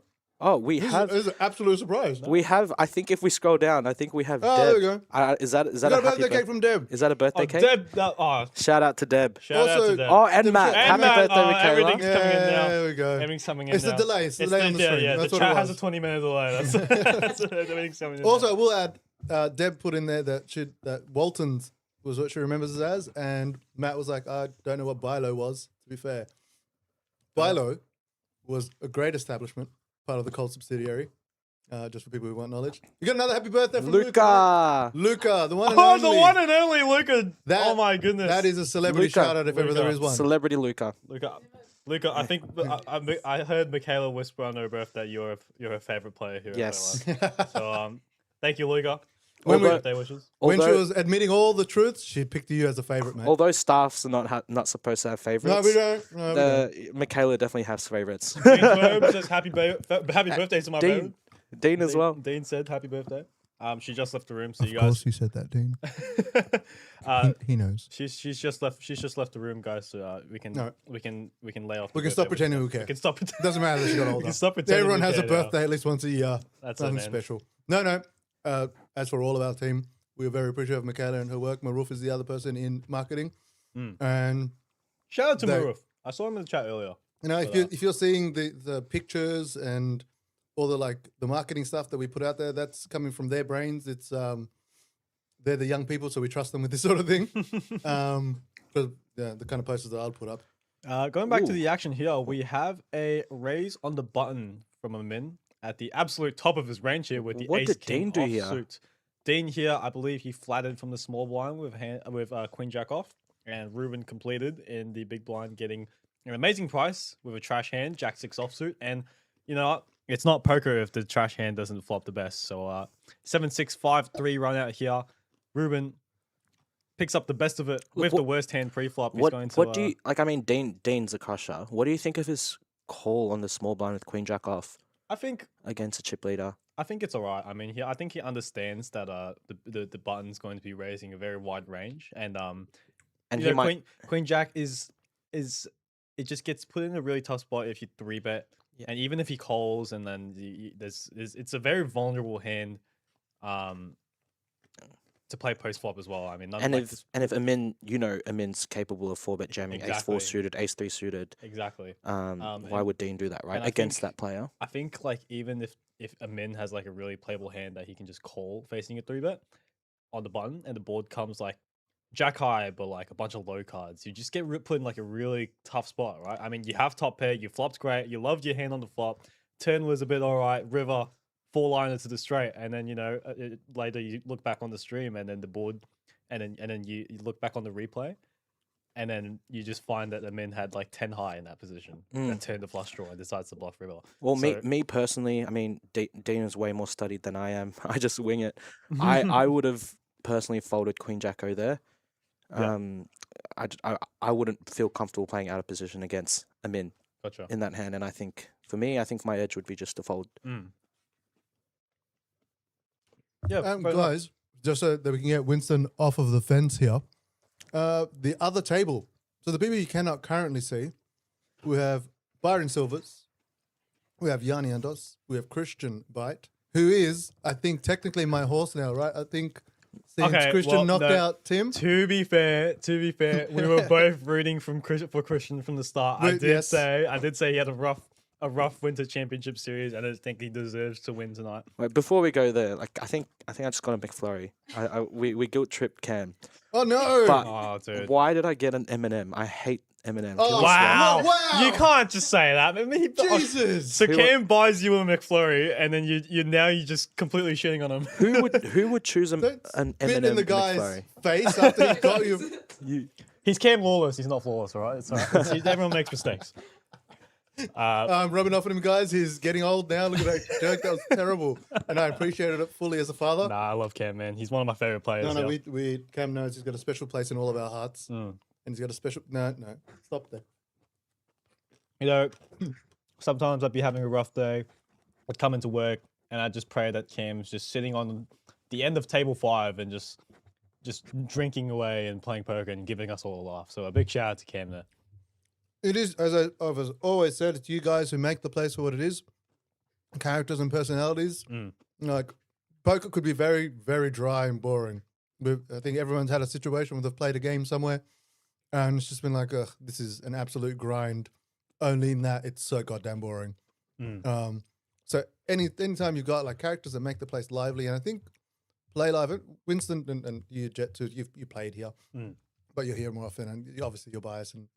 And Winston will never say a bad word about it while we're here, but I think the vibe is pretty good here. Like, it's pretty chill. Everyone comes in and is as much. I've lost my mic. As much as they come to play some serious poker, they come to have fun. 100%, man. And I think Playlive's definitely got that it's got that atmosphere, you know. And sure, you can go to the casino and play some poker, but it's kind of just like an in and out. Like, no one's really talking and stuff. And sometimes you do get the occasional tables where everyone's having a laugh and Yeah, you might get some people you're familiar with playing with, but I feel like the vibe is. But I feel like It's different. Playlive is just a lot more of like a really close and friendly community type of like place to play poker. Yeah. You know. Me personally, as a player, I like to have I mean, you want to come to a place just for the poker. Sometimes I feel like, I love going crown during the series, but me personally, I like to be able to go out to have a breather. Like, you're just a step away from like seeing the fresh air. You have to walk down 3 floors and get outside to you know to get a smoke or like, you know, get some fresh air. In the basement, for those of us to remember, where they used to chuck poker down in Crown, right at the bottom, remade a car park. We went and put you in a car park, put you on a nice table, and we'll feed you and give you a drink. Let's go back to the action here. So we've got Dean Blatt opening from basically the hijack, because we're 5-handed. With Ace Jack offsuit off 26 bigs. Amin's just done a standard defend here with Queen 8-0. Pretty standard c-bet. I would assume that Amin would just be calling here. Yeah, I mean, it's just such a dry board, right? 10-8 deuce rainbow. There's going to be a lot of hands that Amin defends that has to fold here, like 4-5 suited and stuff. And he does decide to make the call. Just like you said, Winston, absolute professional, just knows exactly what's coming, when it's coming. It's a nice change of pace for the person who's commenting to actually announce something, and then it happens. Yeah, I know. It's not what we're used to here. You're confusing the viewers, mate. Jack of Spades peels off on the river now, giving Dean top pair, top kicker. Sorry, 2 pair now with the top kicker. Jackson deuces with the ace. Dean has to get some value off this, and I really hope Amin does one of his crazy bluffs here, just for fun. 100%, man. We would love to see some action here. Oh, he's reaching to the big chips. I don't think this is a crazy bluff, though. I think he's actually betting here for value. I mean, you've got 2 pair here. You have a pretty strong hand. Small bet. Yeah. Small bet, yeah. 85k. Try to get called off by a hand like, you know, pocket 7s or like some random ace highs that don't believe you. And I like the block bet here, because if he checks and Dean should be betting like maybe 2/3 of the pot, he actually loses more. But I think Dean is good enough to, you know, maybe value raise here. And as you say that, he makes the value call as he puts in the single chip. But you see how that block bet works so well. 100%, man. My question here is, considering the positions they're in, is it really hard for Dean to not assume that he has something else on that board that would beat him? He's playing against a big blind. I think Dean. You have to assume he goes wide. Look, I'm using the knowledge I'm getting from you guys slowly. Look, I mean, okay. I think Dean is smart enough there where he knows he has the best hand. Is the question? I think the question he was asking himself in that spot was, can I get paid off by a worse hand if I raise? So I think that's the reason why he called, because he knows that Amin is definitely capable of turning his hand into some crazy bluff, holding a singular spade when the spade completes on the river. And I think Dean is also smart enough to know that he's not going to get paid off by a lot if his opponent is just holding an 8 or like a small pair or a 10. He's only really going to get check raised by like a deuce, you know, that defended the big blind and turned trips, or like I think the only really hand that he finds a call from there with is maybe like a hand like Queen Jack. And against, I think because they were the 2 chip leaders on this table, maybe a more passive route is more favorable, which is what Dean did. I think if I was Dean and someone's just led block bet the river, and they have no 4-bet bluffs, I think I don't mind a re-raise there. Like, you could re-raise for value and then snap fold if they 4-bet jam. But against Amin, he has so many bluffs there, 4-bet jam. So 100%. I think the call there by Dean is the play. 100%. Do you think it's better if he called just flattered there with a hand like Jack Knight or Queen Jack than the hand like King Jack or Ace Jack? Yeah. Yeah, because definitely like a hand like King Jack or Ace Jack can definitely raise their full value. I get what you mean. But coming back to the action here, there was a raise in pre-flop from a min with the 8-9 offsuit and a defend from Dean Blatt with the ace-4 suited. A min flops top pair on 8-7 deuce, decides to c-bet this board and gets looked up by ace high, and just a dream turn card for Mr. Dean Blatt here as he turns top pair and the ace of hearts. I Peels think off on this the would turn. just go check. Why do you think you'll go check here, Winston? I mean, Dean's just 10 top pair. A lot of players would say, oh, I got to bet on my hand for value and protection now that he's got a weak ace. Let me guess. It's because they're both blinds. Sorry, I need to check my understanding now. Well, I mean, learning, maybe. again, I'm not as well studied as Dean and Amin, but for me, I think ace-4 suited is a weaker ace, and also blind versus blind. It's usually when people bleed out the most. The pot gets inflated a lot, big blind versus small blind, and it's actually one of the spots that you should be studying most because it gets played a lot. Most of your EV can be earned during blind versus blind, so you don't really have to be inflating the pot with ace-4 off there, ace-4 suited here. Yep. Completely agree with you there, Winston. Absolutely professional advice. And for all you people here who are tuning into the stream and just heard that, you can actually go home and get a free trial at Octopi Poker, which is our sponsor. And see, God, I love you, Jen. You're so good at this. And study those spots, those blind on blind spots. You get a lot of access to a lot of different types of poker spots that you can study at home. And so look at this, like that check on the turn has actually made more money for Dean because now Amin has to call, right? Like, he can comfortably value bet this river after it goes check. Yeah, sorry to cut you off there, but I think he's decided like to a go minute for one of those crazy bluffs you were talking wow. about here. He decides to raise the 8-9 offsuit on the river as the king of clubs peels off, understanding that he's the pre-flop aggressor and he's gonna have all the random, he's gonna have all the suited junky like ace 7 or like king 7 suited or king 8 suited, Yeah. right? Well, it's good that Amin knows that his 8 is not doing well. It's definitely just after it goes bet on the turn, bet river. So Amin knows he's behind. So he's definitely, going for it this time. Wouldn't put it past him. I really like this play actually. This is a really good play from Amin here, and it's just gonna put Dean in the miserable spot with. Well, as soon as he pushed out those chips, Dean chucked out 2 of the cards, just going, I'm going to have to think about this. And we've seen him sort of, this face that he makes, he's analyzing the hand, he's working, look, you can see him working it all out. Yep. Just trying to decide. And look, I want to see if he actually gets there for his decision. Because as you guys say, I reckon it's probably been put into the blender here. Yep. And I think Amin is, Dean is, he does beat, he beats quite a few hands, but he's also beat by a lot, right? I mean, like you got top pair no kicker here, and wow, he just decides to let it go, and just like that, Amin's going to. And is that the player?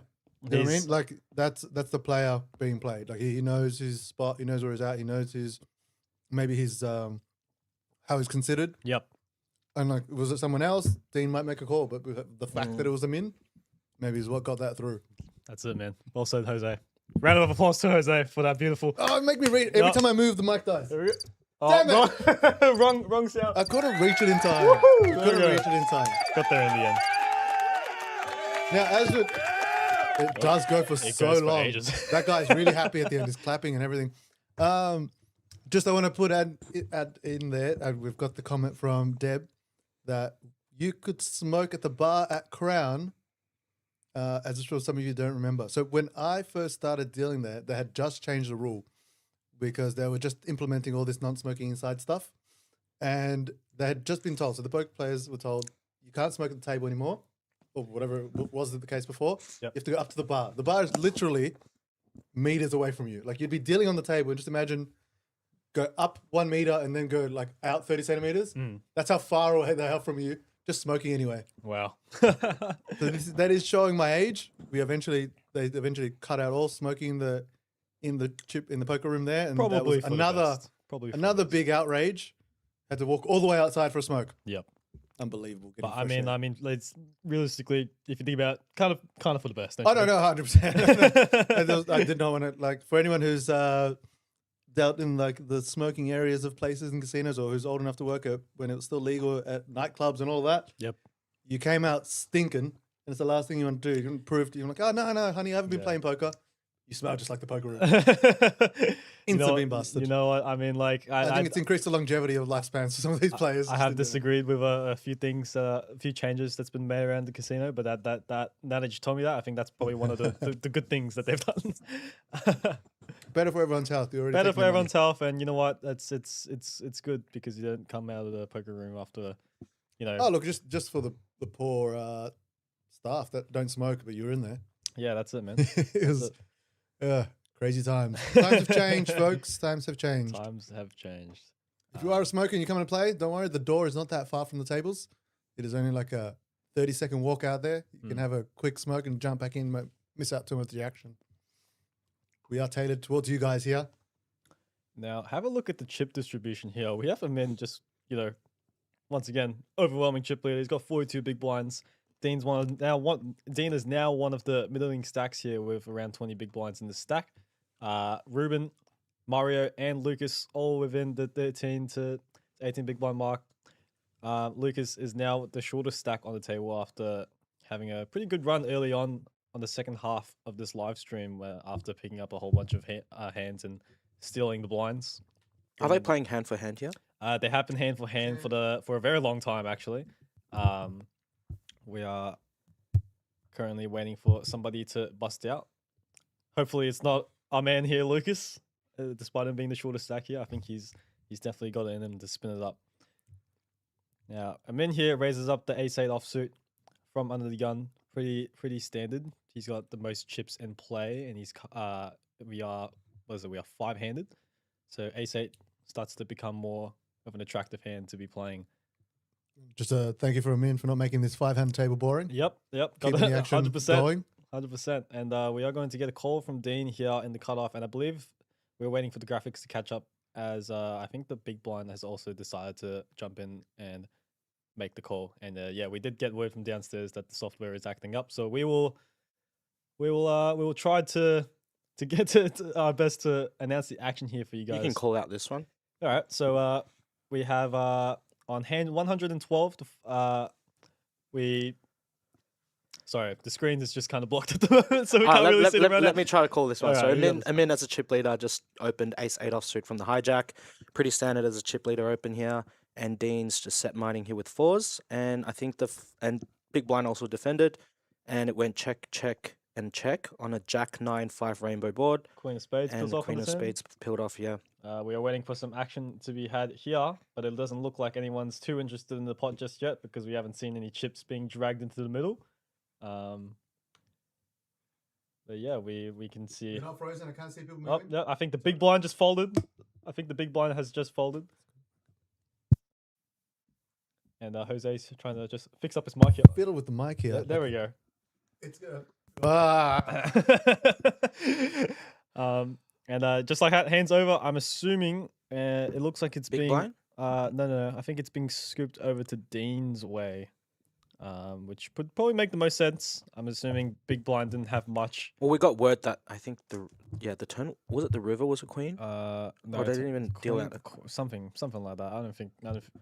Nonetheless, I'm pretty sure Dean did end up taking down that hand. It looks like the chips got pushed over to the far right corner of the table here. While we wait, did we actually force you to pick a horse here, Winnie? I did, and I mean, I wanted Did to we wait. go with what was on the other table? No, I can tell you what's on the other table. Oh, That's yes. why, because I have the Let's go. list. So I mean, now, I'm not that great with names. so- using the power of my position, I got someone to send me a quick picture. I'm rooting for Christian. So we got Byron Silvers, we got Yanni, we got Christian, Nelson Moody, and Jesse May. They're the only people who are not at this current table. Well, I mean, my top two would be Yanni or Lucas, I reckon. Yep. Yanni's such a great guy. I think he's a great player as well. Knows how to exploit and is not scared with his chips. So, I think as we spoke about that, Lucas is now just open jammed 13 bigs on the button with ace jack offsuit, and I assume that there's going to be a call here. Do Hi, you think Mario. do you think open jamming here is the best play off 13 bigs, or do you think it's best to min raise and then juice a hand like ace 10 or ace 9 to rejam on No, you? I think a hand like ace jack O on the button, I would prefer just a jamming, Yep. like jam that. I would start maybe clicking like weaker ace x, Yep, so that you can easily fold that out, and you Yep. can balance that with your ace king, ace queen. gotcha. With a middling, I would say like ace jack. With ace queen, you'd probably start min Min clicking. click inducing, yeah, Yeah, yeah. I think ace 10 as well. I would still jam. Yeah. So the bottom would be what, ace 8. Ace 8, I think that's when I would start min clicking. Okay, right. So it looks like Amin's in a pretty looks like he's in a pretty difficult spot here. A lot of people would kind of just look at Jack 10 and just put it straight into the muck. But what do you think? What do you think Amin's thinking about this spot here? Do you think he's capable of just He's definitely not calling here. jamming like a like a small pair? No, He's just definitely pulling just his leg, put it making into him the sweat, making him sweat a little bit. muck. And just like that, Lucas is going to chip up a little bit here, just a bit of life into his. But yeah, just on matchup that, stack. just on that hand actually, like on the button, Mm. you actually want to be playing a lot of your ace x, all of your ace x, Yeah. even ace deuce, ace 3, ace 4. Yeah. So, but because of ICM, I would probably shave some of those off. Yep. And I'll probably make ace 5-0 my bottom there. Gotcha. So with ace 5-0, I think I'm just gonna min click up to like ace 8, Hmm. and then start jamming ace 9, ace 10, ace Okay. jack. Start inducing ace queen, ace king. What do you think about that? I think that's a pretty valid answer, to be honest. I mean, like you got the ace on the button. It's good enough to raise, despite of how weak the ace is. Like you said, you know, you want to jam like ace 8, ace 9, ace 10, and honestly, like off of a 13 big blind stack, when you jam hands like that, yes, you sometimes run into better ace x, but versus chip leader in the big blind, you can definitely get called by a hand like ace 5 off or Mhm. something, just because you're capable of jamming like king queen over, right? Yeah, That, yeah. that the big blind thinks you're ahead of. So I like that analysis there, Winston. Despite you pulling out your phone, probably have GTO in there, pulling out your charts. He's definitely using Octopi, mate. Definitely, Using and he Octopi. actually no, you're not looking at his phone now. He actually has a subscription to Octopi Poker. So for you guys who don't know, we are sponsored You here. want to get as good as Winston, almost as good as Winston. Almost as good as He's been Winston. using the app for longer, so that you got to use and stay subscribed. Yep, That's how you get better. that's it. And we have a mystery hand here from Mario as he raises up the button. Off a Oh, 16 everyone's turn to blind. guess. Everyone's turn to guess. Okay. 14 bigs is raised. Yep. Team Black has defended the big blind with 9-7 offsuit. Let's see what the action is going to happen here. I believe Dean has checked. Can I guess? I Oh, think the flop's out. I'm going to give him 2 hearts. I'm just going to go with that. I'm gonna say it's actually a quite a strong hand from Mario. Yeah. I mean, I don't know who Mario is, but I mean, just based off like initial instincts, I think opening off the population opening off 14, 15 bigs is quite tight, and I'm wrong. He just No, folded. He just mucked it. Yeah, he just mucked. Well, I mean, you could. I mean, he still could be strong. Maybe he had a hand like ace 10, Ace king, ace ace 10, queen. ace king, ace queen suited. That or is a bit- something, yeah. You know, like he could still have all those hands there that just can't continue versus a lead on the Comment reckons Jacks plus, so Jacks, or better. plus. And I believe you know what? Maybe Mario just put him on a set and decided to fold Jack on that flop. So he could even be right there because we'll never know what he has. Don't know what the second comment is there. PRXYGT8 45. If you want to translate that for us, or just let us know what that is. I will give you a lol as well. I'm sure it was funny. Speaking of ace king suited, Lucas is going to pick it up here with ace king with the spades variety off of under the gun, and he is going to elect to min raise off of 15 bigs here. And you see a lot of players would actually just strip it here because they're scared.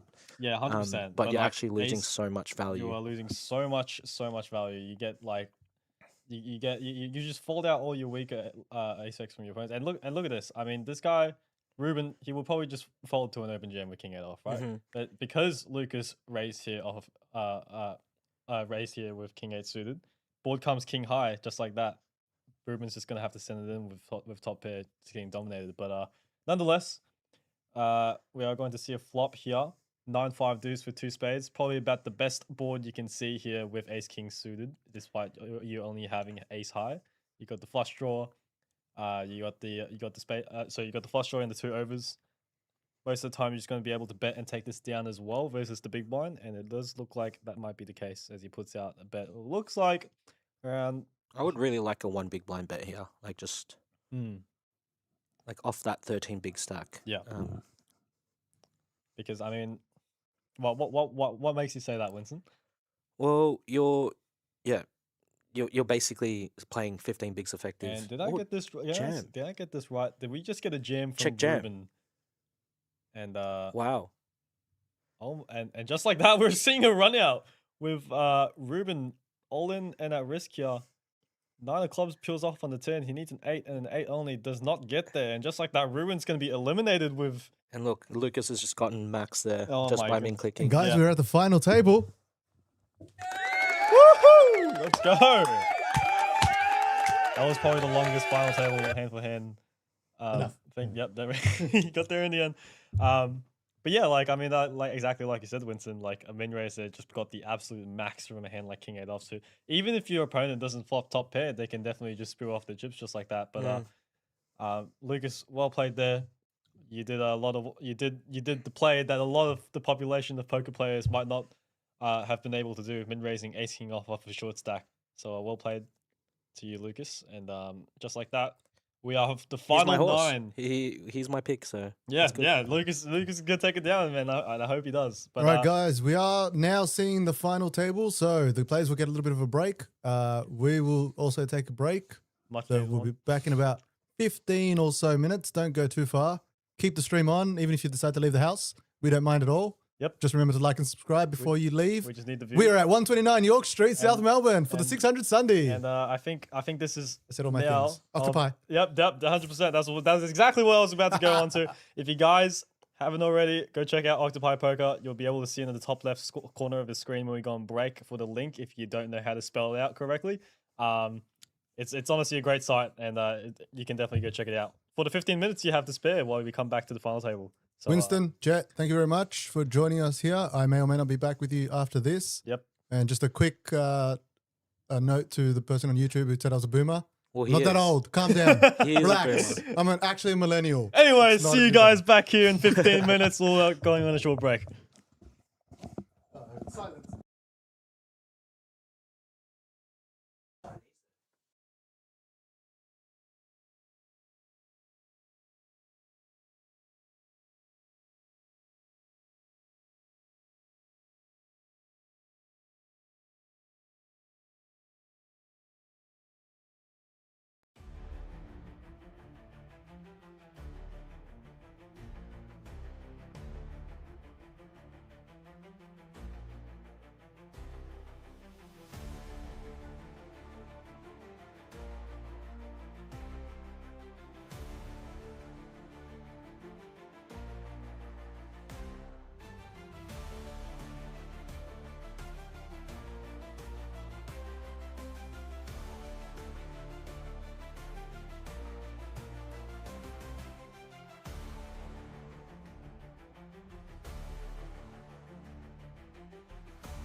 Ladies and gentlemen, we are back here for the final table of the Play Live Melbourne's 6 Hundy Sunday. I am currently in the commentary booth with one and only Winston Tan. How was our break, Winston? How was the break? It was How was the pretty break? good. It was pretty I good. finished off the McFlurry M&M that I did not want. Oh, yep. But nonetheless, huge shout out to Cam. Thanks for the. Yeah, just gave us an Uber Eats order, not even from the venue. He's pretty- not even here. No, I know, man. I didn't even get to see him What a guy. during the break. I would have thought he'd Thank be you, downstairs. Cam. But coming back onto the action here, look, let's see the lineup here because some people here we didn't get to see.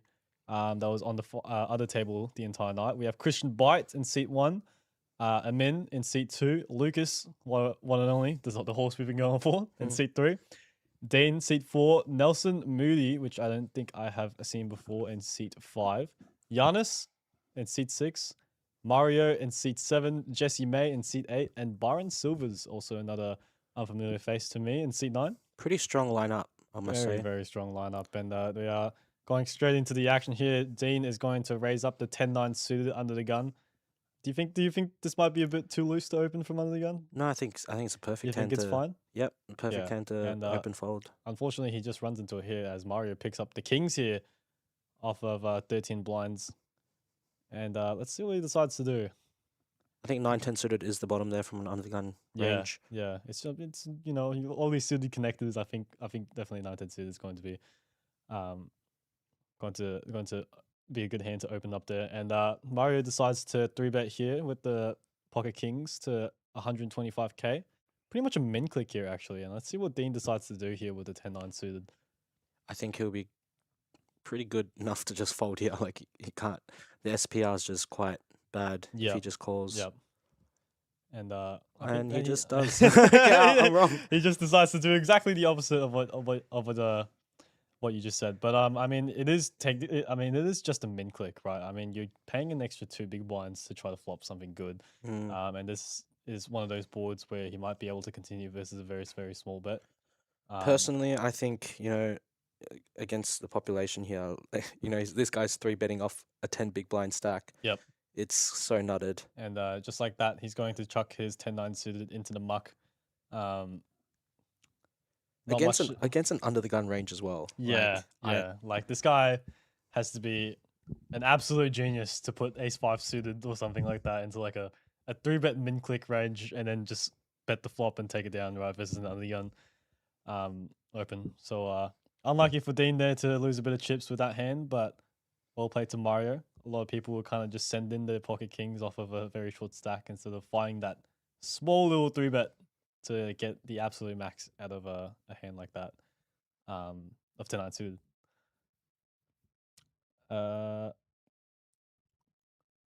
Now,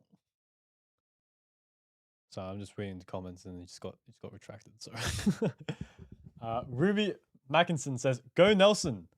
So clearly, there's some people in the chat who are really rooting for Nelson is Nelson Moody Yep. from Under the Gun. Yeah, he's. I don't think I've seen him before. Have you seen him before? No, here? I haven't. No, but it seems like a new face here at Play Live. And was you know he what? the one with kings? No, I believe he's the one with the snapback hat there. Yeah. And as you can see, right next to Dean. So we have a raise from Giannis here from the +1 with ace queen offsuit. Folds around to Amin on the button here with the king jack. Makes a pretty disciplined fold. I like this. It is an early position raise. King jack is not going to do very well against a lot of the hands that they're going to have in that spot. And Dean's going to find the pocket 5s here and defend from the big blind. Just waiting for the graphics to catch up. Now, going back to what we were saying earlier, Winston, Yes. why would you say that 10-9 suited is like the bottom there of what you'd raise from early position? Why not like 8-9 suited or 7-8 suited? What's the difference?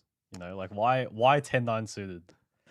That's a hard question. I don't know. This is based off memory. Is it just based Based off off like what the memory. graph says? Yeah, I think based off memory, chip EV Yep. 9-10 suited is just from what I've learned is the bottom of the range there. Because Something like 7-8 suited. 7-8 suited would be more later positions. Yeah. You have so many people in front of you. You're playing 9-handed, and yeah, you don't want to be opening a hand. I Like- guess so, and 100%. You're 100% right. You got to be a lot tighter. But the question I would ask myself there is, if I'm opening a hand as my bottom, like as if I'm opening a hand like 10-9 suited from early position, I'm gonna have like you could get like king 10 suited or ace 10 suited that will just flat you from later positions, right? Not three bet.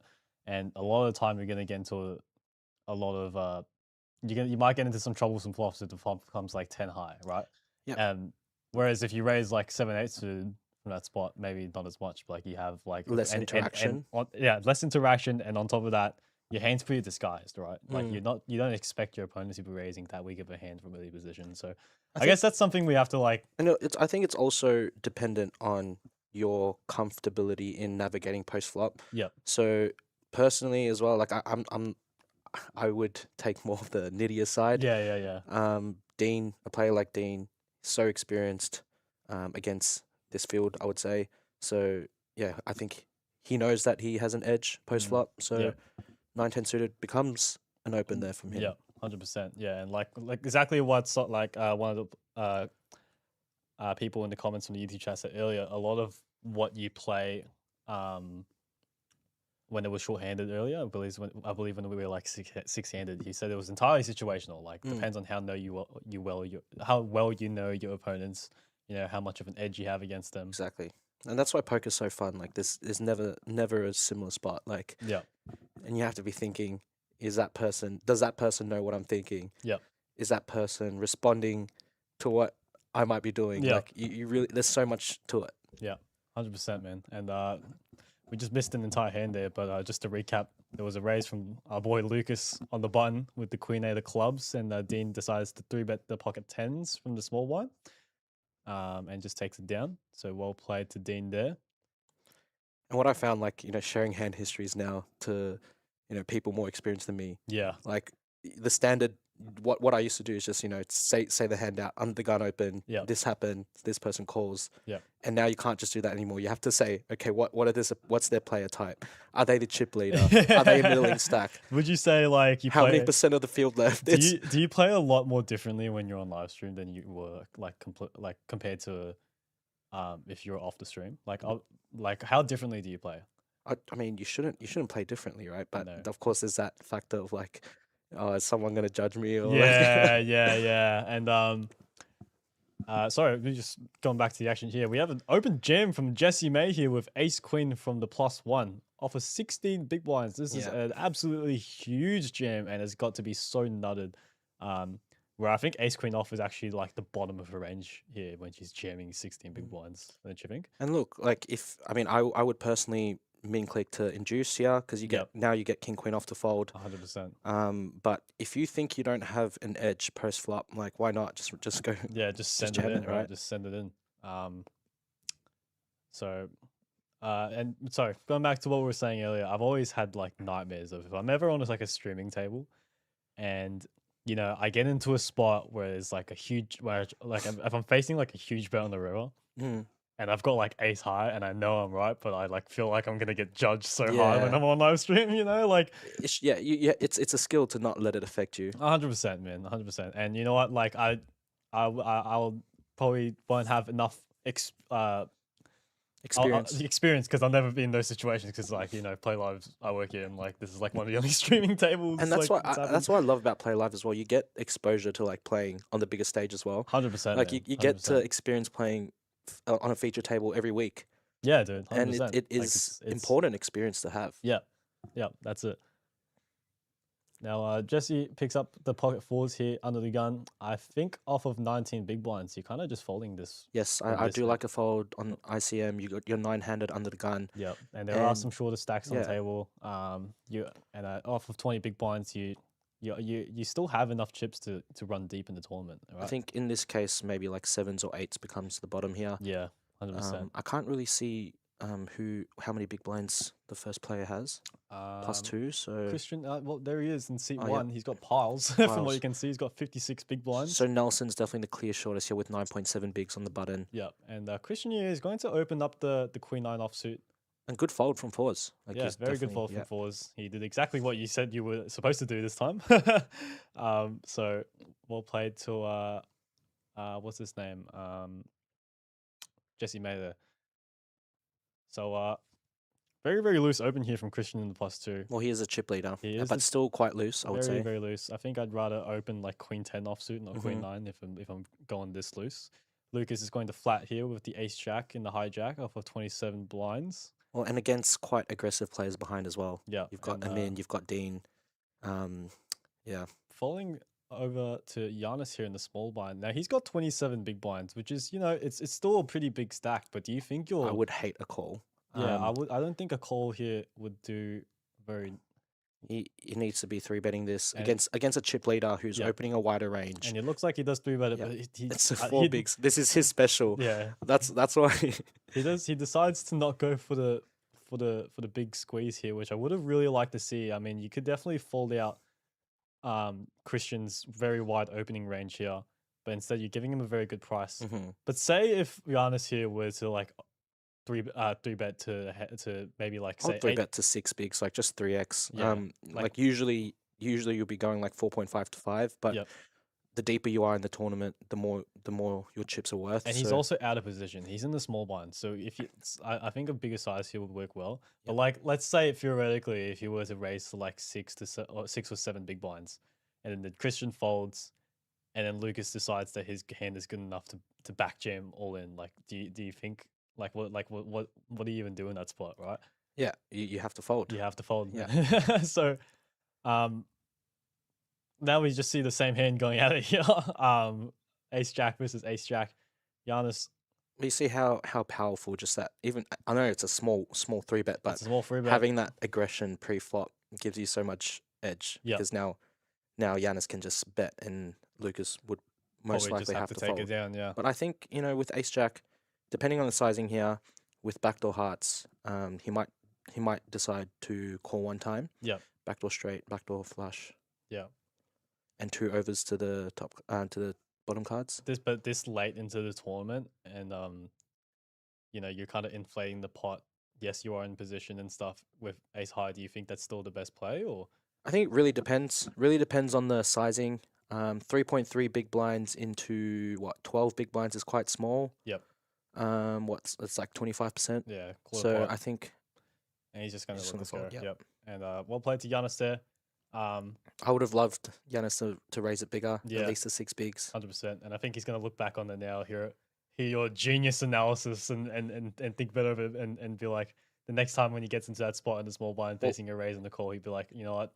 The I'm fact, going to raise bigger because Winston told me to do it. well, the fact that he understood that's a 3-betting hand Yeah. against a chip leader and 100%. a flat behind, that's already like It's pretty good. 80% of the way. It's pretty good, right? You're right, absolutely right. It's already pretty good where he can recognize that's a good 3-betting spot. I think he just definitely needs to work on how big his 3-bet should be there. And a lot of players would be like, oh, I'm gonna 3-bet like this hand to like 6 blinds, and if he gets jammed on, they'll be like, oh, but like I'm priced in and stuff. Like, I mean, don't be afraid to sneak hands in like that to 3-bet fold, right? I mean, Mhm. you'd be doing the same thing with like ace 5 suited, like you 3-bet there thinking it's a very good spot, but obviously you're not calling like a 4-bet jam. But in the long run, that's definitely going to be able to print you a lot of money. And just like that spot, he was able to pick up like 8 big blinds, and it's huge. It's huge. huge chip pickup. So we've got Jack 8 suited here from our second chip leader, Amin. Yep. Decides to fold.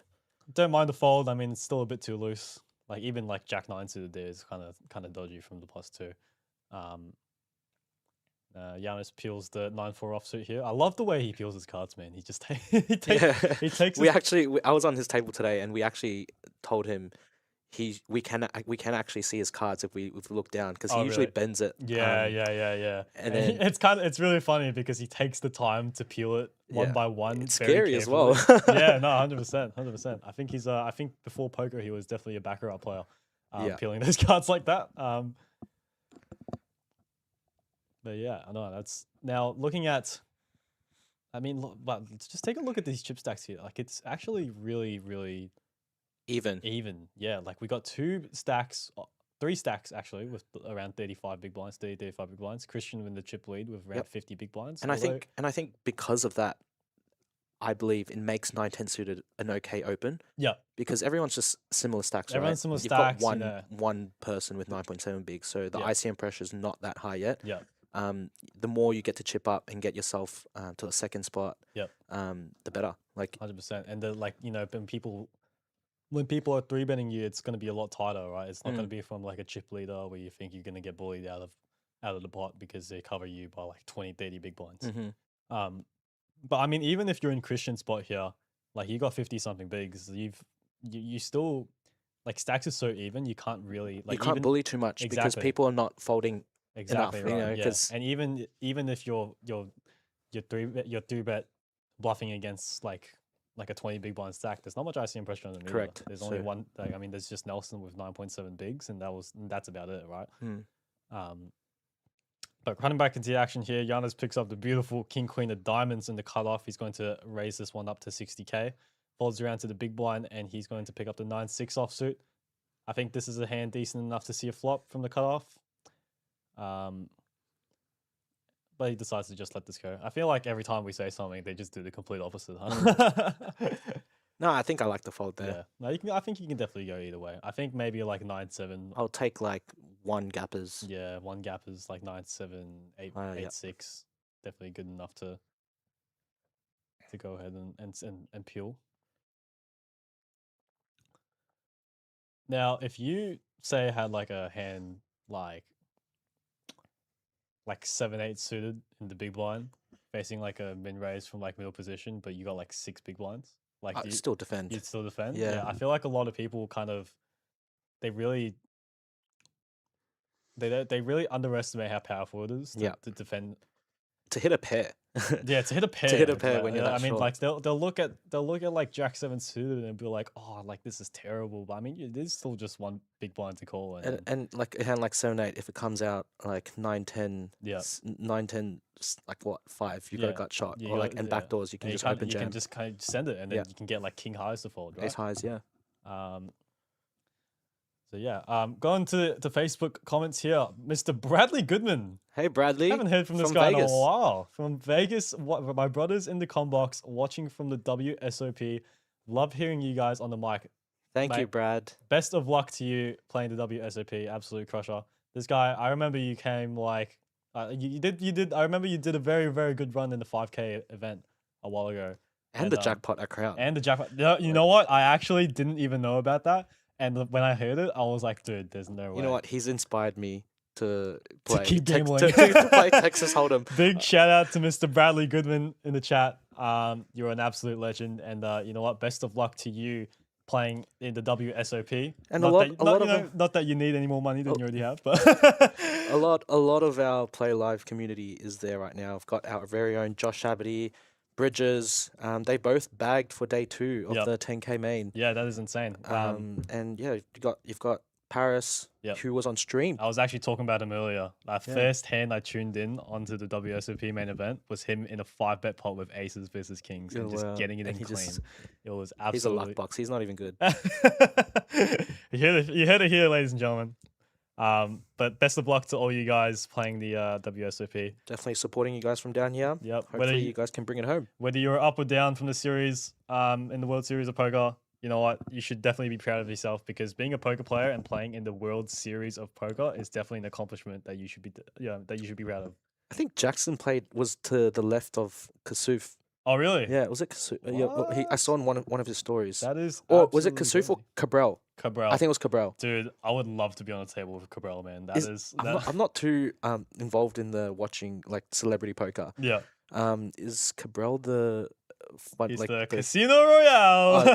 That guy is a man. He talks so much on it. He's like the it's like a celebrity version. So of is Cabral the Cam. one that causes trouble or Kasuf?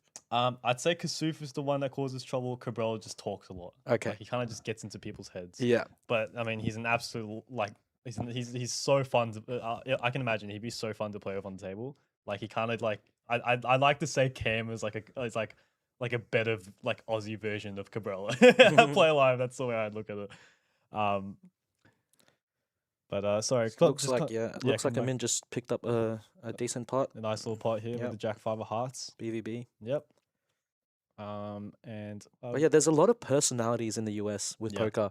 and a lot of celebrities. And I really hope Australia gets to that point. And I think what Playlife is doing right now with the marketing Mm. and having this feature table and other series like APT Crown having feature tables, it's providing that opportunity and that platform for a lot of personalities to come through. 100%, man. People like Nelson Dong and like Yeah, we want to dude. show off our That- community and the yeah, personalities that wanna we have. show We have a everyone lot. that Melbourne can play poker, man. Yes, That's it, man. and they're fun. 100%. We have a lot of 100%. personalities in poker. It is, yeah. And I think I saw Corey Iring rocking the The Playlife hoodie, t-shirt yeah. the other day, dude. that was Everyone is, crazy. yeah. Actually crazy. I think we had Abby Merck come down Yep. for our Million series. I remember, I was actually I didn't know that she was coming because I wasn't at this time I was still playing at Play Live and I think I was playing the Were you fangirling? I wasn't fangirling. I was playing the wild card, and she sat down on my table, and I was like, "Dude, this girl looks so familiar, but I don't know Yeah. where from." But I didn't want to say anything in case like just to make things awkward. But I looked at her again and again. I was like, "Oh, dude, that's Abby Coker. I Yeah. remember now." But she was really sweet. She was awesome, and it was absolutely it was really sick that I got to have a chance to play with her. Got a min here with Ace Queen suited In the small blind. in the small blind. Absolutely beautiful against hand. how many bigs on the big blind? I think Lucas has 23 blinds to start 23. the hand. So with. raise here would be decent. Yep. And it looks like he does exactly that. He raises it up to 100k, 3.3 bigs. Just a defend from Lucas with Jack 7 suited. What a nice hand to see a post flop with. Yep. Any suited hand from the big blind with a Broadway card is normally good enough to call and defend versus a small blind open BVB. I think. Do you think it's in some cases? And I think this play has often made me a lot of money in the To past. jam. Not to jam, no, definitely not to jam. That would be way too much of an overplay. But like if you had like say you're like 25, 28 big blinds deep, if it like 28 big blinds effective, right? You face a raise from the small blind, like say they raise like 2.8, 3 big blinds, and you Yep. peel like a hand like King 5 or King 7 suited. Do you think or like King 7 off, right? Do you think it's good enough depending on the player to 3-bet as a bluff? I think suited hands like you don't want to 3-bet and then side fold. Yeah. You know, so if I have that feeling of like, oh fuck, sorry, I should have. It's alright, man. It's past like 12 a.m. if I 3-bet here and he jams, Yeah. will I be disappointed? Like, will I be like, I think damn it. suited is definitely good It's enough just a to call. just a flat. Yeah. But if you had like King 7 off, right? Yeah, King 7 off or I think- like Queen 9 offsuit, like hand like Queen like- 9 offsuit. I think it's a little bit a too strong. Yeah, to Just I think would defend that. Like Yeah. I would take weaker Queen X, weaker King 7, the bottom of your range. Yeah. And start the middling hands you would start to defend. Yeah. Just to balance your 3-betting range. Like you want your weakest King X and your strongest King X.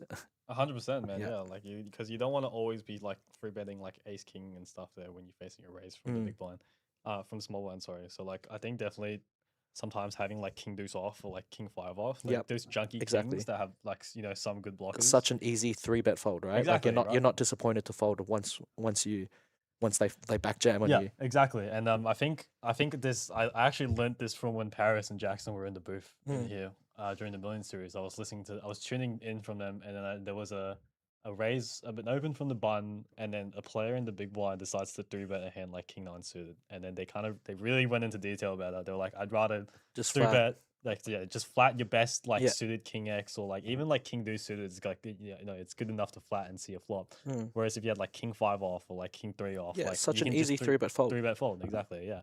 But going back to the action here, Byron Silvers picks up the aces here from the hijack. What a beautiful hand to see. Definitely something you want to be looking down at as your whole cards. Well, first 17 big blinds. And it's going to fall around over to the big blind here. And he picks up kings. Oh, my wow, God. wow, Dean wow. Blatt here with the pocket kings from the big blind. Let's see how he wants to approach this here. What a cooler. And he's definitely reaching for 3-betting chips as he raises up to what looks like 190,000 from the big blind. Small little 4.5x raise, 4.8 big blind raise. There's not much to do here when you're aces. Yeah, I mean, do you ever just flat here? Because you can't. Because do you think Dean Blatt is good enough to like? Well, he Like- would have a player like Dean would have 3-bet bluffs from a very a big blind, such a polarizing spot, right? Yeah. You and- either have it or you don't, like the weakest hand. So Yeah, and it looks like he does elect to just jam it in here, and Dean's just gonna laugh it off and call with the kings, and we have off a classic caller here: aces versus pocket kings. Dean luckily is not the one at risk, but he's gonna take a miracle for him to win this one. 10-9-8 board, 8 on the turn, and I thought that was a king on the river, but it is the queen of clubs. I was gonna say this guy does not run that good, and just like that, Byron Silvers is going to get the much needed double up there, up to 35 big blinds now with 1.4 million in chips, and Dean is going to take a huge blow to a stack, just left with 5.5 big blinds now. and now I think this is where the ICM pressure starts to creep in. Yeah, because You've I mean, look at these stacks, right? You got 14 bigs from Jesse May, Mario Faro with 13 blinds, Nelson Moody 7.3 big blinds, And then now Dean with 5. Dean with 5, and even Lucas, he's got 13 big blinds, and so you got to be so careful here. As like, I mean, Byron has to be really careful. Byron has to be careful, Giannis. Giannis and Amin as well, and like Christian. And like Christian does not cover them by a lot, but you know it's the fact that they are covered by that one person. But that, now I would like a Queen 9-0 opened by Christian, yeah, as this opposed would to be- what he did before. this would be a very nice spot for that. Yep. And what a cooler there! Just 12 hands into the final table. Dean just takes a ridiculous blow to his stack there with the kings. It's always the worst when that happens, when you get like the classic coolers, like Yeah. kings versus aces, when you're on a final table. Like that just sucks. Mm. But you know what? Look on the bright side. Our horse is still in. Lucas Lucas on still the in. button. He's still in with 13 blinds. Definitely got enough of a stack to ladder up with. And the he two can small sit. stacks Yeah, behind. he's also in that middling stack. So Yeah. I would wait for Dean and Nelson to bust out first before he makes any crazy plays. Yeah. But Now, with pocket Jesse- tens here, you just have to open here. Yep. It's too strong. Way too strong of a hand to fold. And I think it's way too strong of a hand. Oh, sorry. I don't think. What's the word I'm looking for? It's not because we saw Jesse just open jam off 16 big blinds with the ace queen earlier, Mm. and like open jamming pocket tens is. I mean, it's the same, right? You're kind of folding out everything worse, just getting snapped off by better. But we might see some action here because we got some big stacks to his left. Yeah. So Let's see what Christian has. I'm assuming folded. there's just been a min raise. Just waiting for the graphics to catch up here. Folds around to the button. Also gonna have to let it go. I mean, this also looks so strong, right? Of course, you're raising you're off a 14 milling big stack. blinds from the early position As a middling stack. as a middling stack, getting covered by like 4 or 5 people on the table. So this is where experienced players like Amin, Christian, and Dean would, pick Yeah, up on that. And That's it. And it looks like he's just going to take this down here with the tens, waiting for the action to catch up with us here. But Costa's doing his best to, Will's doing his best downstairs to have, catch up with the graphics, and Costa's doing a great job on the table dealing. yeah, so we had Ace 9-0 from Christian, Yeah. and Ace 5 from Amin, Yeah, who is experienced enough to know that maybe that's usually if they're 20 big blind stack, they could 3-bet bluff there. yeah, But when you're min clicking off 14 big bigs, when there's two really short they stacks, kind of just capped to be really, really tight knotted. as well. Yeah. Now, out of all the players, not players here, out of all the dealers here at Playlive, Winston, which one would you say has brought you the most run good? I would say you. Me? Yeah, Jet. Really? Jet's done well. For It's me. alright, man. I I think- know I'm in the commentary booth, doesn't mean you can, just light me up. Gabriel, however, Yep. and Gabriel's definitely not my not my dealer. And looks like we have a hand here. Lucas is gonna wake up with the ace queen of diamonds off of 13 blinds from the cutoff, and it looks like he's just gonna jam it in here. From what I can see. Now, do you want to be min raising ace queen suited here off 13 blinds, or do you want to be going all in here? I think jamming's fine. Yeah. Yep, jamming's fine here. And yeah, he's just going to be getting it through, picking up those blinds in the process. And look, he steals 2.5 bigs and he goes up one ladder. Yep. And I think that's pretty good. Why do you think? I mean, ace queen suited is really strong from late position, right? Like, don't you? like I can understand to jam like the ace 10 suited, ace jack suited, but why would you still jam ace queen there? I mean, like you kind of you're kind of hoping to. I guess you're not really inducing with a hand like ace queen suited because it's technically still a drawing hand and there's two small stacks, right?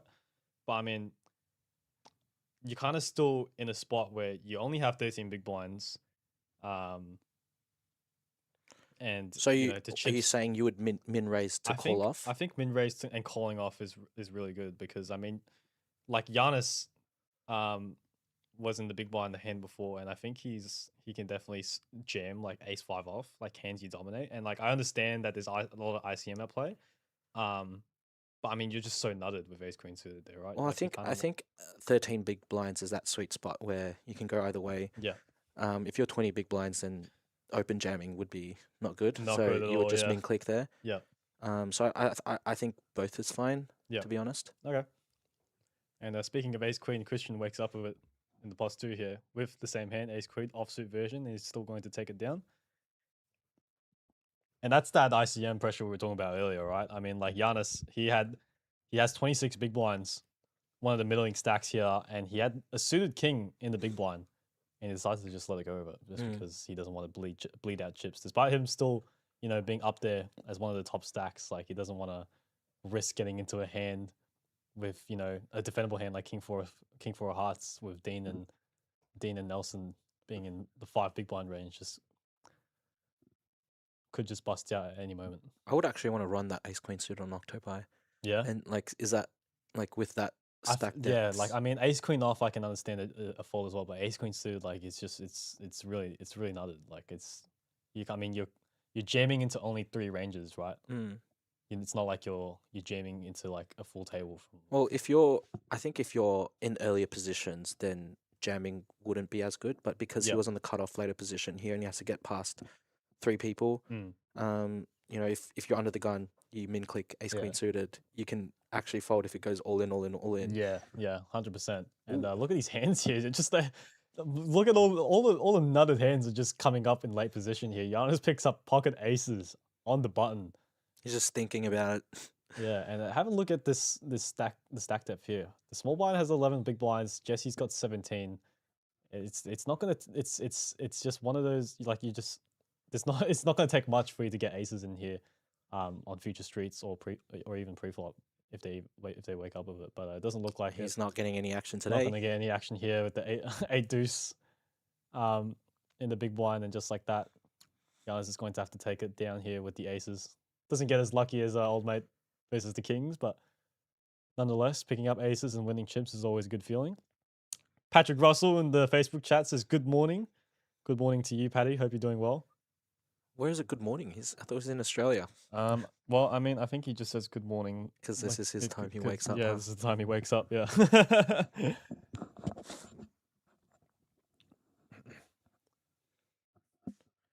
Now, have you got any questions for Jet or myself? Please do ask them in the chat. Yep. Anything about upcoming series or just anything about Play Live or anything at all, just let us know. We would love to answer questions from you guys, and you know what? Like we've got so much coming up that me personally, like I'm not even a player here at Play Live, that I'm really excited for and I'm really looking forward to. Like we got our final series that we talked about earlier coming up in October. And the summer championships as well. I think summer that's championships, new. yeah. That's also a new thing that we are planning to do. We also got we got the Melbourne Millions series coming up next year as well in 2027. That's got a $5 million guarantee, by the way. But we'll talk about that later, as Amin raises the Queen 9 suited here from the +1, as the second chip leader now, here in this play. is a very tough spot. It is actually, yeah, because I mean, I guess flatting is like... Yeah, I think I would have folded as well. Flatting is kind of weird, and like you don't really want to get it in with pocket eights, right? And Amin's range should be actually tighter. Yeah. 100%. As one of the top 3 third stack. So yeah, I don't mind the fold there if he was later positions. Although I think because I mean like he's in position to Christian, right? Christian is already out of the hand. Oh, Christian was out of the hand. Christian's out of the hand. Yeah, he was. So was supposed he to the chip leader to so, his so left? it was. No, Amin is we've got actually Byron. Byron on the big Oh, blind. Byron. 35 bigs. Yeah. So yeah, I guess you can put that into play. Like he'd have to be pretty tight there as well. But you can see it here. This is like probably one of the bottom of his range opens here with the Queen Nine suited. And look at that. Byron's just woken up with Ace Queen of Diamonds here and decides. Let's see what he decides to do. But that is a really interesting spot for a Lucas there. And honestly, And look, like, if he flatted his eights there, he would be facing a 3-bet, and he Yeah. would have to 100 fold. 100%. And like even with a hand like pocket eights, like as loose as it open, the Queen Nine suited is, he's still flipping against that hand, right? And even if he is ahead on the flop, like ace 10-5, you know, where he doesn't flop a pair, like you just kind of forced to fold and like pocket eights. I but would prefer a bigger 3-bet sizing from the big blind here, yeah, this just is because a it's bit too such a small. polarizing spot. Yeah, You have to go big. yeah. But Amin decides to let this go here. Yeah. So great pickup from Byron there with the Ace Queen of Diamonds. And good fold from eights. Yeah, very good fold from mates. Just everyone's here just to crush it, man. Everyone just knows what they're doing. And going back to the Facebook chat here, Patrick Russell says, "I say good morning at any time of the day. It's always a morning somewhere." You're right, mate. That's why I have a drink any part of the day, because it's beer o'clock. Oh, sorry, it's not beer o'clock. Then who says beer o'clock? He says it's always happy hour somewhere in the world, right? And he also says, "What's your skincare routine before coming into a shift for Playlive?" That is a very, very interesting question, mate. You do have nice skin. I must say. Thank you. I appreciate that. But you know what? I just take a shower, chuck on some syrupy, and just call it a day, man. I don't really do much for my skin. But also just catching up with the YouTube chat. Lord Agar 911 says, "What's the Summer Champs?" So we're hosting a championship series, just like the Winter Championship series we had during winter. From the 26th of November, I think. Oh, from 26th of November. So it's not even that long after our final series that we're going to be hosting. I think it's a shorter one, like a 2-week. Yeah, but I mean, nonetheless, it's going to be action packed. What better way to spend your summer than to, come down and play some poker at Playlive Melbourne. So be excited for that. We are going to release details for that in the upcoming future. Going back to the action here, Queen Nine of Spades is just about as good as a hand you're going to get off 5 big blinds in the +2 as one of the shortest stacks on the table. He's going to jam it in there and get snapped off by the pocket 5s here from Christian, which is probably best case scenario that you're flipping in the spot. And just like that, the Queen's going to roll off on the window. All 3 hearts though. No. Yeah. 7 of Spades on the turn is not going to give Christian any Oh, help. and And he the 10 hits the of heart. hearts is going to take down this pot here. And here we lose Dean. And just like that, we lose Dean. Down to in 8 players. Ninth place. And unfortunate for Dean there. Very, very, very cold run from him, running kings into aces. And Queen 9 suited to And 5s. Queen 9 suited to pocket 5s. Flopping and a queen. yeah, man. I was saying this earlier, dude. I was like, I'd rather just, just get it over and done with on the flop. Don't make me sweat it out if it's, Well, GG's to Dean. Well played. Another final table Yep. from the 6 Hundy. Yep. Not surprised. Not surprised at all. Coming onto the YouTube chat again, who do you think you are? Is the name of this person, not the question. Says, who would be considered the best Aussie tournament players at the minute? I'm gonna leave that question to you, Winston, because I actually don't really know much about like really good players around Australia or like around the world compared to whatever. I'm kind of just I know famous poker players around the world, but I don't. I'm not that know. great. I'm not that great with names as well. But Yeah. I do know some. Like definitely Luke Martinelli is up there. Yeah. We had the opportunity and the honor to have him in the commentary booth as well. Yep. And personally, I learnt a lot from him commentating. So Yep. Luke Martinelli definitely up there. Very talented, and definitely go to him for advice as well. He Yep. has his own coaching thing as well. He would charge so much. And we've got Nelson Dong. We have Sean Yep. Ragazzini. Yep. And a few interstate players and up and comers like Nate Sutton, Yep. Lachlan Crilly. We have a lot. We have a lot of good players here. Yep. Sorry. So we got word from downstairs that there's actually been a bit of a mess up with this hand. So we apologize if anything has gone wrong. But I don't think that jam from 8-6 offsuit from Nelson there was actually something that happened. So not too sure what the action was like during that hand. But moving on to the next. Yeah, just to answer that, I think Luke Martinelli is up there. Sean Ragg and my very own brother Jerome. Oh, you have a brother? I I didn't even do, know I that. do. Oh my goodness. Paddy Russell in the chat says, "Wow, Dean runs so bad overall." I completely agree, mate. I completely agree. He runs so bad that he came second in the Crown main event. It's actually, it's insane. Well, who do you think is the best Aussie tournament player? Who do you think you are? What are your thoughts? Have you been around the scene as well? Yeah, I would love to hear you guys' opinions on about it. But I don't think I know enough about Australian poker, like the Australian poker scene to know much of who's actually the best or really good. Just pretty much for people that play live, to be honest, so people that I've met before at Crown. I think, I mean, we have seen some Australian poker players on like the Triton series final tables before, haven't we? Yeah, Luke Martinelli Yeah. has been there. My Yeah. brother's been there. Jerome. Yeah, we've got a lot of unknown professionals Yeah. from Australia, and that's what I was saying before. We A good shout, Lord Agar, Malcolm Trainer. Yeah. definitely Malcolm Trainer, You know, Malcolm Trainer is definitely a legend. a legend, man. I didn't. Well, I mean, to be fair, like I didn't even know who he was until he won the Crown main event. But that is because I'm still pretty new to like the poker like tournament scene. I've kind of only really just got into it like last year. Still learning.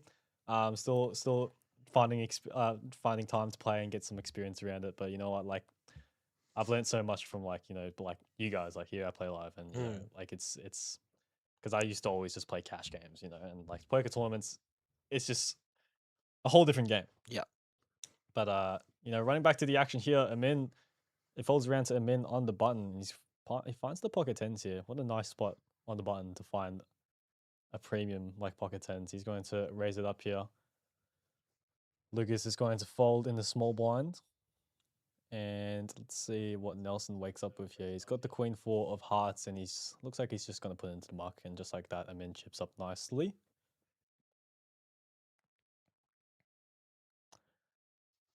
Who do you think you are? Says, I'm from Europe. I don't have a clue.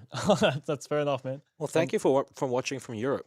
That's amazing. Yeah, that's insane, man. Like we're getting viewers from all across the world. So like, thank you guys so much. I want to know like how do you find our page? How do you find the stream? Like, does it just pop up in your feed or? Well, I mean, like work? I'm sure they would have like seen like choreoing online, and I'm pretty sure Alex Fox. I see. Yeah. Like they post about Play Live. 100%. But I'll be interested to know, who do you think you are? How did you find out about us, Play Live, and become like someone who watches our streams? Yeah, I mean, look at it. Vlad says, I'm tuning in from Croatia. That is insane. Wow. There are so many, like, it's just such a diverse, like, Community here. that yeah. So I definitely want to know. I'm interested how you guys find out about us. No, definitely, man. It's amazing. It's amazing to see that our community actually spreads out so wide and not just in Melbourne. And like, we get people actually flying down to Playlive Melbourne to play a series from all across the world as well. Yep. I got to see it. I got to meet so many new people. Let's go. We've got more people in the chat Yeah. saying now we've got someone from Croatia, Europe, Ibiza. Thank you very much for tuning in. Watching in Ibiza right now, 4:30 p.m. Just woke up to this. Well, I would like to know, what I would like to know what you did last night to wake up at 4:30 p.m. today, man. And Lord Agar says, "Go party, Lost Cabbage." LOL. That's probably what he was doing last night. That made him wake up at 4:30 in the morning, in the afternoon for him actually.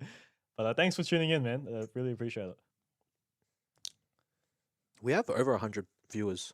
right now. across Dude, all. that is insane. Thank you guys so much for tuning in. This is Playlive Melbourne. We are located at 129 York Street in South Melbourne.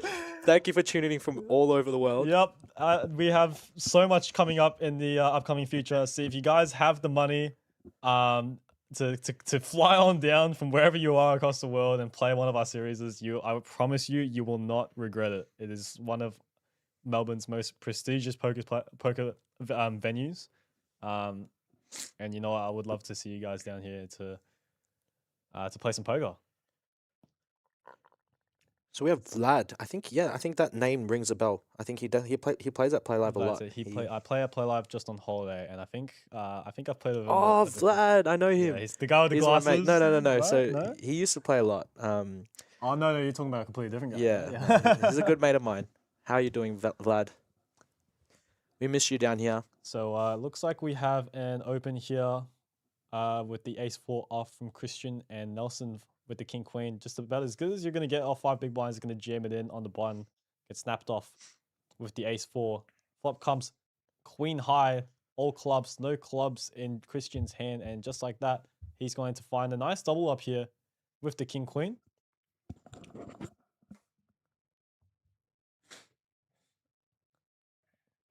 Now, the field size on the top right corner is wrong, guys. We did lose Dean Blatt earlier on, so we are... oh, no, sorry. No one got knocked out. Sorry, that's my bad. We do have 8 players. We do have 8 players still on this final table. For some reason, I thought somebody was already knocked out earlier. But, yeah. And I was actually talking about this earlier, Winston, when I was by myself in the comm box. But no one ended up replying back because... I don't know, maybe it's a bit late for other players, or maybe we just got back on break and people weren't tuning in and listening correctly. But I have asked you this question before on previous live streams, and that was, what is your favorite, what is your most favorite type of tournament? And I was talking about, like whether it's like mystery bounties or PKOs and stuff. Like if you had to play one type of tournament for the rest of your life, like what would it be? I think it would be some sort of like a mystery bounty or like a PKO. Yeah. I love the mystery bounties down here at Playlive. It's just so much fun. Everyone's putting chips in. Do you want to actually call this action here? Yeah, sorry. We always get into conversations when action's happening. So we have a raise to 2 blinds here with from Christian Blight in the +1. And Nelson Moody finds the ace-10 offsuit in the cutoff off of 12 big blinds and elects to jam it in here. And Giannis wakes up with the pocket 8s on the button. Now, Christian Blight is going to be raising on such a wide range as a chip leader, putting a lot of pressure on all these shorter stacks here, or middling stacks here, because of ICM.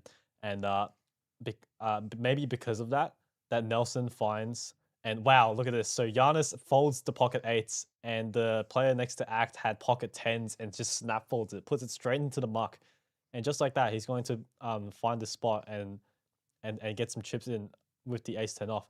But look, just judging by the action there, so there was a raise from early position from Christian, and with queen-9 offsuit. Yeah, and as you can expect, he's like going to be opening such a wide range, putting such a lot of pressure on all these middling stacks.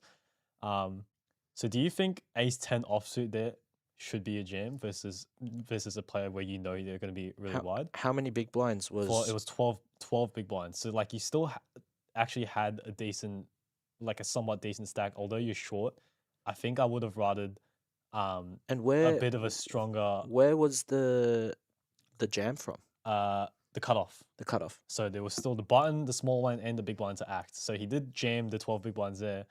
Look, I don't mind it. I like it. Yeah. Only specifically towards Christian. If he's opening Queen 9-0 there. The thing is, I think I would rather jam that hand on the button, right? Or maybe even the small blind, because you have less. If you're doing it from the cutoff, you're not only do you have a kind of the bottom of your range, and you're 3-betting jamming, so you 3-bet all in range with ace-10 off. I kind of would have picked something a little stronger than that.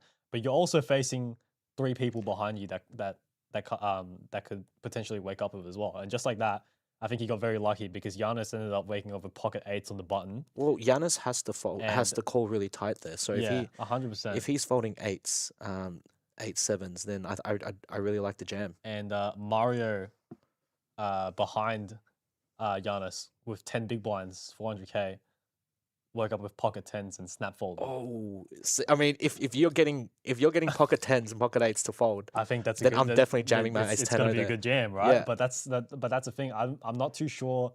And in even a them, lot right? of- They're in an ICM spot as well. Like Yeah. they could collide with the chip leader, and Christian might wake up with a hand there, and they just get a free pay jump. Yeah, So I actually don't mind. I mean, pocket tens, that's a little bit, I think, tight on yeah. the tighter side. I don't mind the pocket eights fold. I think I definitely would have sent it in with the pocket tens there, knowing that Christian could be light and maybe the cutoff could be attacking that Correct. wide range. Yes. And you only have 10 big blinds, right? Like you are effectively the shortest stack on the table right now.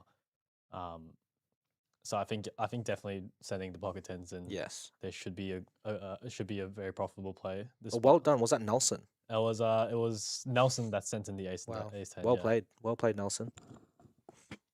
And Ruby Mackinson in the chat on YouTube says, "I knew he could do it. Come on, Nelson. I am rooting for. I'm. You know what, Nelson? I don't know this guy. I've never seen him before, but it looks like he's playing well, man. Like he's This spun, guy here with this the guy hat. with the hat, man. Like he looks like he knows how to play poker, and he's done so. He's demonstrated that perfectly. As he got two better hands to fold. I'm quite surprised he him. jammed there because, like, when he was on my table on the outer table, I saw him flat ace jack off to a late position open. Maybe he so- just knows like what like dynamics. player types and dynamics. Yeah. Like this guy does look like he knows what he's doing.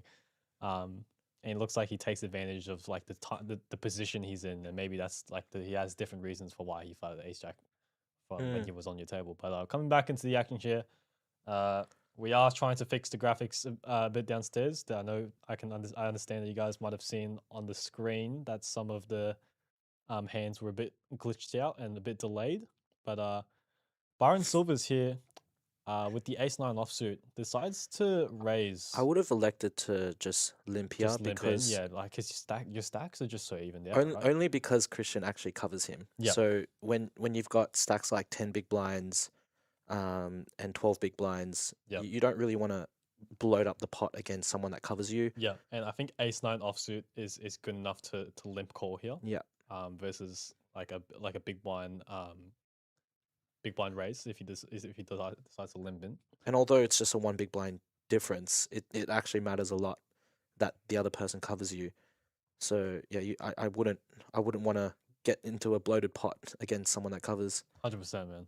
And he looks like he's going to lead out here for 80k, and Christian's going to Fold his unknown be hand. forced to fold his unknown hand. And just like that, I think Mr. Byron here in seat 9 is going to take the chip lead now, ballooning his stack up to 40 big blinds, and Christian is chipped down a little bit. Nonetheless, he's How still cool in is the that? Looking at the aggression frequency. I don't know how they calculate that. Well, It's insane. and like the fact that it's actually in line with how what people's stack sizes are. yeah, So you got Christian with the chip leader. Yeah, He's yeah, of yeah, course yeah. going to be the more aggressive one. yeah, And the middling stacks are actually at the bottom. yeah.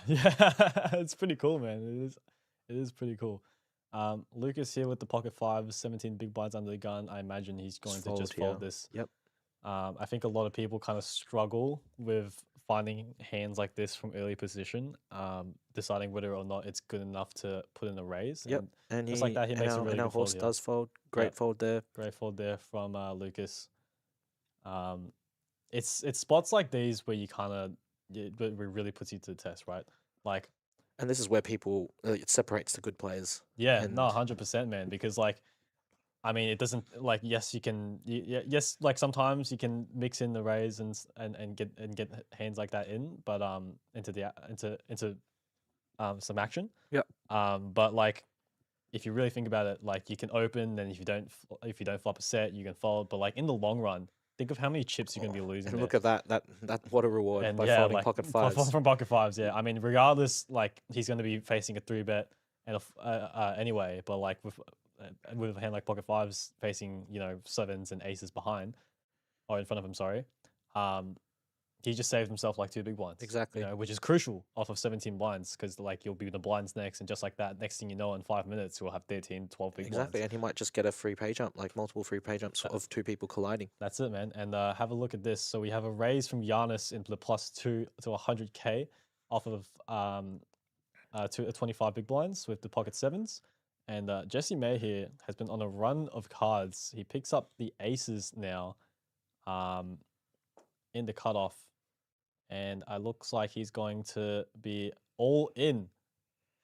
And wow, look at this. We have Ooh. Byron Silvers with pocket Oh tens my god. right behind him. And And that just goes to show, right? You got 7 players in front of you. yeah. As under the gun as pocket fives. Now, And look at this clash. off of a 14 big blind stack, do you think you can still get away with like free betting here, or would that just look too sus? You'd rather just jam in the aces off of a 14 big blind stack versus a 2.5x open? I think a raise to like 5 big blinds is still good. Yeah. If he calls, you still have 9 big blinds behind. Yep. You can still play Yeah. that. Yeah. And you can still balance that with your other strong ace X. 100%. And I think just like what we saw with Dean earlier, right? Like a lot of people, like despite it looking so strong, a lot of people can't get away from just a min 3 bet, right? Despite it, like if it's only like a two big yeah. blinds more. And have a look at this. Byron is going to As get he should, I think. his pocket tens in here, rejams over the top, I think it's just a cooler. and there's nothing much that the people behind can do. Giannis is in a pretty easy spot to just fold his sevens here. It's just not good enough of it. Like you're always literally always dominated and or flipping. So it looks like he's just going to let this one go, as he should. And just like that, Cheeky smile. Jesse May folds. is in a very good spot to find pretty much a triple up if you think about it. Like you have the 2 big blinds from Yanni and all the dead blinds in the middle from the 2.5x. yeah, and just like that, we have a 33 big blind pot going to a run out of King 8 deuce. And a 10. And a 10 on a turn is just going to Byron. seal Unlucky Jesse his May. fate for Jesse. Aces up in flames, and just like that, we are going to see another elimination. Jesse May out in 8th place. Wow, what a dealer! What a dealer! What a dealer. Mr. Costa. Costa's just ruining people's days with these runouts. Yeah, just to answer your question as well, like do we 3-bet aces here? Do we jam aces here? I Yeah. think what I would think is it really depends on the player as well. Like that opened. Yep. I think the question that I would ask myself when I play with a hand like that, Mm. am I going to get all of the chips pre-flop? Am I more likely to get all the chips pre-flop against this guy or post-flop? Yep. So like you kind of have to put them in 2 different buckets and Yeah. say, is Giannis the type of player that I can get more off post-flop Yep. or pre-flop? Yeah, If he's 100%. calling off his sevens there pre-flop, if you've seen him do that, then yeah, your jam is Yeah. is good. Yeah. But if he is just seeing a flop and then folding, then that's not that you're not getting the max there. 100%. Well said, Winston. And I think honestly, like I think either way, whether you decide to 3-bet small or jam there's really no wrong way to play aces off of 14 big blinds, right? Like because your stack's just so short, you're gonna get it in anyway. Versus someone who actually does have some good hand that has enough equity. So unlucky to Jesse May there with the aces, but let's see what the chat's. Let's catch up with the chat here. Dean Heyman in the Facebook chat says, "G'day guys, loving the commentary. Thank you so much, Dean, and thank you so much for Dean. showing the support. We understand it's late, and we love that you are tuning in to listen to the live stream. Now, and what do watch you the think live about this open jam here from Christian? I think honestly, I think Christian's balanced his range enough for him to be able to just open jam ace queen suited here into the 2 blinds. I mean, Amin off of 21 blinds, still one of those middling stacks who has to be really careful with how he plays his hands and how he uses his stack, right? And Lucas, not much of a threat. 12 big blinds, like even if you have a hand like ace rag there, you're kind of just putting those hands into your jamming range into 12 big blinds anyway, right? Yeah. So I think personally, with Amin to my left, Yeah. who's capable of 3-betting weaker ace X suited. Yep. I would have just loved the min click there. The min click, yeah. I think, yeah, no, 100%. And it's like what you said earlier, it's really situational. Like it depends on the player types, it depends who you're facing. So I think Christian can definitely get away with a min raise and get it in with I'm sorry, a min raise to induce with a hand like Ace Queen Diamonds there. But I think he just went ahead and used his loose image from earlier. Like, I mean, these players have seen him get open raise Ace 4 offsuit and get it in versus teams versus Nelson's King Queen, right? And calling it off just because he's the chip leader and he's capable of doing a lot of loose aggressive action just like that. Now, coming back to the action here, Giannis with the Ace 10 offsuit off of 19 big blinds, 7-handed. Do you think you're still opening Ace 10 offsuit from under the gun? I was about to say that. I don't think so. I don't think, yeah. I mean, it's just one of those hands that kind of looks good, but not from under the gun not when from you've got under the 8 gun. big blinds and a 12 big blind stack. yeah. And he does elect to choose. He does choose to raise it up this time, and it looks like Nelson has decided to. Oh no, sorry. I don't know if he's put chips in yet or not, but it looks like we're waiting for the graphics to pull up here. But from what I can see, I'm pretty sure he put in a free bet. Or with he the might be Ace 10. thinking. Yeah, it was one or the other. Oh no, it's on. Oh no, I think it's an all in. No. It was an open from Yanni, and a 3-bet from Nelson off of 11 blinds. Now that is really tricky. Yeah, I think I would have rather just jam yeah. off of 11 big blinds, but he does decide to get in anyway. Now the problem with this, right? You're giving Yanni but obviously you got to expect that when a big blind is 3-betting off of 11 big blinds from the big blind facing an undergun raise is going to be pretty nutted. Yeah. Only problem is that with a hand like Ace King, you're giving your opponent a good price to see a flop. And let's just imagine if Yanni had like Queen Jack here, facing a min raise 3-bet versus Nelson. Oh, so 3 bets like min 3 bets. Pretty to 3 much, big yeah, blinds. to 3 big blinds, and he just jams it in on the flop. Yeah. See, the problem is that if Yanni had like Queen Jack there or like King Queen, he'd just call. And he'd Yes. just bing top pair, and then Yep. and Ace King would be in a really terrible spot. But I would, if he had a hand like aces or kings there, I think like sure, go for it, go nuts. I think that's amazing. But nonetheless, he gets a favorable flop for him to just get it in. Luckily, Yanni doesn't pick up a pair there, and he's going to chip up. If you think about it, he kind of got the max in the hand, right? He's just very, very gambly, just going into the flop with a drawing hand like Ace King. We have some love in the chat for Byron from Rosalie's 2693. Go Brian. Yeah, Go Byron. Byron's crushing it, man. He's built a stack, dude. He's built a big stack. He's got 47 big blinds, 2.3 million chips now. It is insane. Like, it is a 60k start stack tournament, and to get to the final table and have 2.3 million chips in front of you is pretty insane. But going back to what we were talking about earlier with the loose image from Christian here, I mean, the fact that she's even thinking about opening up the A7 off, which it looks like she's going to do. Well, yeah, you can, because he covers everyone to the left. Everyone to the left, yeah, and like that just gives her the excuse to get like to just open jam a hand like Ace Queen suited earlier. So folds around to the big blind here. Doesn't look like Yanni has much. Just going to be folding whatever mystery hand he had there in the big blind, and just like that, Christian's going to be slowly chipping up back to where she was before as a chip leader.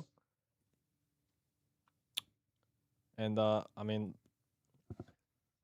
you'd just be in like really big ICM hell right now with stack, right? 21 big blinds.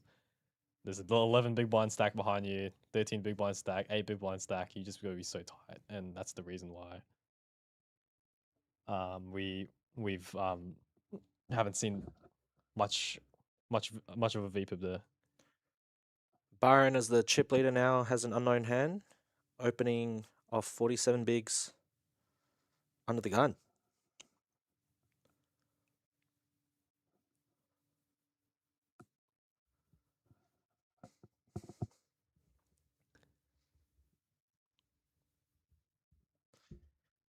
Now I'm in with Ace 9-0 on the hijack. I don't think he can do much here. But Amin doing Amin things. Amin doing Amin things. He's going to, and I mean, honestly, with him being so quiet for the past however many orbits, this is going to look pretty strong, wow. right? And unfortunately for him, he's going to run into a dominating Who man here, is just going to pocket jam here. nines. And I think, yeah, like, I understand versus under the gun open and the 3-bet from the hijack. But it's an under the gun open chip leader. So chip leader, exactly. It's going to, he's going to be opening very wide. The only problem is that Amin has been so quiet recently, and he also doesn't have any full equity if he's 3-betting. Oh, Lucas. And I mean, to be honest, right?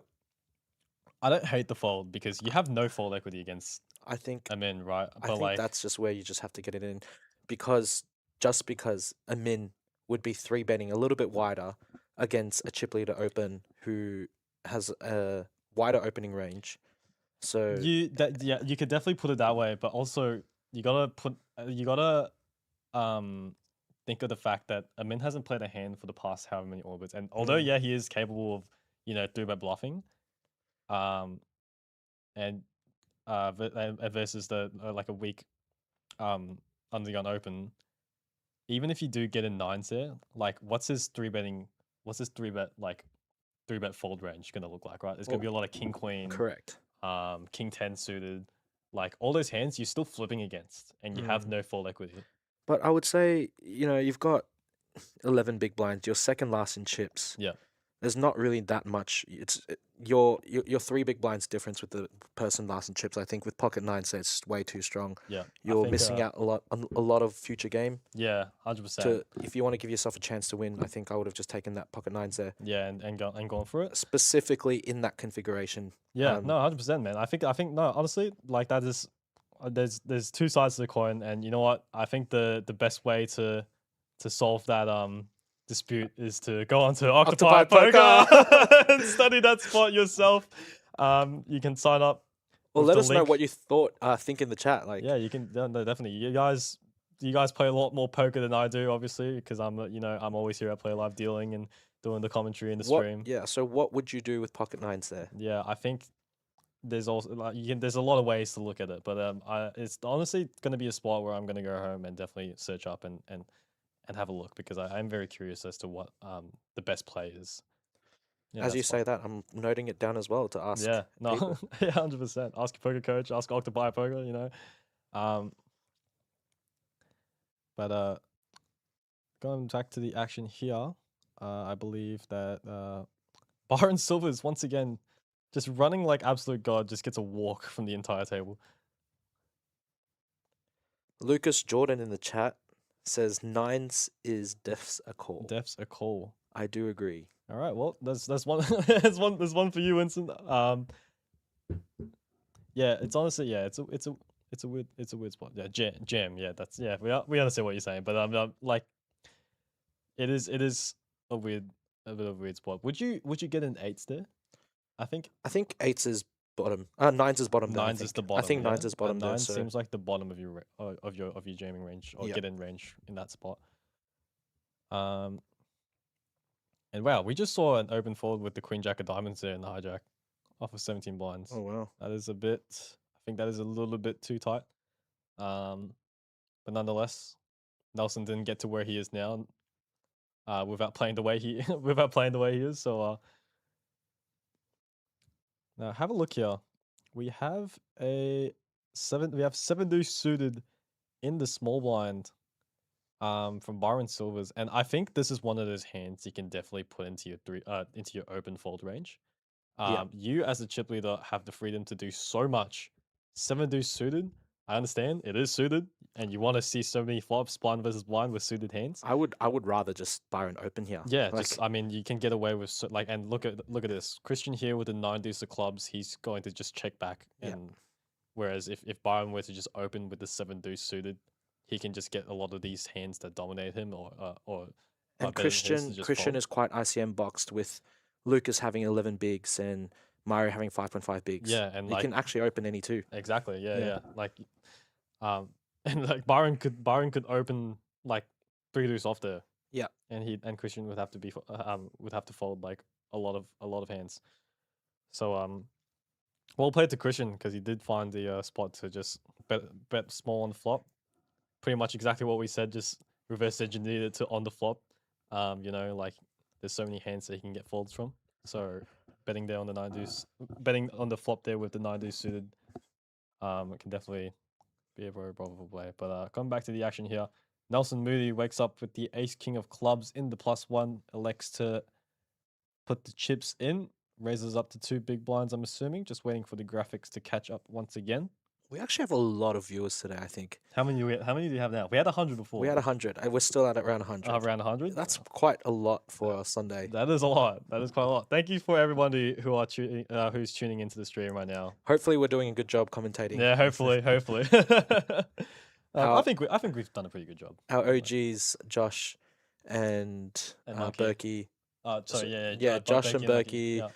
Josh Abbey, they're all overseas. Yep. Well, some of them are overseas or busy. Yep. So we're here doing our best we can to call out the action. Have a look here. So we have an open and a defend from Amin here with the beautiful Queen Jack of clubs.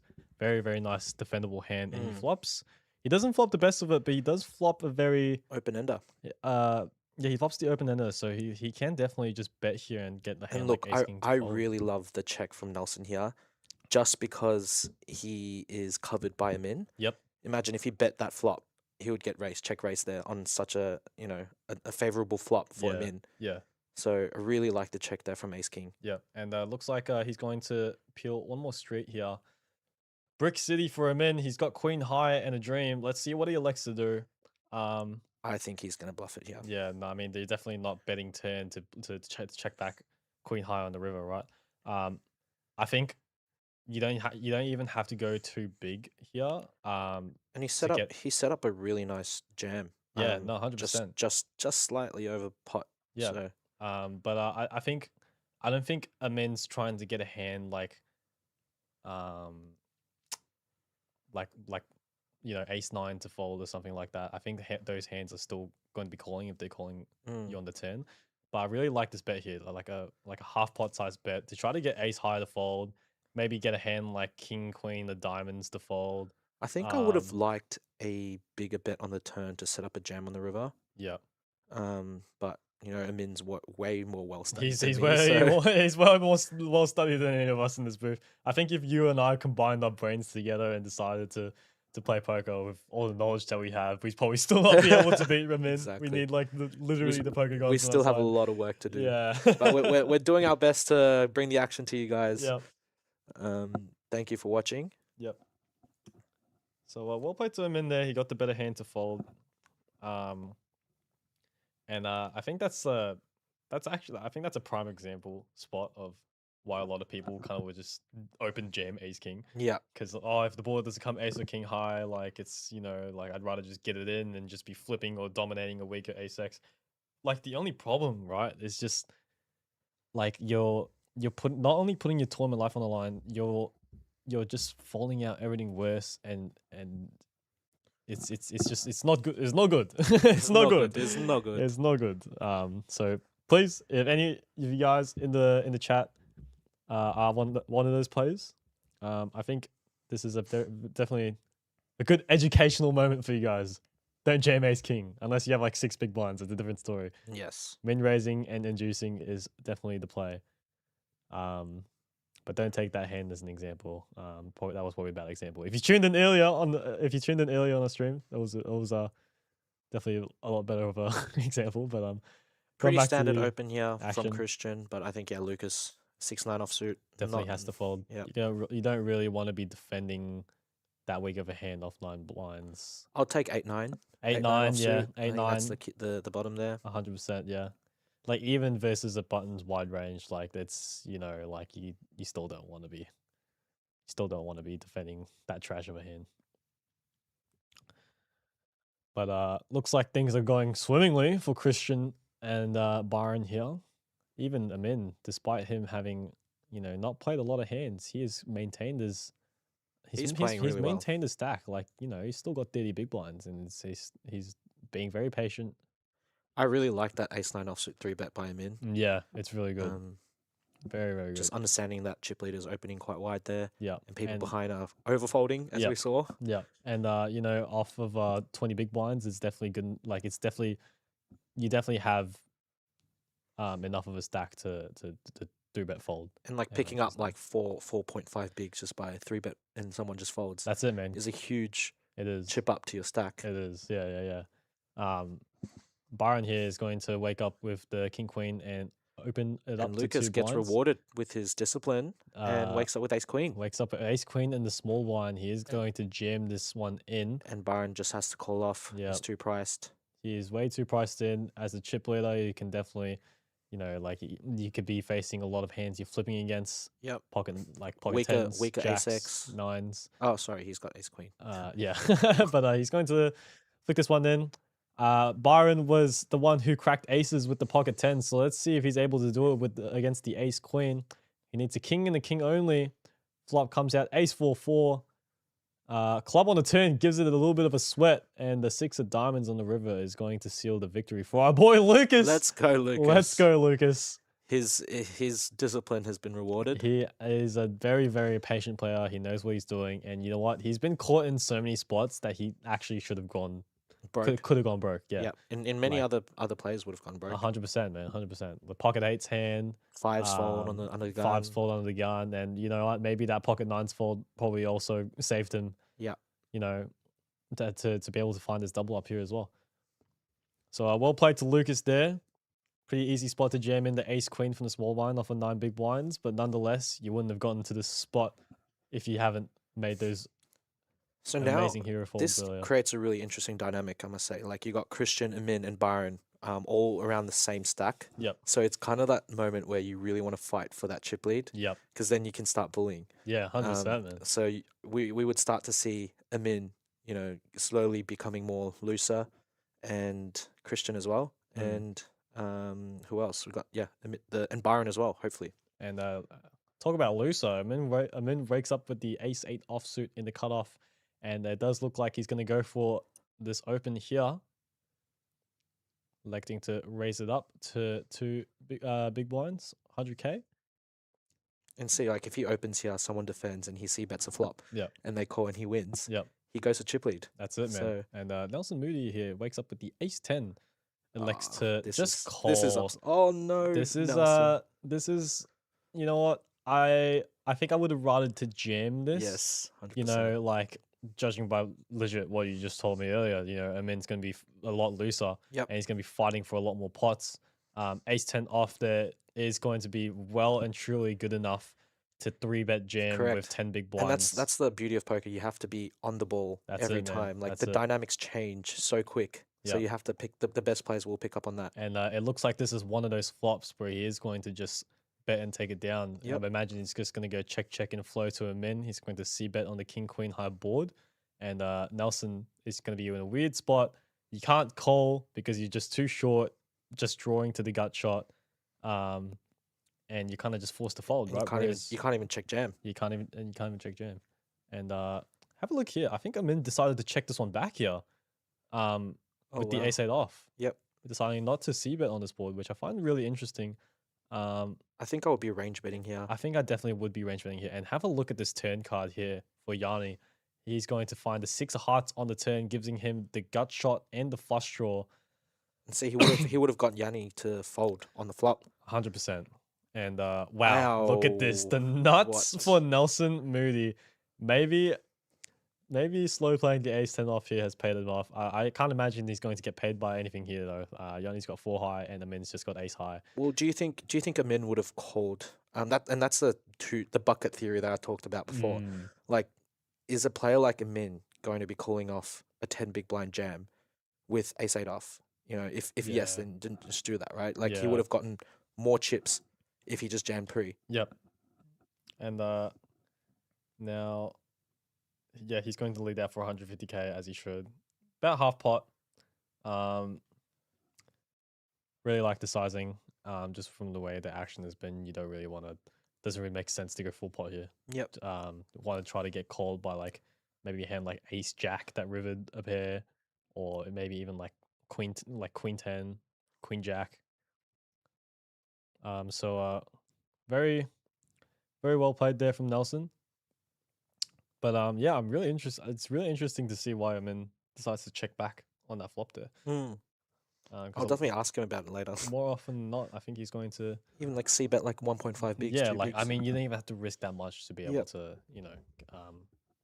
take it down there.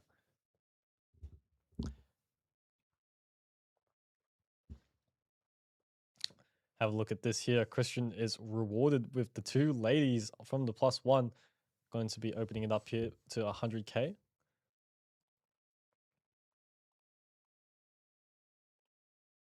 Christian with the pocket queens. This man, this guy. I mean, Christian has been like, he's been Sun running. sun running to say the Oh, least. and It yeah, looks this like is just unlucky. Ace Jack of clubs definitely going in here for 4.5 big blinds. Now, you know what? He's on the big blind. Mm. I think I don't. I actually don't know what to do, but I like, could and wow, just calling a flop there work? Because like he's got no fold equity, right? I don't know. I think. Oh, is that okay? No, we get a double up from Ace Yeah. Jack. I What do you mean, think there? I think I'm just still just jamming. Just- man. you just get it I in, mean, I'm right? still just jamming. I'm just short of stack. There's no point in just calling there. I mean, you're not call folding flop on like 8-5 deuce because you don't flop Yeah. top pair, right? Yeah, But just like that, our boy Mario here is going to double up. double up to 11 big blinds now. Still a lot Unfortunate of for the poker. queens. Still a lot of yeah, poker. still a lot of poker to be played, guys. So, So stay stick tuned. around. Players are now going on to a 15-minute break. So if you guys are still interested in tuning in for who will take down the title of tonight's 600 Sunday, be sure to come back in 15 stick minutes. around. Stick around, and we'll see you guys back soon.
Ladies and gentlemen, we are back from our 15-minute break. Commentating for the last final 7 players of the Playlive's 6 Hundy Sunday here. And straight into the action here, we got a open. Oh, sorry, not an open. Yeah, it looks like actually no. Yeah, it looks like an open from the small blind here with the Queen 10-0 from Brian Silvers, and a defend from Christian with the Queen 9-0. It looks like Byron's going to continue here with a small C bet with the Queen 10. Christian flopping the best of it here with the top pair. And we have a special guest, Jose, back in the commentary booth. How are you, Jose? Hello. And I've come back for a visit. Winston, obviously, back in the commentary booth as well. We were a little bit late. Yep. So Sorry, guys, but apologies. you are used to dead air. And we appreciate you for sticking around, even if we're not talking. Yep. So sorry for the delay, ladies and gentlemen, but we are back in the booth, ready to talk about some hands. Why is it not that one? I'm not quite sure. There we go. There's the sound effects. We're back, folks. We're back. We are back. And I'm back, as you heard the sound effects.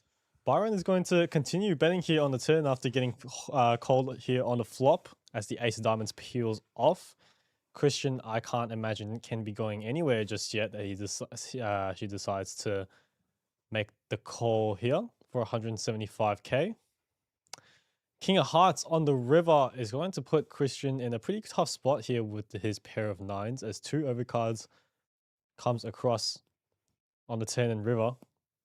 And I imagine Byron's just going to be continuing to bet here. You know, he was the pre-flop aggressor. He's going to rep this turn and river quite a lot.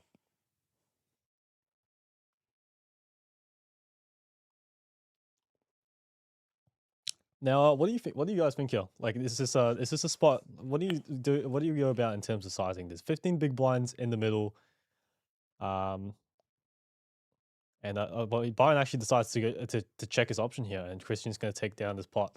But I would really like to see a bet here from As a bluff, from Byron, yeah. I mean, like, you just got the perfect runouts for to put a hand like a 9 in a really tough spot, right? Yeah.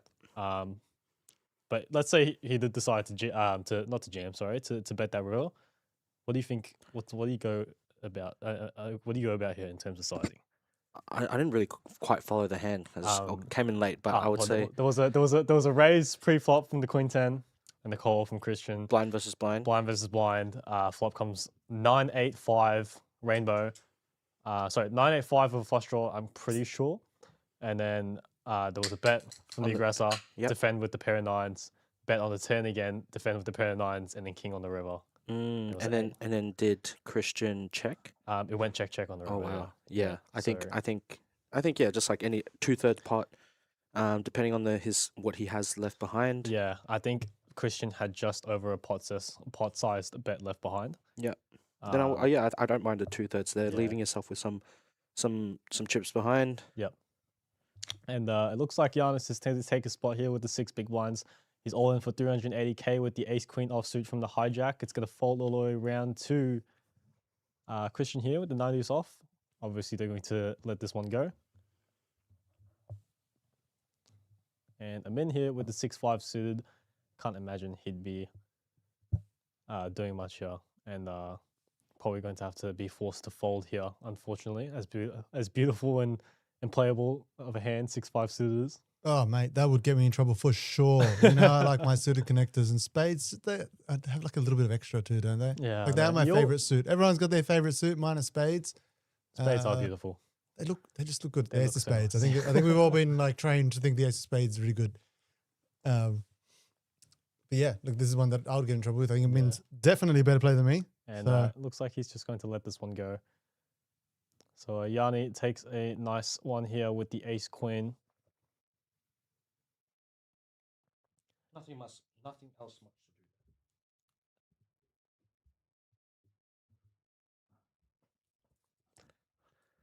do. Sorry guys, I'm just gonna leave you two to it for a second. I'm just gonna need to go for a small little break. Okay.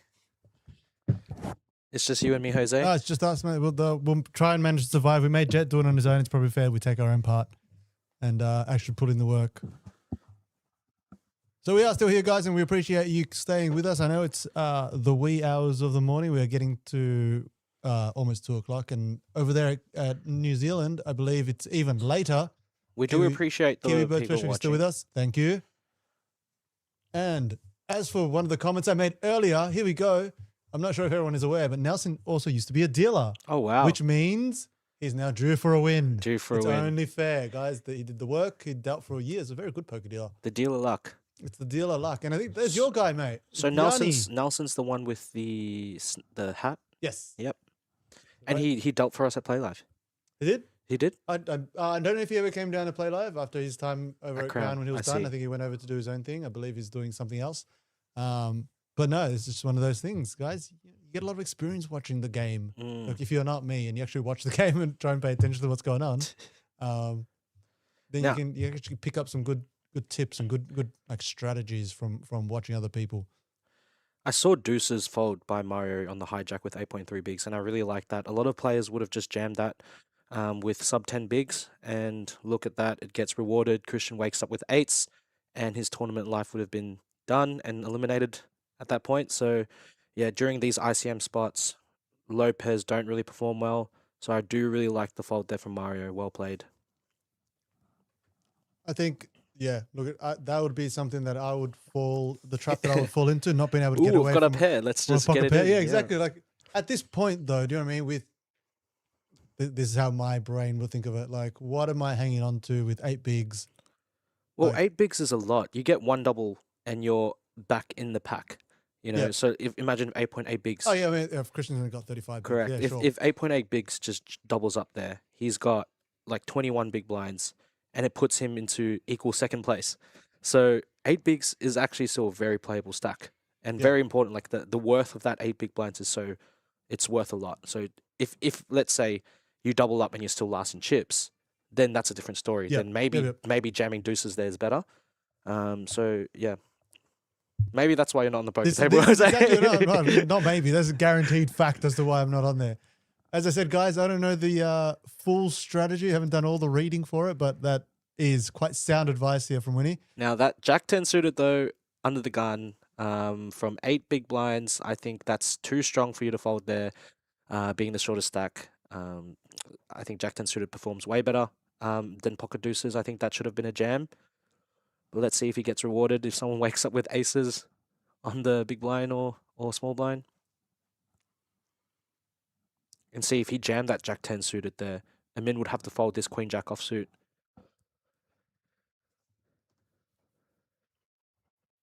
Let's see what Amin decides to do here. Christian opens King 6 offsuit on the cutoff with 33 big blinds. And I imagine, wow, Amin's going to 3-bet. Understanding that Christian is the chip leader. So I don't fault Amin for 3-betting here against a late position open and chip leader open. This seems to be sort of, I don't know, is this the strategy going in? He sort of doesn't mind getting tangled up with the big stack on the table. Is it like a show of aggression to go like, yep, you're not going to push me around, or Well, it's not. It's more so that he's playing Christian's his position? Christian's opening a wider range. Mhm. So you can be attacking that. Like you make a lot of chips like if you're sitting to the left of the chip leader. So Amin here actually has an amazing spot, amazing seat to be in. He's on the left of 2 big stacks. So yeah, if I were on the table, I would want to be on Amin's spot. You get to bully back the chip leader. I mean, you have to have the The balls the to balls do it, to do right? it, yeah. And Amin, you know what? Amin definitely has Oh, that. no, so I don't think everything we've seen so far just solidifies the fact. I think everyone already knew he was a really strong player, and nothing that at least I've seen on the table will change that opinion. And Christian wakes up with my favorite hand, pocket sixes. I think that pocket sixes is the hand to always hit the set with. So let's see if he hits the set here. I imagine it's going to go min click here, which he does elect to raise to 2 big blinds.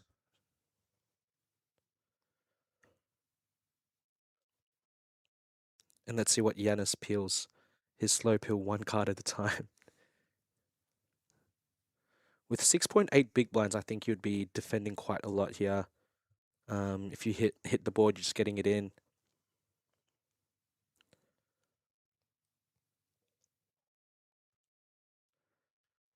It's an unknown hand, Jose. What do you It's a, think? it's a, well, look, he's considering it. It's got to be aces. It's got to be It's got to be because aces. he's considering it. He's Yes. really slow playing this one. Yeah. I think he's just Otherwise, going it to call. might be not as good as aces. Not as good. So I'll take anything that isn't as good as aces. That's what he's got. People in the chat, if you want to have a better guess than me, feel free. Love these mystery hands. I'm going to go with actually. Well, he No, used we- one time bank, so it has to be stronger than what we're putting out to be, right? He Yeah. used one time bank I don't know. I've seen you use a couple time banks. for 9-4 offsuit. Look, in my estimates, he hasn't gone. And he crazy. does call as I Called I'm going to put him guessed. on nines. I'm just going to flip the other way No, around. Jose, he's not No? calling with This nines. is sort of Jose, if You you, know- if, clearly- if you have pocket nines, you're getting it in pre. what You know what? You're an entertaining I person. told Let's you. stick to the entertainment.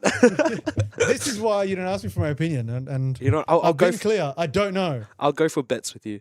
I'll take a bet against you any So day. under overs on nines, right? Yep. That has to be the go. So you reckon it's better than nines? No, it's worse than nines. Worse than nines. Sorry, Yes. worse than nines. That's what we're going for. If we ever do find out, Yanni, I'd love for you to have nines here. I haven't won any bets so far. Been very bad at this game. All right. So what's your actual? What's a? I think Jet's still around. He can have a shot at this. What do we think he's got? I think like, an 8-9 suited maybe. 8-9 suited. I think he might have a hand like. It's kind of difficult. So what was the action? I kind of just It was just now. a min click open from Christian. Sorry, as a chip he leader was just walking back in the room. I'm like, hey, tell me your opinion. on the Mid-click hijack. open from Christian, and just a defend on, and he used a time back, so that changes things a little bit. maybe I'm gonna say now. Wow, like- Jack 10? Maybe I'm saying not Jack 10. I think maybe a hand like. no. Jack 10's just gonna go check jam. I So don't even know, man. I don't know. Hand 44 on this table. Maybe like King 9. Yanni, I know you Could do be. watch us and, Yeah, and King listen nine suited out. sounds Please good. let us know. 9 maybe. We got King Jack. Boy in the I chat reckon. says King Jack. I think King Jack would have just jammed. right with the. Actually no. I think King Jack off, like you don't really have fold equity, right? As if you're jamming 8 big blinds. Well, we couldn't have been King Jack because the flop came Queen 10 high and the ace Yeah. peeled on the turn, so Mhm. that would have been the nuts. But I Good don't- guess, Borgie. I think maybe a hand like King 9 or like Yeah, I offsuit. think 8-9 wouldn't have even peeled on the flop of a gut shot. Yeah. You know?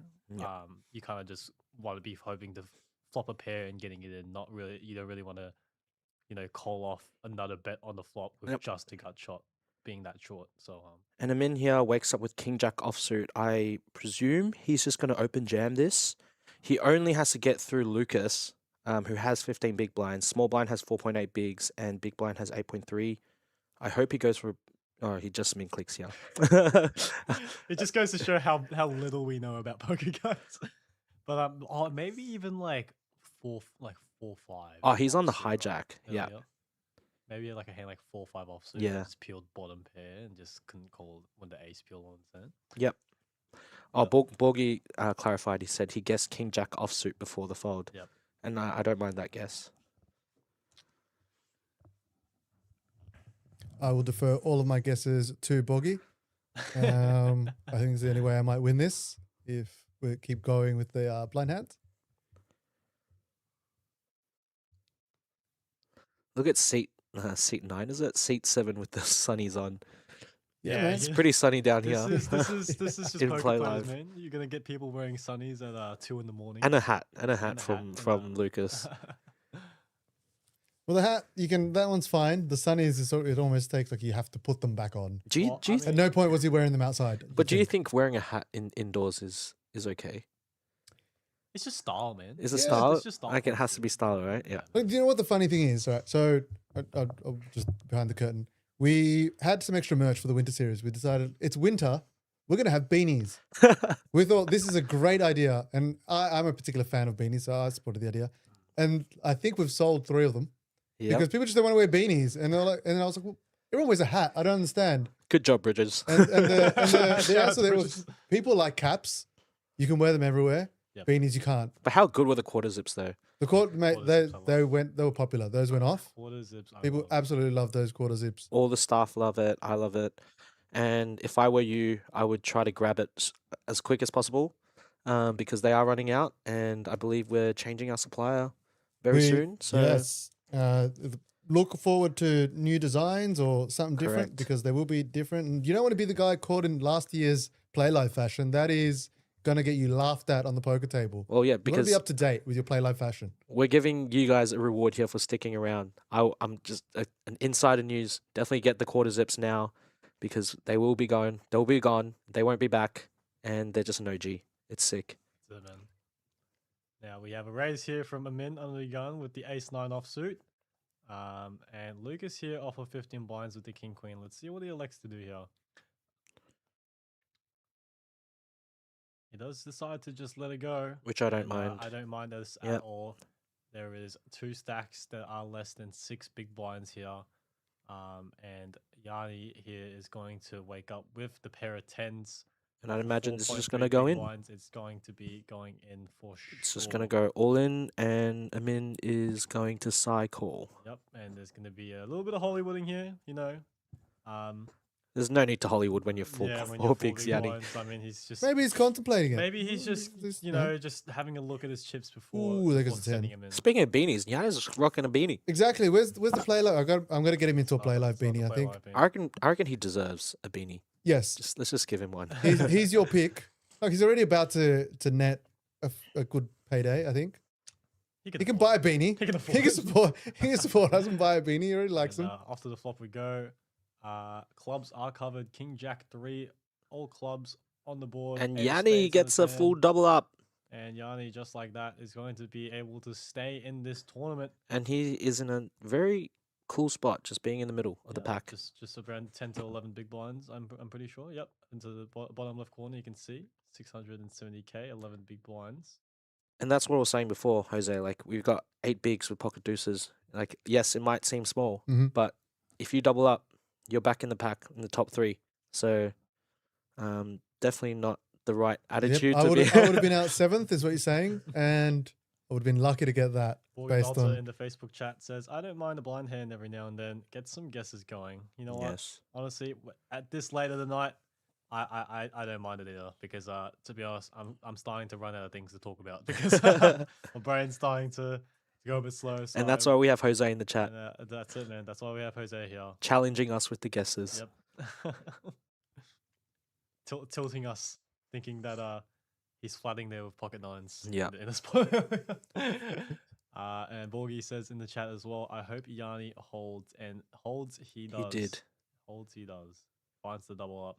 Lucas here with the exact same hand as before with the king queen offsuit is going to min raise this up to 120,000 from under the gun off 15 blinds. Folds around to Mario, who's just going to get out of there, waiting for the graphics to catch up. Byron also folds. Christian not waking up with anything either. Down Now, to a min. I really like the open from King Queen off here Yeah. instead of a jam. I mean, you kind of have to, right? Just Yeah, because you're under it's the gun. too good of a hand to fold, and also don't want to open jam, get the small stack in the cutoff to fold, and also just get called by something better. Well, you give yourself room to fold as well if it goes all in, 100%, man. Like maybe if you're on the cutoff or the button, then I would elect to probably jam. Yep. 100%. And just like that, he's going to pick off a small one here. A small one, that's very good. Well, I mean, sorry, in his case, it would be a big one, yeah, because of how short your stack is. If You you're get what 13 I'm bigs or saying. 10 bigs and you steal the blinds, get what I'm you're saying. you're very happy. Kiwi Bird Special says, you can send me a beanie, lol. How about I'll make you a deal? If you fly down here to Playlive Melbourne, we're located at 129 York Street, South Melbourne. I came right up close to the mic for that one, just so you can hear me. Your mic works. You don't need to go so close to your mic. I'm the one who has to be tilted in weird positions for But, people to hear you know me. what, Kiwi Bird Special, if you fly down here and play one of our tournaments, I will be sure to hook you up with a beanie. Now, Yes. Jet's meager offer to give you a beanie, I will go above that one. If you get, I don't have all your details, but you somehow contact us, we'll send you a beanie. Yes. I'm happy to do that for you, Kiwi Bird. and It's Kiwi the Bird least- Special has always you been will, in the chat. You will so- definitely That need is one over there. I'm true, sure that it's is colder, true. and you actually appreciate beanies over there. It's the right climate. for Unlike a the beanie. ungrateful Melbourners who just shiver through their winter. You'll rock it, and I know you represent us proudly. It is 4 a.m. right now, actually. For Exactly. Like, at least a beanie to Kiwi Bird special. At least the beanie.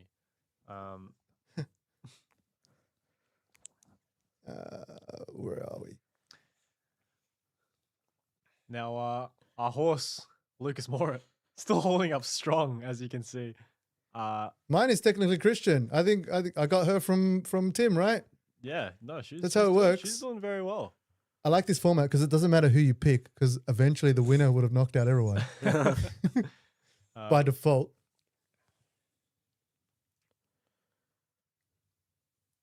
Look at that, 124 entries on a Huge. Sunday. That's huge. And And- that's just and going you to know go what? bigger. If you're saying that is huge, we have around the same amount of viewers here tonight, right now. Yes. I think on it dropped YouTube. off a little bit. Maybe it dropped off a little bit, but some I mean, people have Because slept. of that momentary silence, Yep. which we deeply apologize. But I mean, we just want to say we couldn't thank you guys enough for sticking around. for sticking around, and you know, Oh, sorry, just I'll to cut pause us- you there. just to cut ourselves off here. Pocket Queens raises in the hijack, and Amin finds himself in the weird, a dream spot here. If you think about it, with the pocket nines. Well, he's quite lucky, right? Because Byron actually covers a min. Yep. So if that's the case, I think a flat works better. Yep. As pocket nines on the button. Yep. And I think he does elect to do that, which Yep. is the great player that he And is. we see it does bring in the big blind as well. Just waiting for the graphics to catch up here. Oh wow! And look And at that. Middle set. Look for at Amin, that. And I can't imagine that that this is going to be This a spot where all the chips don't. this go is in this here. is the big hands all in coolers that you were All-in talking about, Borgie. As you were typing, yes, there's a lot of action on this flop. We will see a lot of blood. And have a look at this here. Right, I'm thinking of a turn card that could potentially be catastrophic for all players here, but really good for us because I'm getting really tired. But imagine a jack on the turn here. I was going to take a punt. I would have eventually worked out it was the jack you were talking about. Yep. Even I would have gotten there. So Byron is going to continue with a small bet here of 150k. I mean, I love this flat. No need to Yeah. slow play. There's nothing much you should be scared about here. Correct. And he's going to just string him along. Nelson is going to let go of his king queen here. Four of spades on the turn. Beautiful turn card for Amin. No overcards on the board that might kill the action. If your opponent has an overpair or a hand like ace 10, king 10, I can't imagine all the chips aren't going to go in. So Byron is just purely just thinking about how much he wants to bet here. And this is where the experience really shines through. Like Yeah. you won't see a lot of players electing to just flat pocket nines there Yeah. against a late position open. That's it, man. And look at the sizing here. 275k, 4.6 big blinds here. Likes to go just under half pot, around 40%. Do you like the sizing here, Winston? Goes Or- half pot.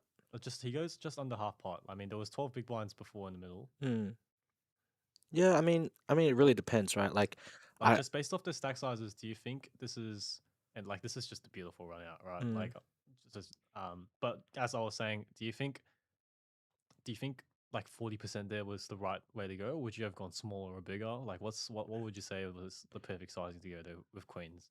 I for one would have got super excited if the nines gone all in I as soon as it flopped. I think I would have checked the turn after it goes call by a min with the player behind. You don't really want to bloat the pot, right? Like, and a min can have a lot of hands that he should be flatting there with pocket nines, pocket tens, even pocket threes, off 20 big blinds. Yep. So, and he blocks queen jack.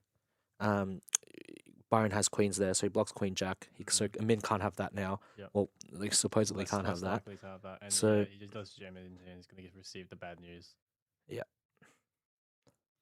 Well played by a min there. Well played by him. Amazing. And he got the absolute max there from queens. But honestly, on a run out like that, I don't think the chips are going to go anywhere anyway. But I mean, let's say if Byron had a hand like Queen Jack there, for example, or a hand like 7-8 suited or Jack 8 suited, I'm in fighting there on all three streets. Yeah. Pre-flop, on the flop, on the turn.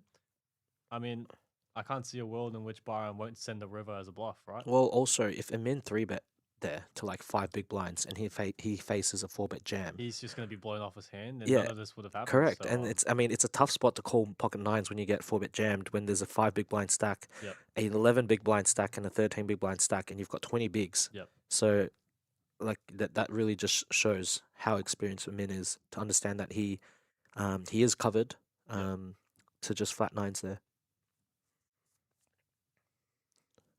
And Borgie in the chat says, "Good night, Byron. I think too committed in the river," and you are absolutely right, my friend. So just a very, very big cooler there. Not much that you could have done. Kiwi Bird Special, we will definitely just reach out to us. Reach out to Jose. He'll sort you out with a beanie. Yeah, you definitely deserve it. I need an excuse to come down to New Zealand anyway. That's absolutely fine. Yep. You know what? We'll bring you all the merchandise you ever want and need. And we wish you all the best. Yep. Yes. And you know what? And considering all that, and you're still tuning into the stream at Playlive says a lot. And Thank you very and much. we just want to say thank you very much for your love and support. Byron's gonna get the unlucky news here. He has to jam. Yeah, he's got 0.3 bigs in big blind in 20K the next two left. hands. He's got a lot of fold equity. But good luck to Byron. He's all in here with the 9 deuce offsuit. Let's see if Amin gives him the protection here. That would be amazing. I love that when that happens. And yeah, he is just going to jam. And Oh my goodness. God, Lucas wakes up with and the he just ace snap king calls. off here on the button. Amin gets the chips, and now it's going the other way. I mean, we'll see. Wow. We'll see what happens. And I mean, like, even if like Byron's stack is irrelevant here, but I think with a hand like King Queen, he's still jamming for 15 big blinds effective, right? Yeah. So I mean, the hand would have played out on its own anyway. Mhm. Lucas now is all in and at risk with What for his tournament life. With now? ace What do you king. think of actually just maybe folding the 9 deuce offsuit and hoping that 2 players would collide and get one Honestly, page up? I think You have that- one more I hand think to that is see. the play. Yeah, I Yeah, think you that got is the hand. actually you got 2 hands to see. 2 hands to see. Yeah, I think that is the play. Honestly, that is And how sick would it be if it came like 9 high right here? Yeah. and then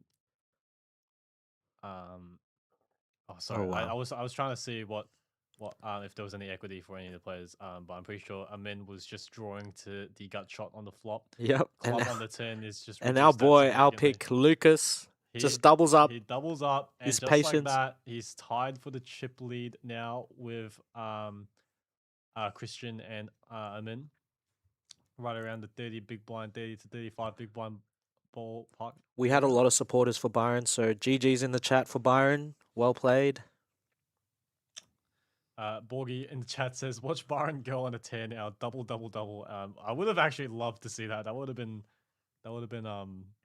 pretty funny to see, but unfortunately, that is not what happens.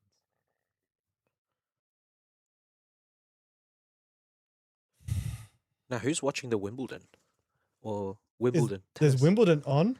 I think so. Mate, the World Cup's on. No one's even mentioned any other kind of balls. It's soccer or nothing these days. I placed a bet on yesterday. On the Wimbledon? On the soccer, and I Oh. won. Nice. first bet. I think I always have like one bet over the World Cup. Yep. It never pans out. So if there's any team you guys do not like, I will happily put a 50 on it and lose my pineapple for your sake, for your team to win.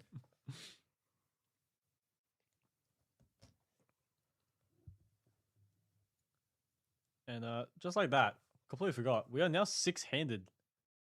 Took a while for another player to bust for the past hour or so, but we are. I think we'll 6-handed start now. seeing a lot more busts out We with the definitely- blinds getting to where they're at. definitely Even the will be. biggest stack is at 28 bigs. Yep.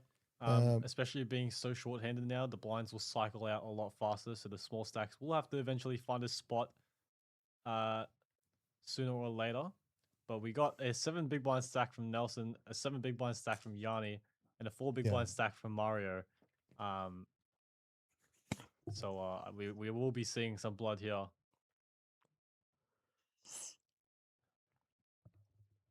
And this is where I think you would just have to call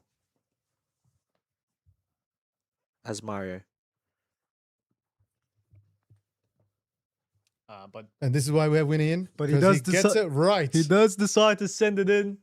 Amin will be forced to call this off for another one big blind more, and we are going to see another player all in at risk for their tournament life. King 6 of diamonds versus ace 3 of clubs. Off to a run out we go. Can Mario find the double up here? Needs a king, 6, or diamonds. Flop comes king and a 6 and a 4. Just like that, Amin is drawing down on the He turn. picks up the ace, but it's Ace no on good. the river, just for the extra needle here from Costa. What a deal we have here. But just like that, Mario is going to find a double up. From what was an amazing spot for him in after flopping the 7 of 9s, he has just dwindled back down to 19 big ones from what he was at a huge stack of, I think, like 36 bigs. Which just goes to show how brutal tournament poker can be. And just like that, Amin's a middling stack covered by 2 people on the table. So just like that, he's back into Now, very tight mode, I'd say. He has to be very, ICM hell. pressure. ICM jail, as we call it. ICM jail, that's it, not ICM hell.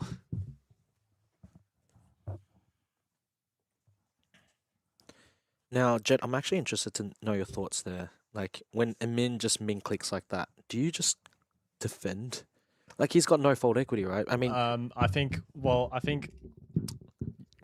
like, I mean, you're not folding a lot of flops, but with that's that it. 1%, 2% chance of being able to fold, That's it. What do you think? I think you kind of still have to. have to go with it there. I Yeah. mean, you're not just flatting to fold. Well, you're not folding like 95% of The thing is, right, he even if he calls there, he has one big blind left behind. Yeah. And I guess you can kind of see in a way where you put into the small blind next hand, you fold the small And you blind, have a whole orbit. you have a half big blind left, and you have the whole orbit. But I think King 6 of diamonds there is too strong versus a button raise.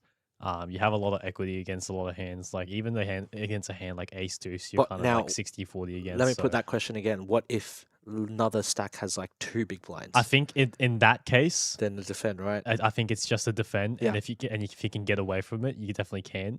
Mm-hmm. Assuming that smaller stack than yours is in the blinds next and is forced I all think in. it's very situational. If the big blind next, who's big blind next has like 2 big blinds, Yep. then I Yeah, think yeah. just flat.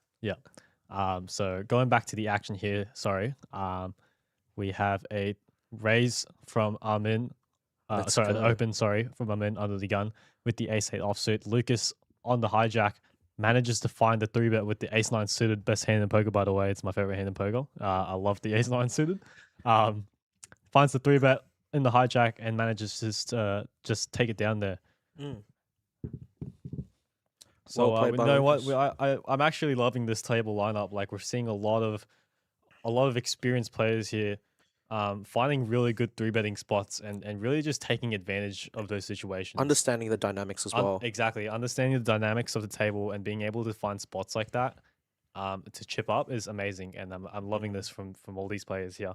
And just like that, Lucas is rewarded the very next hand with ace king offsuit from under the gun. He's going to min raise here.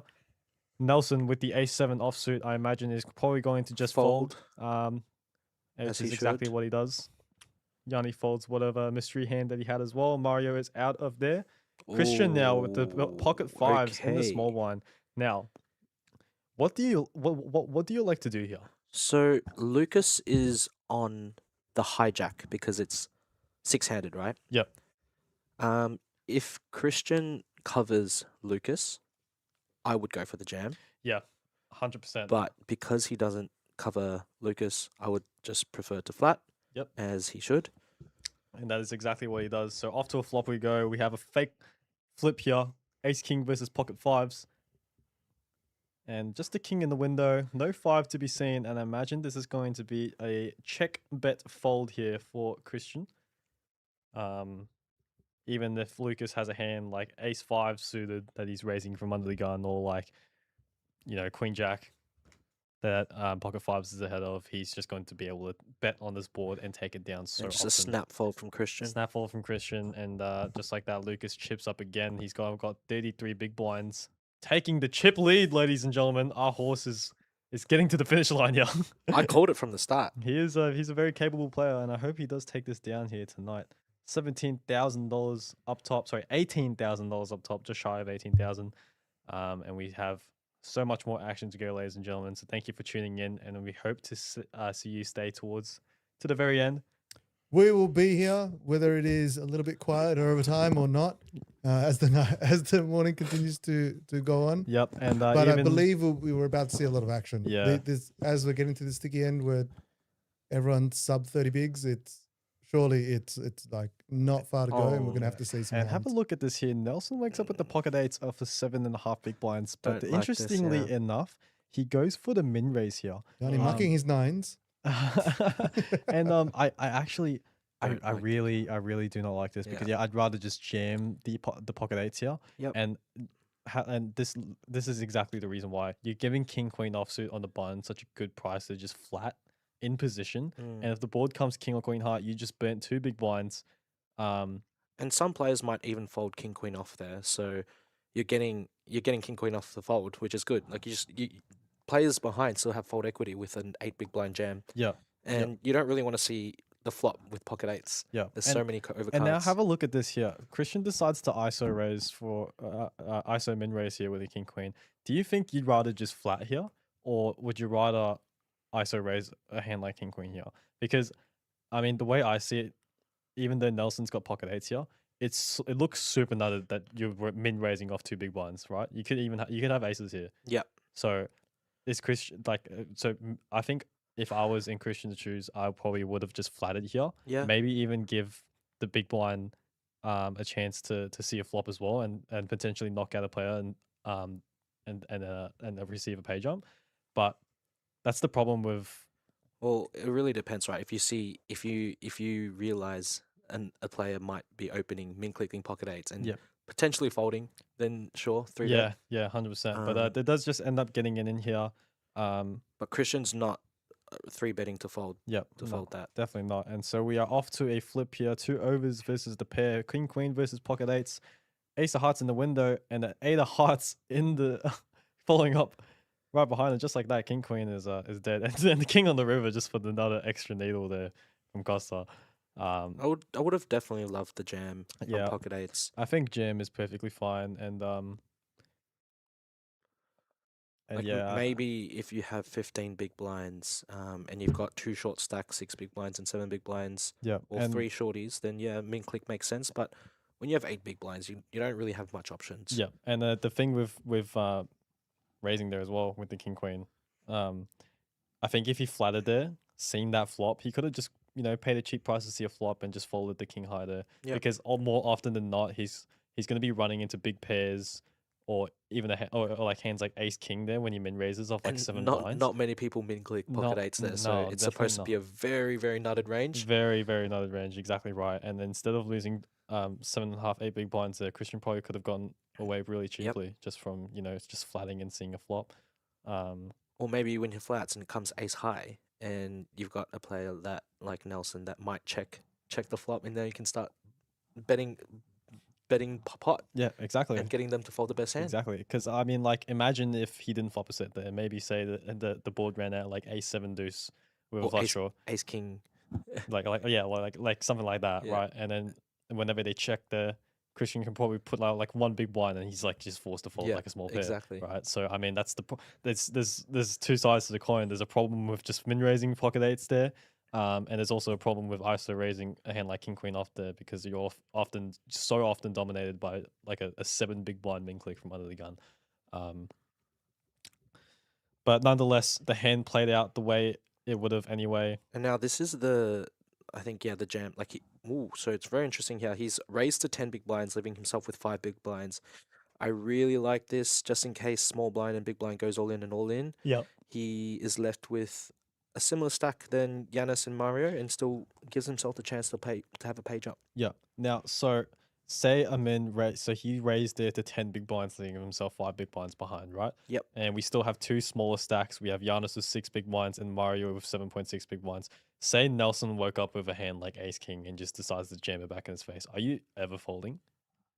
I don't think so. Like, you're kind of just committed, I right? think that size, Amin's kind of just putting it in like it's an effective jam. Yep. He's not really folding unless that case where it goes jam, Yep. and then you can fold. Gotcha. Now, yeah, I guess it is just kind of a cooler whenever you run into a hand like Ace King or like even the smaller pair that you're flipping against. Yep. With the 2 smaller stacks behind you, but at the same time, Amin, he's got 15 big blinds. He's effectively like the 3rd shortest stack in there, so he also has to find a way to get chips, right? Because you can't really. You're also in that spot where it's 6-handed. The blinds are circling around so fast that you're gonna get blinded out so easily. Yep. And if the short stacks manage to find a double, you're left with having to find a spot. And later on, I sooner or later. think the reason why the reason why Amin has chosen to effective jam there, because if you min click that hand, there's a lot of ace X that can jam on you, and you have to kind of like cycle. Like you don't really want to or think fold. It's like what you said earlier. You're putting like ace 5 offsuit there into like your min raise. Min raise, min yeah. raise Your fold. middling ace X hands, Yeah. just jam. Like your bottom is like ace 8. You're jamming it in there all the way up to ace jack. Even ace queen has to jam there, and then you're kind of min raising like ace king and getting it in. I think ace queen would qualify as a min raise induce. induce. Yeah. Yeah. Now have a look at the spot here. Lucas is going to raise it up to 2.3 big blinds here with the pocket 5s on the button. Giannis, very unlucky for him. More often than not, he's supposed to be flipping, but finds the dominating And hand. I think this is the perfect hand, I would say, to just defend. Yep. He would leave himself with 4 big blinds if he folds the flop. Yep. And is still a pretty healthy stack with other stacks being 6 big blinds and 7 big blinds. Yep. I would have loved Giannis to see him defend that instead of jamming. Yep. See, the problem here with like I would have actually really loved the jam here if say he had a hand like pocket 3s with off of like 15 blinds. Yeah. Because then actually you might have some fold equity. But off of 5 big blinds, like you're kind of just getting it in Just and a you're call, always flipping. hoping for a flip, Yeah. right? And like at best best. case scenario, they have ace deuce offsuit or deuces, Mm. right? And how often is that going to be happening? So unfortunate for Giannis to get knocked out in 6th place there. We are now down to 5-handed here. Lucas as the overwhelming chip leader with 37 big blinds, 3 million in his chip stack, almost double. Actually, if not, it is double. The second in chips. Well, we have Christian and Amin with Deuces would have 1.4 just million. elected to jam there. Yeah, Deuces definitely so elected the jam. You wouldn't so- have deuces in that range. Yeah, and yeah, so well played to Lucas there. So we have a open here from Christian from under the gun with the pocket 4s. Folds around to Nelson with the 3 deuce offsuit, the dirty diaper on the button. Mario in the big blind with Jack 9-0. I think this would be a hand you can definitely put into your defending range off of a min raise under the gun. And it does look like he's going to see a flop here. So we have Jack 9 off in the big blind versus pocket 4s under the gun. Off to a board we go. Comes Queen 8-5 rainbow. Now, And I really like the defend here, and that's where we're trying to work out, like, when do you just flat? yeah. And I And- think in this spot, as the shortest stack on the table versus an undergun open, yes, you're going to run into some king queen sometimes as you get snapped off. But I think with Jack 9 here, you can definitely put this into your just open jam, right? Mm. Because, I mean, what's Christian going to do with a hand like ace 10 offsuit or like king 10? Yep. Right? Because he actually does have some fold equity with 5 big blinds, but I hate how he actually decides to just call here. Because you kind of just want to either get it in on the flop as the person who's being the aggressor, just open jamming it. But calling here with just a gut shot, assuming that that's your only outs, not thinking that you have to jack or 9 to the outs. I as outs. actually don't mind. Really? Yeah, like Okay. it's just a one big blind, and like if you fold, you just got 3 points. Oh well, here's clear shortest. I didn't see that. He's the clear shortest, and that's Yeah. what I'm saying. I think the best play on the flop there was to just see a flop. You flop some equity. We've got the gut shot. You would the check mo- jam that flop. No, I wouldn't check jam. I would just open jam because he's got what three and a half, 4 big blinds, and there's Yep. already 5 big blinds in the middle. Like I mean, even, like you can get so many folds from a lot of hands that yeah. just min raise under the gun, right? Yep. I mean, Christian can fold deuces, threes, fours, in that spot. He Mhm. can fold like ace five offsuit, sorry, ace four offsuit there. That decides to min raise on the pre-flop and try to steal. Yeah, I So I think I think agree with you an there. open jam there would have been really nice. Yeah. It's kind of like what you were saying earlier. Like as a shorter stack, you can definitely limp and just lead jam on the flop when Yeah. you flop any sort of equity. And there's no ICM pressure on you. Yeah. Like if you bust out, it's not bad. Yeah, like you're that's meant it. to anyways. And speaking of the pocket fours here, Mario finds it in the small blind as he jams for his remaining 3.6 big blinds. Christian, I think he's probably going to just have to call this off with Jack High for an extra 2 blinds, right? Yep. It's just too cheap of a price. And You're he- calling 2 big blinds to win a total pot of like 7.5 blinds. And it doesn't really change his position. If It- Christian calls Yeah. and loses, he's still second in chips. He's still second in chips. You know, he's still got 15 big blinds to play for, and like you're just really hoping you're not running into like Queen Jack or something. Yep. And just like that, he flops top 2 pair. Sorry, Oh, top and and bottom he pair, turns and he the turns four. the 4. Needs a Jack or a 6 on the river. Doesn't get there, and just like that, Mario is going to find the double up here with the pocket fours. How many turn sets have we seen tonight, A Winston? lot. I mean, we've seen quads twice now. Yeah, I've seen a Um, lot of quads on my table Yeah, as well, on the outer there's been- table. there's been a lot of callers tonight. Costa is doing his job here as a very cool dealer, and just like that, Mario is going to find the much needed double up there. And as you can see, like Christian did not really move that far down the ladder. He just moved down to third place in chips, only 1 big blind behind second place.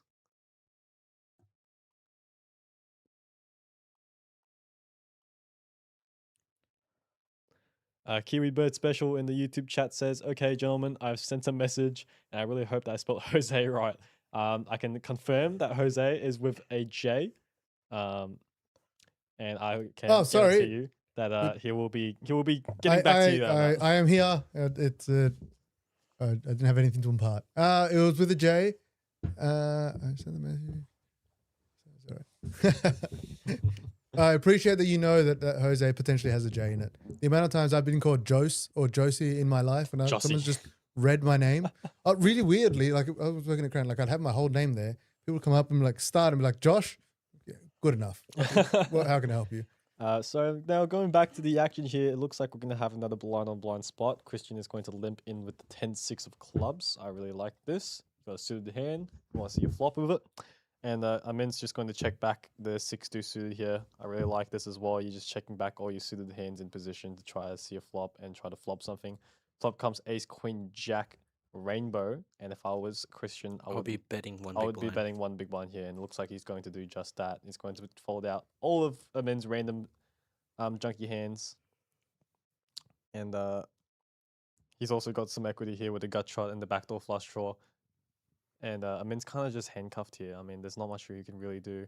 Well, there's a lot of checkbacks with ace X off as well. So 100%, yeah. a lot of players think, oh, this guy just checked back his big blind. He has no ace X in his range. Yeah, exactly. But I mean, like, you can't expect him to jam or raise your limp in with a hand like ace deuce offsuit, ace 3 offsuit, right? Yep. Even a hand like queen 7, like you kind of just want to see a flop, and you actually do get a piece of that as well. So like just because the board comes ace queen jack and he checked back when you limped in on the blinds doesn't necessarily mean that he's not going to have any part of that board. Exactly. So I think that's a spot where people over bluff too much from the small blind, thinking that the big blind's range is really capped and they can't have anything on that board. But in this case, Christian did find a spot to lead out for a big blind and take down the pot. Christian here with the king 6 suited on the button. I think I would like to see a min raise here Yes. with the suited king on the button. Very, very nice hand to open it up.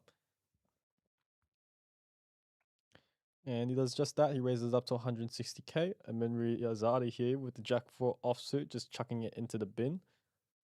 Lucas now wakes up with the ace 10-0. And now this is a spot where I would just Jam. 100%. You cover him by heaps. And you've 2 got other an small- 8 big blind stack as Yeah. well. 2 smaller stacks behind. Like, this is just a beautiful spot to just jam in the ace 10 here. Christian is good enough of a player to be opening still opening a very wide range off of 18 blinds, and he's just going to chuck that into the muck. Well played, Lucas. Just like that, the rich get richer. He's up to 40 big blinds now, 3.8 million in his stack. He made a mistake with the pocket nines, and he's not doing it anymore. He's locked in. He's decided to lock in and win this tournament. So well played to Lucas there.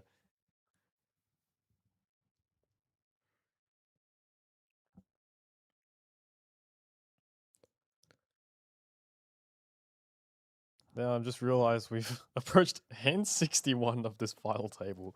Hand 61 here at 2:30 in the morning, and this is the right time to be watching poker. For all of you guys who are tired, come on, man, it's only 2:30 in the morning. Let's go. How many hands is it usually in the final table? Around 60 hands. Around 60 hands. I'd say around 60 to 70-ish hands. I mean, normally we'd just haven't been here all the last few weeks. Yeah, we're about wrapping up around this time generally. We normally wrap around this time. That's just a testament to how good these players are. Yep.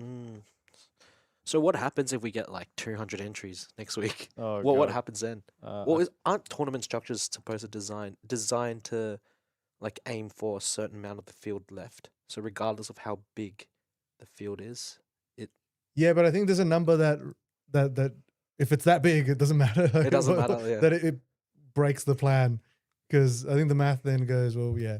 I'm not sure. Like, funnily enough, I was having this conversation with Guy Greenstone. If you guys remember, he was here doing a lot of commentary for us. He's done a lot of our work with the stream. It's a weird thing that maybe someone else can explain the maths on it, but a very low field or a very high field, they go quicker. A sort of medium field, for whatever reason, tends to be the longer ones out of that. So I don't know, 124 is about that number nowadays for our medium fielders, because this is what we get on average a lot of the times. But it's weird, because I'm pretty sure that even the day that we got the 136, whatever it was, the huge cup of the day there, I think it was over by now already. So don't know. I'm going to put it down to a testament of how good our players are. I think that's a ChatGPT job. And well, I mean, as you can see here, we have a pretty stacked lineup still. All the best players still on the final table here, for the final six. And well, I'm not on there, so. Sorry, it's not even the final six. It's the final five. So we might need to get that field on the top right corner adjusted real quick. But we have a raise from Lucas here with the Jack Deuce offsuit, literally raising any two cards at this point as the chip leader. You are trying to put max pressure on all of these stacks. Although I think Jack Deuce offsuit is a bit too loose versus the big blind, because he is the shortest stack on the table. He is more inclined to get chips in. I think against like a 15 big blind stack who's more ICM jailed in the ICM jail would make sense. It's better, 100%, yeah. But I think regardless, it's going to go check, and Lucas is going to find the bet here. And there's a lot of flops that, Mario would have to just jam it in. Yeah. And you have to fold your Jack Deuce. So I think that's a little bit of a misapplication of what he's trying to achieve as a chip leader. Yeah. Do you agree? I completely agree with you, man. If Mario here were swapped places with say like a Min or Christian, I think that this play would have definitely worked out a lot better. Yeah. Because say if Mario defended the hand like 9-6 offsuit there, flops top pair, he's just going to be check jamming that flop so often, and just like that, he's going to be chipping up an opponent and lose a couple of blinds in the process. Although I would say the other side to that coin is he doesn't really mind. If I was in Lucas's shoes, I wouldn't really mind chipping up the short stack just to keep all the other stacks in ICM jail and try to rinse as much chips as possible and keep the game in your control. Yep. And now with 7-deuce suited, I would even open 7-deuce suited there, to be honest, on Christian's big blind. Just because Nelson's also going to be so tight, he's going to be folding all the time. And if Mario doesn't pick up a hand, then you're just going to be so often you're just going to pick up chips there, right? Yep. But yeah, you can go either way. Like maybe 7-deuce suited is too loose. Well, my thinking, I'm not that well studied, but yep. My thinking is when you're a chip leader, you just want to open, like instead of opening ICM ranges, you're now opening chip EV ranges. Yeah. This far deep in the 100% in the tournament. And Jack Deuce offsuit is not an open and chip EV on the button. So I mean, correct me if I'm wrong, but I think that's my thinking at least. Yeah. But you kind of also got to understand like it's like it's a lot of this is really situational. So I mean, Player have dependent. a look at this like King 3 offsuit. I think Lucas is kind of just opening any Well, hand that's this got a is. I Broadway think card this in it. is good. Like during ICM, you want to have the blockers. You want to have the aces, the kings. 100%. So Yep. I rather this over the Jack Deuce, of course, or the 7 Deuce. Yeah, so the King 3 offsuit here is going to open up from under the gun, which I really like. Can't really go wrong with this. I mean, if it's just one of those hands where you can always just bet fold if you get jammed on, right? Mm-hmm. Amin here is actually going to pick up a very, very beautiful hand to defend Yep. off in the big blind, off the 13 blinds. No point to 3-bet here. No point to do that, exactly right. And he's just going to defend here with the queen 10 off. Off to flop we go. A clear 50-50. Flop comes queen 6 Beautiful all flop. clubs. Oh, very, very oh beautiful yeah, he's flop got the for 10 of Amin. clubs He's as got the well. 10 of clubs So as well. I can't imagine this is not going to go in if Lucas actually had a hand. Sorry. yeah, And and Amin's kind of just Amin would just have to call here. yeah. It's not it. A lot of players will just jam, I think. Yeah. But I don't think jamming really accomplishes anything. I mean, like you're kind of just getting called by a hand like ace X with the ace of clubs, or maybe even like king queen or ace queen, right? Yep. Like because you're not getting a hand like despite Lucas being so wide here, opening almost any two. I think if Lucas had like queen 5 offsuit, he'd probably and if Amin jammed, like he'd Well, probably get Lucas he's to got top fold. pair, and he can improve his hand as well. So what's the point? And I like wow, have a look at this. He does actually like to go for the Oh, jam, wow. yeah. And I mean, like there is the other side to that, right? Where I mean, you can't just want your opponent's being really wide, and your hand needs protection, I guess. So Yeah. I guess it kind of gives him that protection. Like, say if like an offsuit ace came on the turn, and it doesn't improve Lucas, but it really puts him in a really difficult spot. So I Yeah. guess raise there actually does have some merit to it. I imagine he's always just raised getting it in if he gets jammed on. So, well played to him in there.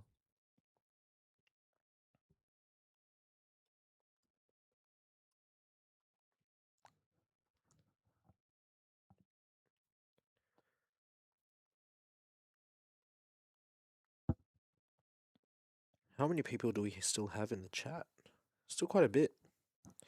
Very appreciated, guys. Still sticking around to this We hour. have and obviously you 50, wanna know how 50 this people ends. watching. I think Jose was just talking to himself. Seriously, Yeah. I'm talking to. You just got a dead microphone again, Jose.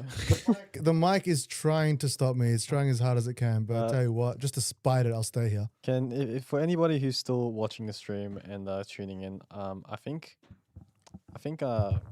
you guys would be doing us a very huge favor if you could spam Josh Jabberty or Bridges to tell him to replace the left microphone in the commentary.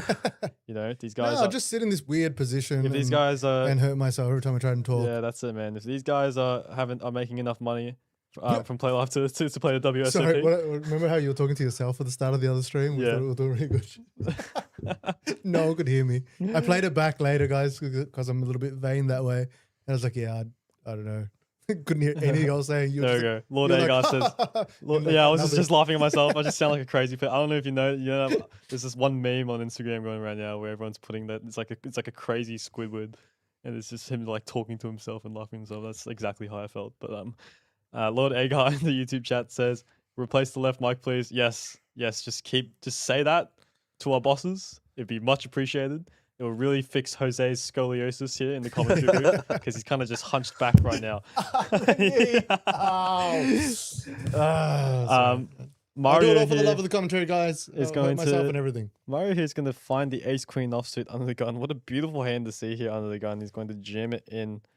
Lucas with the ace 3 off in the small blind. Just going to let it go. Don't blame him. And Nelson might find some trouble here with the ace 5 offsuit. I think it's a fold here. I think it's a fold. It's half of his stack. I guess so, but I mean, like, you got to understand that Mario is jamming so wide in that spot. He's under the gun, so he's big blind He's next. got his big blind Okay. next. He's got 4.8 big blinds. Effectively, next hand with the big blind and the ante. That is true. That is true. Yeah, and just like that, the queen of clubs will seal off his fate on the turn. And Mario finds another double up here with the ace queen, chipping up to 880k, 11 big blinds. Very unfortunate for Nelson there to find the ace-5 offsuit versus that specific hand. We got some love here in the YouTube chat. KiwiBird Special says, "You gentlemen have done a great job. It's been a lot of fun. We really appreciate that. Thank you for tuning in from the start all the way to the very end, hopefully." We are trying to keep our eyes open. We so- are definitely... Also do want to note that Lordagar 911 did put in there, replace the left mic, Yep, please. we have addressed that. we know that. You got to tell the other You guys. gotta tell the We're other not the ones guys. who are spending the cash to get the equipment. You got to tell the other guys. Now, Christian here with the Queen Jack of clubs, I imagine is going to open it up here from under the gun. 13 big blinds. Oh no, he's actually elected Yeah, to jam. And I think that's fine. You're on the you're on the hijack. You cover I guess small blind and big blind. actually, now thinking about it, I guess you're off at 13 blinds. You don't really want to min raise fold a hand like Queen No. Jack suited, right? No. You can get it. You can get King Queen to fold in this spot. Yeah. Really, just because of the 2 short stacks behind. So I actually, now think of it, I really like this jam. I think if you had like 17, 18 big blinds, definitely go for the min raise. Or maybe like half your stack, because if you min click, you've got small blind and big blind. Oh, big blind would defend almost his whole range, Pretty much, yeah. and you're flipping. Yeah. Like I think if you can, yeah, like even if he puts like 5 big blinds 5 into big the middle, blinds and gives and them then and then Lucas as a chip Jams, leader let's say. jams over the top, he someone can just calls. fold. Yeah. And I think I've seen Christian do that exact same play in the in the I can't remember what tournament it was, but it was in one of the bigger tournaments during our winter championship series. God, I can't talk. I saw him put like half a stack into the middle and actually just managed to find a fold. Unfortunately for him, I think when it went jam, the short stack ended up doubling up and he was forced stolen in the big blind the next Oh, hand. wow. So, but that's another reason why I'm rooting for Christian tonight, right? Like she's done well to get this far into the tournament. Very capable player, very friendly and social person as well. No, I'm glad Nelson has elected to just jam here instead of min click. Yeah. With his We have seen a lot of weird Min plays with weird min click plays here from Nelson with the so we say with the pocket eights earlier and the min click back from the big one with ace king off earlier. But I'm happy to see him just get this hand in. King jack offsuit, finds it on the button. Christian with the king 4 off and the big blind. I imagine she's just going to have to fold. Fold. Yep. It's just too weak of a hand, and you know, like you're holding a king, but it's just it's. And she manages. wow. She finds the call Oh. here. All right. Wow. Okay. It did seem rather reluctant. It was not like, yeah, no worries. The thing with king 4, I mean, like yes, Not you're a big fan. you're ahead of like Oh, 10-9 ah. suiteds and stuff. Mm. That big blind is jamming on the button off of 4 big blinds. Yes, it's very wide, but there's just not a lot of. There's also hands that you're so behind against, like ace deuce off a jam there. That you kind of that you're behind. You're also dominated by like king like even king 5 and above. Yeah. Anything from king 5 and above is jamming there as well. And you're still coin flipping versus like queen jack, queen 10, right? Yeah. I don't think that's the. I'd rather call off with like, you know, like king 9 maybe. Like And king 9, king 8. the fact that like I think when you call and lose, Yep. you're now second last in chips. Yeah, that's it. And If you fold, you're still third in chips. yeah, I So- think king 4 is just a bit too loose there. But at the same time, guys, we got to understand that these players have been putting a lot more work than us. They've been playing non-stop for the past 12 hours. So it's And they're not- on the table. They and know they- the dynamics. They know the so- dynamics, exactly right. And Lucas here finds the king 6 of diamonds, and he's going to raise it up to 200k. It's going to fold all the way around to Christian with the 6-4 offsuit, hoping that she finds the bin on this one. And I'm in here with the 10-7 of clubs. Beautiful very hand. beautiful hand to defend here from the big blind. It's the best feeling when you pick up these hands from the big blind. Like, you know, like you don't have to just dump your chips away and fold like 10-4 offsuit. Like Yeah. these are the times you want to be picking up hands like this.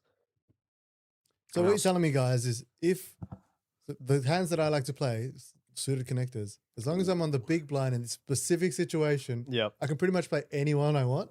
yeah. Not maybe not Uh, anyone. Maybe like if you had like 6 deuce suited, I think that you can probably put that into the fold. You know, I don't But know. he On this flops. board. He flops pretty good here with the 2 clubs on board. It is an ace high board. So Lucas is going to continue for a C bet here for 140k. Let's see what Emin decides to do here. I can't imagine he's going to check raise this one Just just because it call. being an ace high board. He's going to get snapped off a Yep. lot or get jammed on a lot. So he is just going to flick in the call. 10 of hearts improves him to Picks second up pair. equity. Yep. So he's now actually beating a lot of hands like king queen, queen jack. So I would love to see Check back from a check Lucas. back from Lucas here after getting called on the flop, and that is exactly what he does. He doesn't have much equity going into the river. Jack of hearts on the river though. Now this is an interesting spot. I can imagine the men would just want to check here and get the showdown. Yep. And I think Lucas can definitely find a jam in the spot. I would love a jam in the spot. I'm not just from too the way- sure. I think, you know, your king high is actually good a lot of the times as well. Like there's a lot of missed flush draws, and backdoors that misses, right? I think so, but I mean, I think this is just one of those spots where you kind of have to bluff because although you are beating a lot, there's Mm. also so many like you don't want like there's gonna be a hand where he's gonna like say he has a hand like 5-6 suited that calls the flop for a very small bet and he goes check on the turn. You kind of want to put out a bet there to kind of fold out those hands, and I think a small bet does that. If you're putting him on those hands, or if you're putting him on a hand like maybe like a specifically like a 10x that 10x flush draw that 10 to 10. Oh I wow! think jam would be. I just really good. realized he does have the blocker to the nut straight. Yeah. So with the king, with the king in his hand, Yeah. I think it's really good. Yep. You know, you can definitely value bet now with a hand like king jack. You can value bet with a hand like king 10 after turning a pair and wanting to get to showdown cheaply. And when he goes check on the river, he can definitely value bet a 10 here, like a hand like king 10. Would it make sense though for I think Lucas king queen to check the turn? I think king queen would want to check the turn. Yeah. Yeah. I think specifically king queen of clubs you'd want to Bet. keep barreling. Yep. Because you have so much equity and you kind of just want to take the pot down on the turn. I really like this, by the way. Just like discussing hands. No, it's good, man. I like- love it.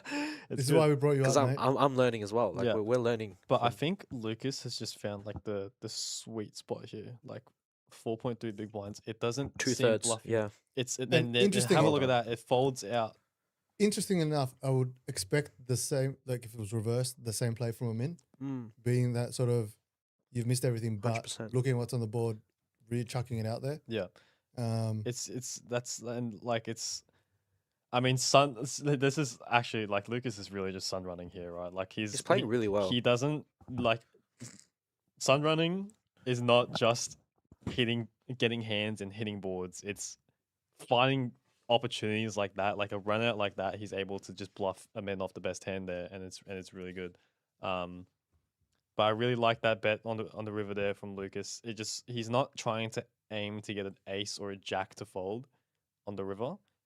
He's aiming to get all of like the single pair holdings that just hates that run out to fold, like a 10x or 9x, even like a hand like 5-6 suited, like I said earlier, that has bottom pair now from what looks like a decent hand on the flop.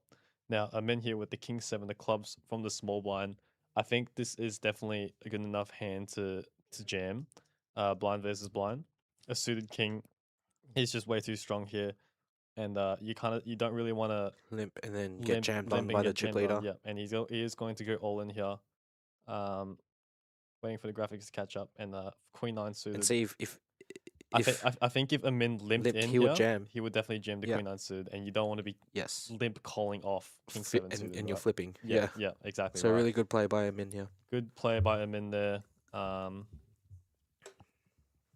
Unfortunately for Lucas, he was not able to see a flop there with the queen 9 suited, which is a very pretty hand. Blind versus blind. Is Queen 9 suited a call there for a 10 big jam? What was that, sorry? Queen 9 suited to a 10 big blind jam. I think you can honestly make the case for calling because I mean, the thing is, right? Like Amin could be jamming like Queen 8 suited. Exactly. He could jam Jack 10 suited. But I think, you know, But, if I was in Lucas's position, I wouldn't want to chip up. You call like Um, you're also Amin. you're also flipping against pocket Yeah. eights and below, right? Yeah.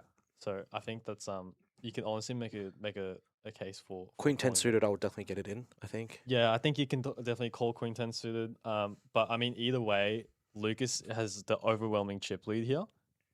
And I think in his spot, he kind of just wants to Yep. to keep that chip lead. You And know, yeah, good call by someone in the YouTube chat. call and chip EV, not in this spot on the FT. Agreed. Exactly Definitely right. a call and chip EV. Yeah.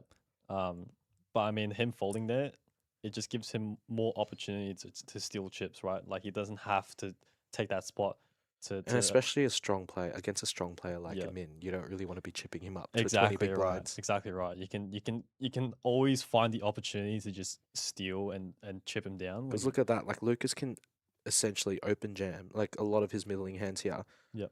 With 35 big blinds, and the next biggest stack is 13 bigs. Yeah. If it becomes if a min doubles there, he can't do that. No. That's right. That's exactly so- right. So it just gives him that much more freedom and flexibility with how he plays his hands. Now, going back to the action here, we're waiting for the graphics to catch up, but looks like Christian just chucked in a bunch of green chips into the middle, essentially saying he's all in. He's chucked half his stack in, and he finds the pocket threes under the gun for 9 big blinds. I really like this from Christian. It is yeah, this is just a great spot to steal. And wow, and Mario here is going to be all in for his tournament life with the ace king. So we have a flip here. Pocket threes versus ace king. Pocket threes just slightly in front. I'm going to back the threes. Let's see if Pull it here. Mario is able to find an ace or a king here. Oh, See if it immediately goes wrong. in the Thanks, window. thanks, Costa. Ace Oh, on the the turn ace for as the well. overkill. 3 on No, the not river. king, just No, sword. 6 of spade is going to seal Christian's fate.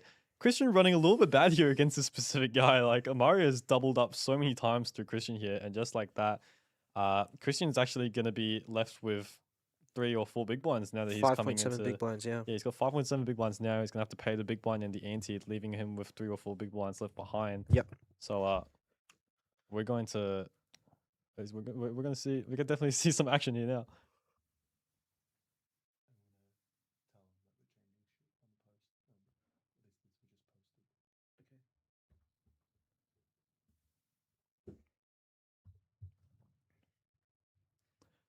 So looking back on the stacks here, wow, this is just dream spot for Lucas, actually. Like 100%. I Wow. really hope he wins this. I really hope he does as well. But it's just Oh, a And min wow, with the look, pocket queens under the Queen's gun. here for a min. This is the spot he has been looking for. Min raise, definitely the way to go. Yep. With the chip leader on your left, you definitely want to be putting this into your min raise, get in. Open jamming, I don't see is going to accomplish a lot. Falling out all worse hands, getting snapped off by better. So he does elect to raise it up to 200k here. Lucas is going to fold, and it looks waiting for the graphics to catch up. But it looks like Nelson has a hand here, and he's going to Oh, he's going to and his flat. calls. And, Wow. and And, I- look at that. He's going to flat here with the pocket ace now, and and Christian's going to jam the ace jack. Wow, look at this hand here.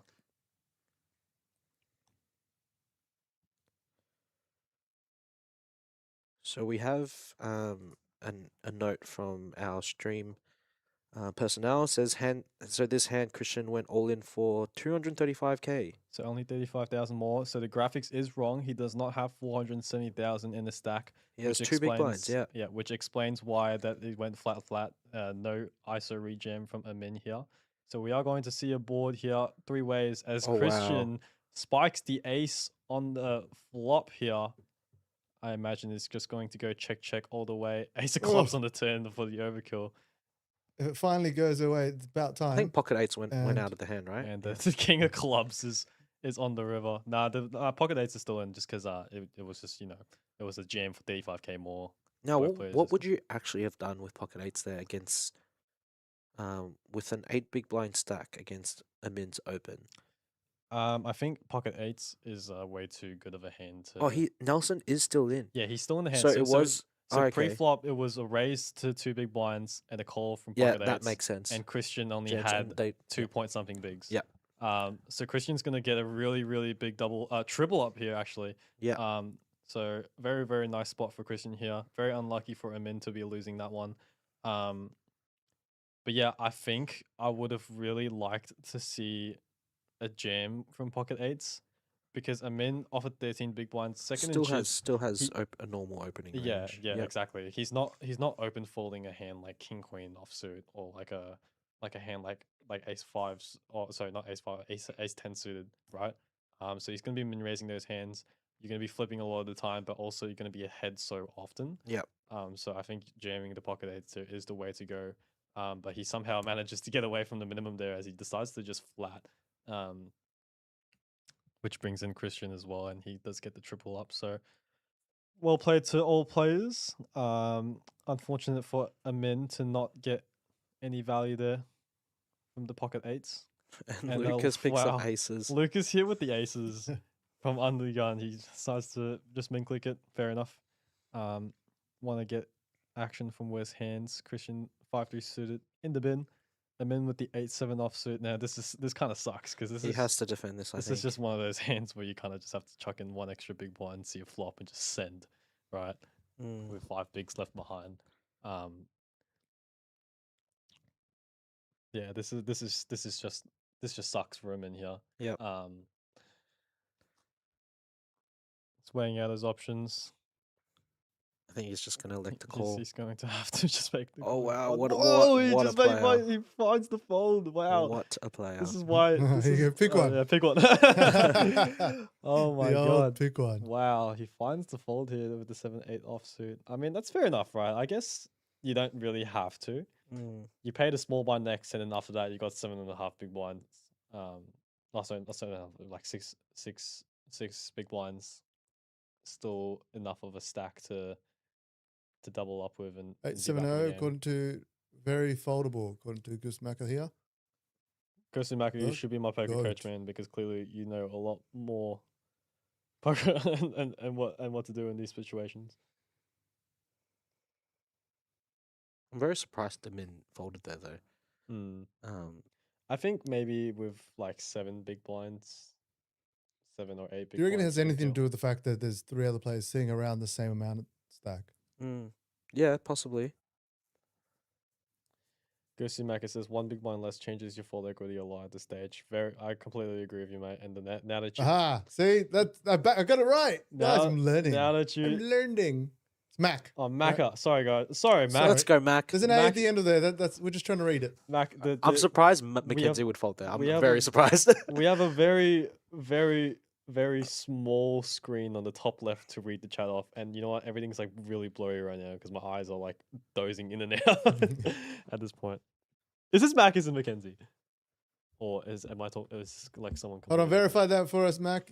It's Mackenzie, different? Is this the the Mackenzie? one and only. The one But- and only Mackenzie Alpha. let me put that question back to you, Mackenzie. If Amin calls or folds, he's still in the same spot in terms of where he's at in terms of the ladder. Does that change anything? So if he called there, he would have been left with 4.5 bigs, which is still second last in chips. Mm. So I don't know. I'm definitely interested in that hand. And then here, waking up with the Queen Jack O on the button with 5.5 bigs. He is weighing out his options, but I think he's going to just jam this one in there.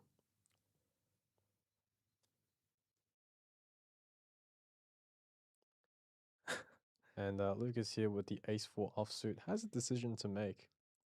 Doesn't have the big blind to worry about because he's got less than the min stack here.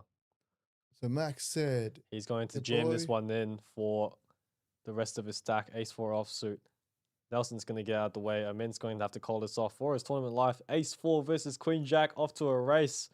Now, this is where this is the flip Lucas really wants to win, right? He does not want to double up Amin of all players on the table. And off to a board run out we go. It comes Queen high from what we can see, and the King fold up behind it. Jack on the turn. Just seals it, I think. Needs a 10 and a 10 only. And never mind. What did I wow. say? I said seals it, I think. Oh Nope. my goodness. No, The we said- runner for the absolute nuts here. And just like that, Amin's you said this is the flip you wanted to win. in 5th place. Bang. Just like that. That is the biggest sun run if I've ever seen it. But sorry, going back to what we were talking about in the YouTube chat. Max says, your boy enjoys his fold equity more than he enjoys playing 8 high out of position. Less about where it ranks on you. You know what? I'm not even going to try reading that. Less Less about where it ranks ranks on you, the ladder for me, more about how often we can get steel jams through. Well, do you think if Amin had 4 bigs there instead of 5 bigs, does that change much? I don't know. Like in terms of fold equity, I think that's what Mackenzie is alluding to. Yeah, you'd That was rather. the curse I think already yeah, because I you think said it that's was yeah, done. yeah. I can, you know what? Like having a stack that still has fold equity and trying to steal blinds is, I think, now that I think of it, is a lot more valuable because calling a high out of position and trying and just gambling and trying to see a flop where to find a spot that can favors you. Um, yeah, I completely get that. And going back to the action here, there's a min raise from Lucas with Yep. Queen 8 offsuit. I think Now, what would you do here, Mackenzie? I What- think if I'm min raising Queen 8 off, I'm just jamming it, right? Like yeah. 7 point, like this is the biggest stack is 7 big blinds. I'm either just jamming this or folding. And Lucas has a bit, not much to think about here. I'm assuming it's only an extra 2 big blinds to call versus ace deuce of clubs here.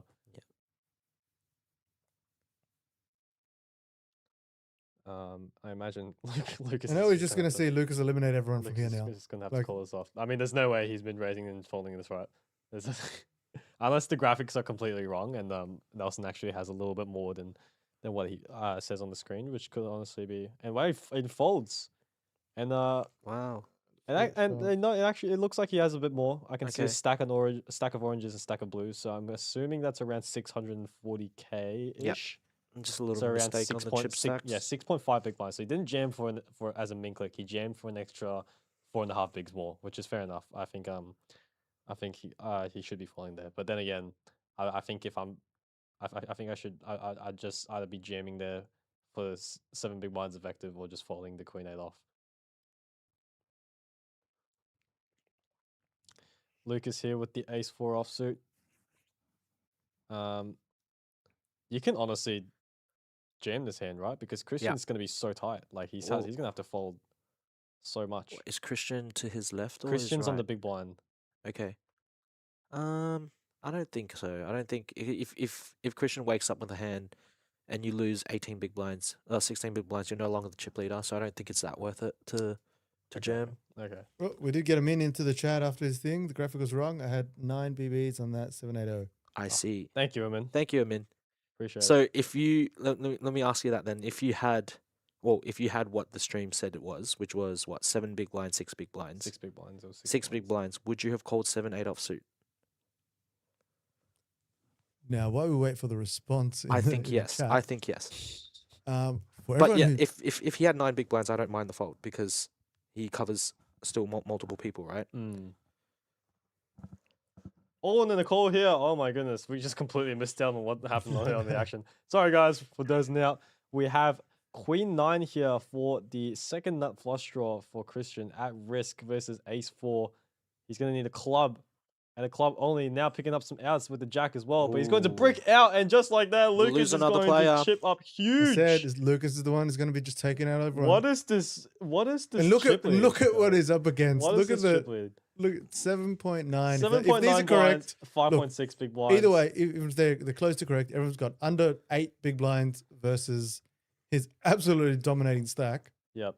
Can I just say, there we go. Amin says if he was the shortest, then yes. So I was correct. Like, You know what? Grats. thank you. All right. Give me a clap in the Grats, chat. Winston. Grats, Winston. But look at the YouTube chat. Mackenzie says Christian stack is wrong for sure. Definitely like jam. We're from Ace 4 here. So that's a win for me. I got backed by a crown main event winner for that play. So I'd just like to put that out there.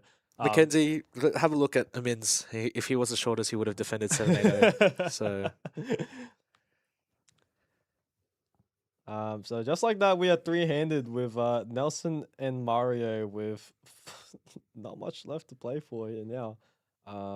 There's Ooh, a jam, yeah. under a the jam gun, and a call? and a call. Let's see what Lucas has here to snap it off here with. He has got. Oh no. No, Yeah, sorry, yeah, it was yeah, a yeah. nine. Sorry, he jammed and called off with Ace Jack. Gotcha. Pretty sweaty board here actually. Needs an No, 8 so Lucas or a called 4. off Eight. a And jam. just like that. Hey, you called it. No, Lucas Called a jam on the big blind. With I know, Wow. I know. You know what I think might have happened because Christian got eliminated. Maybe the dealer button didn't get moved properly I to the right spot. see. So I'm pretty sure Lucas, was the one who jammed with the 9-3 suited. Yeah. And Nelson peeled the Ace Jack and called off. But And Mario. Just look at like this. that. 5.1 bigs. Just like gets that. himself all the Look way at to the second. smile. Look at the smile on this man's face, man. Or is that 2 left? Heads up now. It is heads up That's it, it's now. heads up. Wow. You know what? We said there was going to be, big hands going on and the people eliminated soon. I There's think- only a matter of time here. I think Mario has a pretty decent chance to win this one. In my opinion. Hey, look, my pick was correct. We're going for the Dude, underdogs. you know what? You know what I'm gonna do? You know what I would do in Mario's position here? I would say let's do an ICM I'm deal. chopped, yeah. I would do an ICM deal, and then Lucas would say no, and then that would just be like the poker gods. Just Yes, bringing yes, karma yes, onto yes, my yes, yes, side. yes, yes. Just get Never 2 deny a doubles, and deal. then we have a heads up match, and then just make them sweat. That is exactly what's going to happen. What a good pickup from Lord Aga. Like, Mario has only played 2 hands in this whole last 3 hours, and look at that. Like, Wow, just that's insane. folding makes you money. Playing 2 hands in the last 3 hours locks you up $11,000. He can't win it by folding all the way, but he can definitely come second. Dude, this would be like my biggest nightmare if I ever get into a spot like this Against Lucas. against as Lucas versus Mario. I think. Oh wow! Look Wow. at that. Wait, so he's oh got. my goodness. I really hope he just checked this back. No, so no, he raises Oh no! and he wait, folds. Oh my no. goodness. Wow. Oh, that's where you want to check your tens. Yeah. Nines. Wow. No, that's always been like my biggest nightmare. If I'm ever in Lucas's spot and I just think, wow, this is the easiest win ever. I've got like 1,000,000 to 1 chip lead. And then they win then 2 lose. all-ins in a row. I'm like, oh shit. This Yeah. is I might get snubbed, yeah. But it's not even about the money, it's more the fact that like all my mates would just give me so much shit. Yeah. I mean, really, what are we talking about? About 3 flips going Mario's way? Yeah, and I really like Lucas being very disciplined here. He does. There's like there's really no need for him to just to send in ridiculous hands here, trying to win a flip behind. Being patient here definitely very He's good. only got him 8 to 1. Yeah. Only. All right, guys. While we're here waiting, for all of you who are still on, a little bit of reward. You get to know firsthand what we're about to do. You may have seen the new post come up. Our weeklies have changed. Now, this is based on a lot of feedback. This is based on a lot of things. Obviously, we are a room that is trying to do things for the community and for the poker game in general. And we also have the flexibility, unlike other places who run events, to change as needed. So we have listened. Keep an eye out for it. It will be starting pretty much as of tomorrow. We are back to a different schedule. Here we Have a go. look, and now this might be over. I may have timed this We perfectly. have an all in and a call here. 9-5 of hearts versus King Jack offsuit. Lucas is going to need a 9 or 5 or running I really hearts. hope Mario just doubles up one time. You Give him know some what? I'm hope. rooting for the underdog, but at the same time, I kind of want 9-5 to win because it's getting pretty It late. is getting And I've pretty been late. in this commentary booth for very, very long time. What are you complaining about? Aren't you going to go play poker? And in you're getting an paid. hour? Oh, and a 10 of heart. hearts peels off on the flop. Jack right after Oh. that, just like that. Lucas He is is drawing dead on dead. the 10. And we have a heads up match, ladies and gentlemen. Mario chipping up to 15 big blinds. This will be the greatest comeback in history if Lucas ever if Mario ever finds a victory here. I mean, one more double and they have a Same stack, similar. same stack. They can play post flop. Well, it was called in the comment, double from Mario, and there is some action coming. That's it. And there very much is. Costa likes giving you guys something to watch. And are you jamming 9-5 suited there, Woodson? Yes, For eight I big think blinds. so. Yes. But there's it's kind of weird, right? Because if you're jamming 9-5 suited there, why was Lucas limping in with Jack 7 offsuit earlier and just folding to it? Well, I think Jack 7 would have just been a jam. Yeah. Anyways, so Yeah, so I think there was a few mistakes Yeah. from Lucas there. Maybe he's still riding the winner's tilt, the winner's tilt train after winning 2 huge flips back to back. Maybe my man thinks he's unstoppable, which honestly at the moment it is. Mm. Well, yeah, just before he had what? He had 8 big blinds, I think. Yeah, it He doesn't- started off he started off with 5 big blinds, Yeah. and now he's on 15. Hey, just So- another shout out because we always got to do it. Kiwi Bird, 5 a.m. Wow. 5 a.m. Kiwi 5 Bird. a.m. for Kiwi Bird. Again, thank you. We can never say it enough. We appreciate your support. Now, And 9-5 as suited, I was yeah. taught by Kiwi Bird, like and subscribe, guys. We're at 129 York Street and you're watching the heads up of the 6 Hundy Sundy. I really want to personally get better at heads up. So this is really interesting. Heads for me. up is so important, man. It is so important. People don't study enough heads up play. But that's where most of the money is made. That is definitely, yeah, man. Like, I mean, they're essentially playing a $7,000 heads up match right now. And it's for what 10x you're buying. Yeah, so 10x your $600 buy-in. Yeah, pretty much. Which is a lot. And, it looks like that little pause that we had earlier was actually just to get a recount of the chips. Mhm. Looks like it's been updated now. Mario actually has a little bit more Wow. than what was showing up before. So he's actually got 18 big blinds. He's got 2.2 million, which is actually really Healthy. It's a really healthy stack here. Heads up, yeah. Like, I mean, If he knows how to play. obviously the stack, Lucas has got a 2.5 to 1 chip lead here, but we've got a match. Like, just the open yeah, jam, just is it? I think it Oh, was a lip it was and a, then a it was a jam. it was a raise on the button and a jam from Mario there. Perfect. Would you have jammed the King Jack offsuit there? I think I would have liked flat. a flat, yeah, Yeah, off of 20 same. big blinds. I I think think off of so. 15, that's where you can definitely start jamming it in, 15 or less. But off of 20 blinds, I think I would have liked to see a flop there. Yeah. Because you can definitely min raise open on the button with a hand like King 5, King 10. Yep. And you kind of just want to keep those weaker King highs in. Mhm. King Jack is essentially the nuts here, playing heads up. So I think King Deuce offsuit here is the button the small blind? button is the small blind. Yeah. I think I I'd would like a flat. raise. A raise, I think. No. I mean, yeah, I think I really like this. I like a flat here. Mm. Because I mean, like you min raise, like Lucas can definitely get away with a lot of 3-bet bluffs here, and you kind of just burned like 2 big blinds on the button. Yep. Whereas you can always like limp in, right, and then a hand like Queen Jack will probably just check back, and you can kind of just check to the river, and maybe King High would be good. So I really like that. But when the second you put more chips into the middle, when you min raise on the button, Lucas just has more of an incentive to fight for those chips and try to blind down his opponents. So it was a 20 big blind, is it? 20 big blinds, King Deuce offsuit. I think me personally, I would like a call there. Sometimes you can mix in some raises just to mix it up a bit. But what does Octopi Poker say on your phone? Well, it says King 7 offsuit is a raise. King 7 offsuit. Half from Lucas's perspective. Yeah. So half of the time. How about King Deuce off versus as a small blind? As a small blind heads up. I don't know how to check that, but as I said, I don't study much. So yeah, fair enough. Let's have a look. 20 big blinds. While you look that up, we're just gonna go back to commentating on the action here. It's always really hard to commentate heads up play just because the action goes by so fast. Oh wow, it is a limp. Yep. So King Deuce offsuit up to King 5 offsuit. Kings up to King 5 offsuit, yeah. So you you really just want to limp in with all of your weak King X, Queen X, and then you start raising King 6. Yeah, especially as the shortest stack. You definitely want to be because if you really think about it, right, you're playing almost every single hand heads up. So there's gonna be a lot of limping and a lot of opening.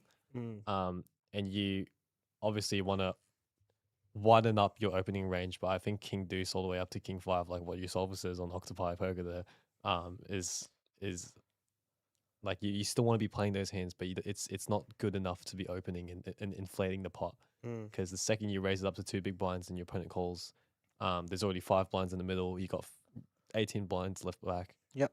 It's going to put you in a lot of tricky situations. No, I totally agree with you. Yeah. Going onto the Facebook chat now, trying to catch up with everything you guys have said. 2 doubles from Mario. We've already read that. Reckon Mario could shove turn when Lucas bets. Not too sure which hand you're referring to about there. But honestly, like I feel like a lot of heads up play, other than when it comes to pre-flop ranges, it's entirely situational. It's really all about the way your opponent plays. Not really too much entirely about the cards because a lot of the times you guys aren't just gonna be you guys like aren't gonna be hitting the flop much at all. Yeah. You can't be playing based off your cards. All right, folks. I have to keep this place running in different circumstances, so I will be getting out of the chat. I'll leave you with Jet and Winston. As always, I appreciate you being with us and thank you for the support. Thank you very much, Jose. Thanks, Jose, for being us here with the booth. In the booth. Oh, hold on. nope, the I've got soundboard's sound moving. effects. Where is it? That one, right there. On the Wait, very right. Yep, get there that. we go. Yeah, I appreciate you guys. That's okay. People Oh, are trying okay, to this is sleep, what I Jose. do. You know what? No, I'm It's trying like- to keep them awake. You know, I understand what someone's time it probably is. got the stream running on the phone next to them, just falling asleep on And the then bed, they just and woke you've up just just then. woken them up. Good. Welcome back to the 600 Sunday. You missed out on so much action. Please start watching again the stream from the beginning. It's only fair if you fell asleep. All right. Now that's enough of me. Thank you, Jose. Always appreciate it for putting up with me, guys. You guys in the chat and you guys here, Jet and Winston. I will put a thank you down to everyone who is currently downstairs and working hard just to give you this stream. Keep going. Will, who is running our stream downstairs, thank you very much. Costa and Emma, who are down there, making sure this game keeps going. And Michaela, who Yes. most importantly brought up our Oreos, our Sundays, but also sticks around to the very end. Wow, that sound effect helped. It gained us 10 viewers. Told you guys I know what I'm doing. Yeah. That's a terrible one. That is a terrible That one. sounds That's like like cool. that's like elevator music. Though. All right, see you. All right, peace, Jose. Thank you so See much ya, for joining us Jose. in the booth. You guys will be accompanied by me and Winston now in the commentary booth. You for guys what's are left. legends. We still have 53 people watching at 3 a.m. in the Wow. morning. That is crazy. Thank That you is very crazy. much for watching and sticking around. So we're not just talking to ourselves. Yep. Yeah. So yeah, huge thanks to you guys for tuning in to the stream. Borgie in the Facebook chat says it's no longer Sunday though. Wake them up for work with the sound effects. That is really funny, and you are completely right. And to be honest, if you guys have work in a couple of hours on a Monday and still tuning into the stream, you guys deserve some extra props, man. So thank you very much. Wow, seems like people love watching Heads Up. Like a lot of people just came in For the heads up match, yeah. for the Heads Up match. Now, what do you do if you have work tomorrow? Like you know, do you Dude, I just thi- not play? Oh no. Sorry, the screen just went black for us for a second, but now we're back online. You know what? If I was in any of these guys' positions, You wouldn't care. I would not give a shit, man. Yeah. Because I've already got $11,000 locked up. I'm paying for essentially my paycheck for the next 3 fortnights. So I would not give a care in the world. I would play this heads up match until I literally can't anymore. So yeah. And Lucas is doing a pretty good job here, maintaining the chip lead, not punting off his stack, which I really like. A lot of people would kind of just be really tired at this point, kind of just play any two and try to get the heads up over and done with.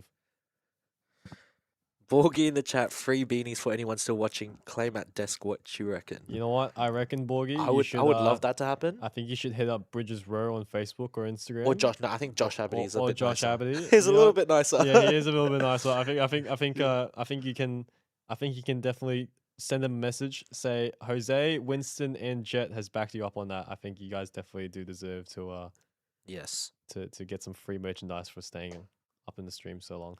I feel is there a way We where should can, reward our viewers? Yeah, no, our 100%. viewers. I think there should be a way where we can track who has been like our top supporters for the longest time, and I think at the end of each at the end of each month, right, or Give out or our- even like after each fortnight, Yeah. the person like we give like merchandise to the top 3 Yeah. people, right? I Like think maybe that's like a a great idea. maybe like a hoodie for first place, a t-shirt for second, and like a cap or a beanie for third. I think that would be really cool. No, yeah, good Um, shout, Borgie. We'll definitely raise that up to yeah. Josh and Bridges. Yeah. So good shout. Yeah. And you know what? We can when we do bring that up, I think you should definitely back us up on that.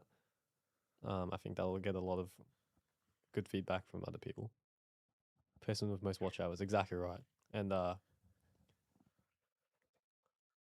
Just taking a screenshot of your chat as we speak to send it to Josh and Bridges. yep. We are listening, guys. We are listening. Have you played at Playlive before, Borgie?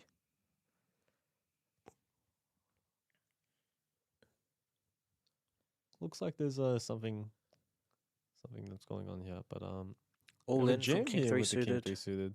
Very nice jam. Yeah, I think honestly, when it comes to any suited hand, when you get to like the 15 big blind range, it is a bit scary. Shoving King Deuce and potentially doubling up your opponent up to 30 big blinds is really scary when at this point. But I think you know, like any suited ace X or king X, you can start jamming from first act, facing 15 to 12 to 15 big blinds or less. Borgie says, yeah, many times. I need to come down more often though. Haha. You definitely do, and you know what? It's honestly such a great venue to play poker. Um, and me as a dealer here, who's always in working and dealing every single week.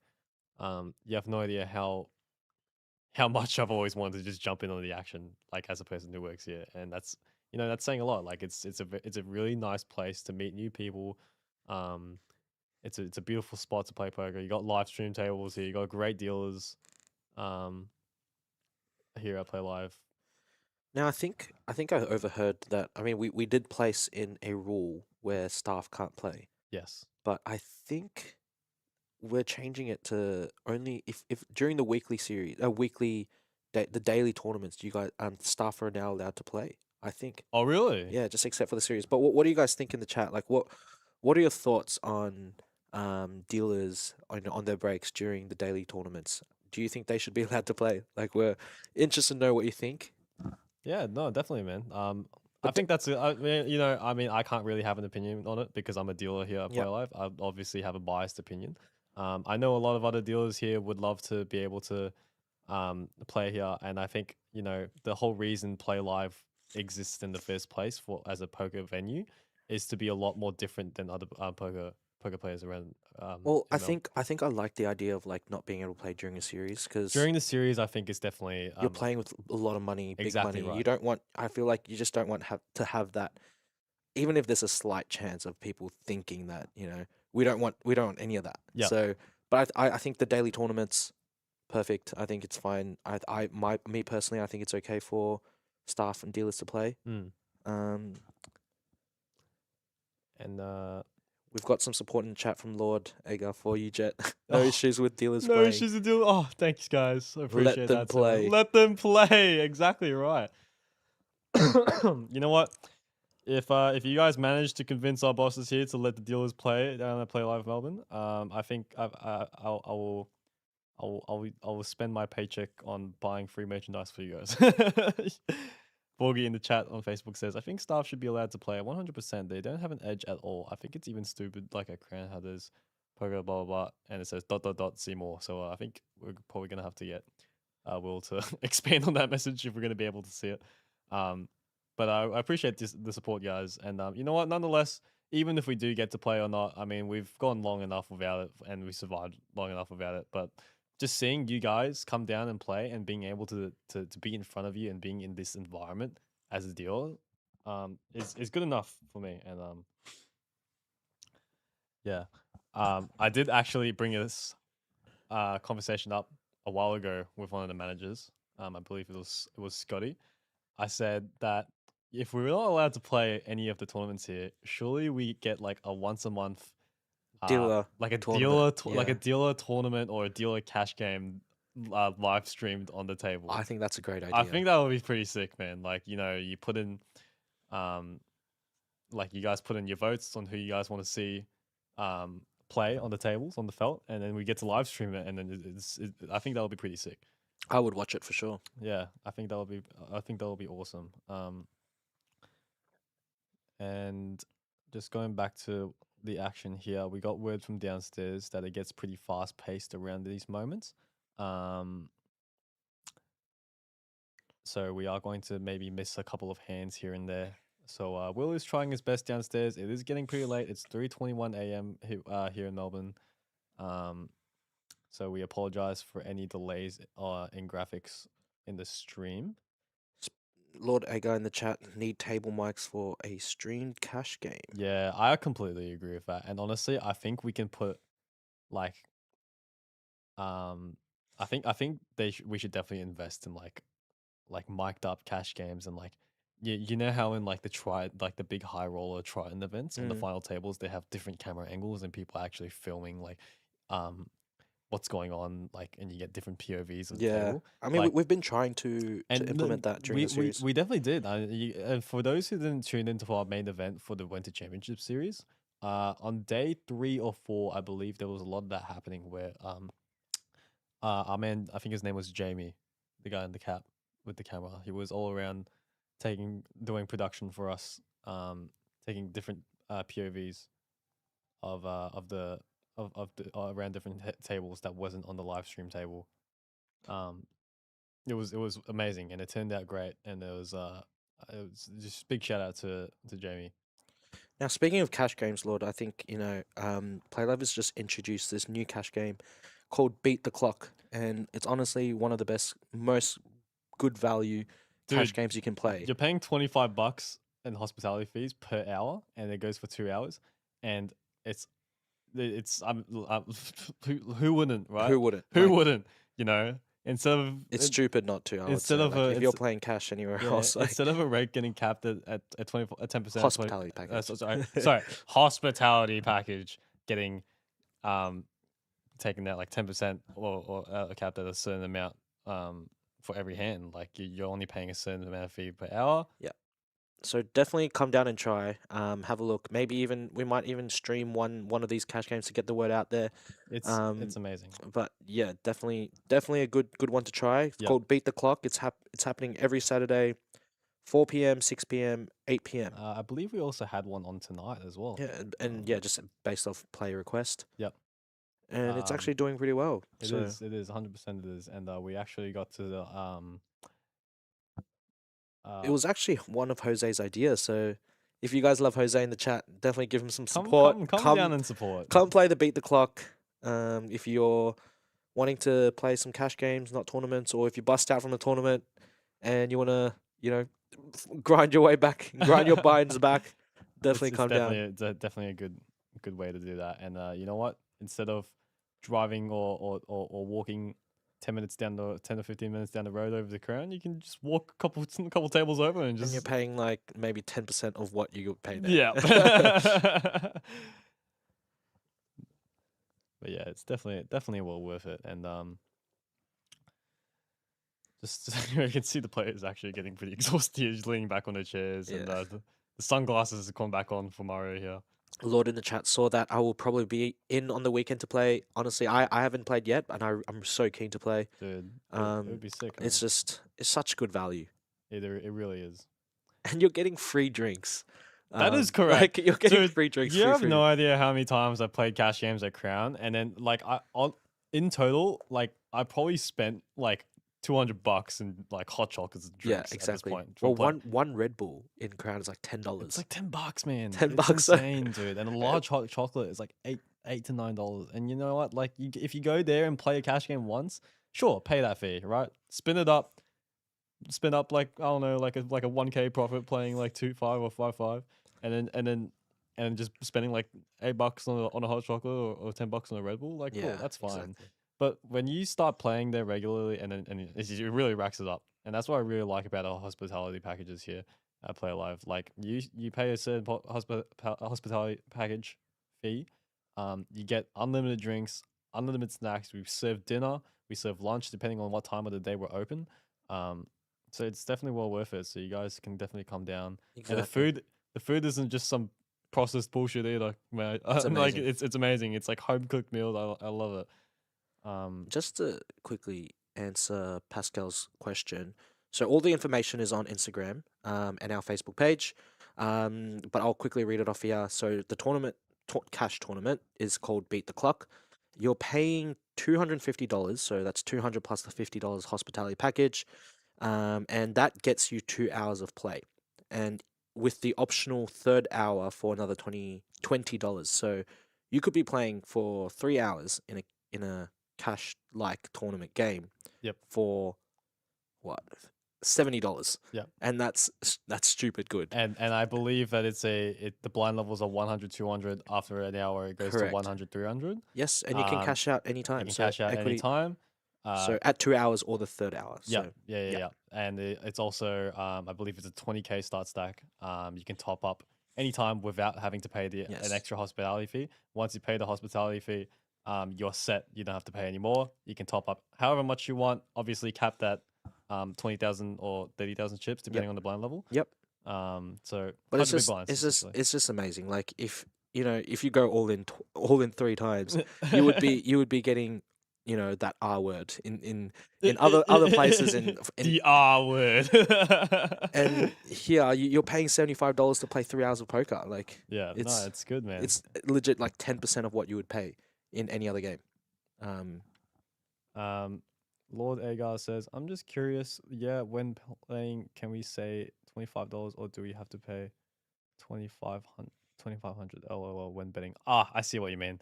That I do not know. I haven't dealt on the beat the clock. You would just say 25. I think it's you okay. just say 25. It's Yep. just the same way as like when you're betting when you're playing a tournament. If you're putting out a 5K chip, you're just saying 25 if you want to bet 2,500. Yep. It's It's very similar. It's just And the same. sorry, just going back into the action here, we have King Jack Diamonds all in. This versus might be the it here 8-6 for offsuit. Lucas. Oh, And the 8 high flop, 1 diamond, another diamond. another diamond picks on up the equity. 10, picks up some equity, I but know. the Ace of Spades has just given Lucas here the win with the 8-6 offsuit.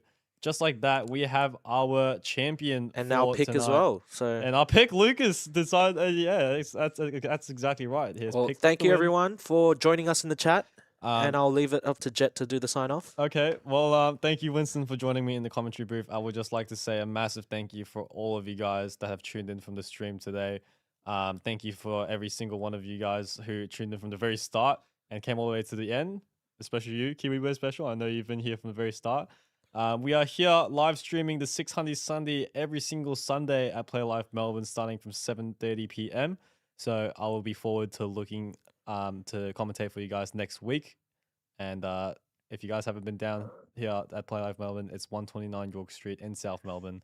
Thank you guys so much for watching, and we'll see you guys next time. Peace. Peace.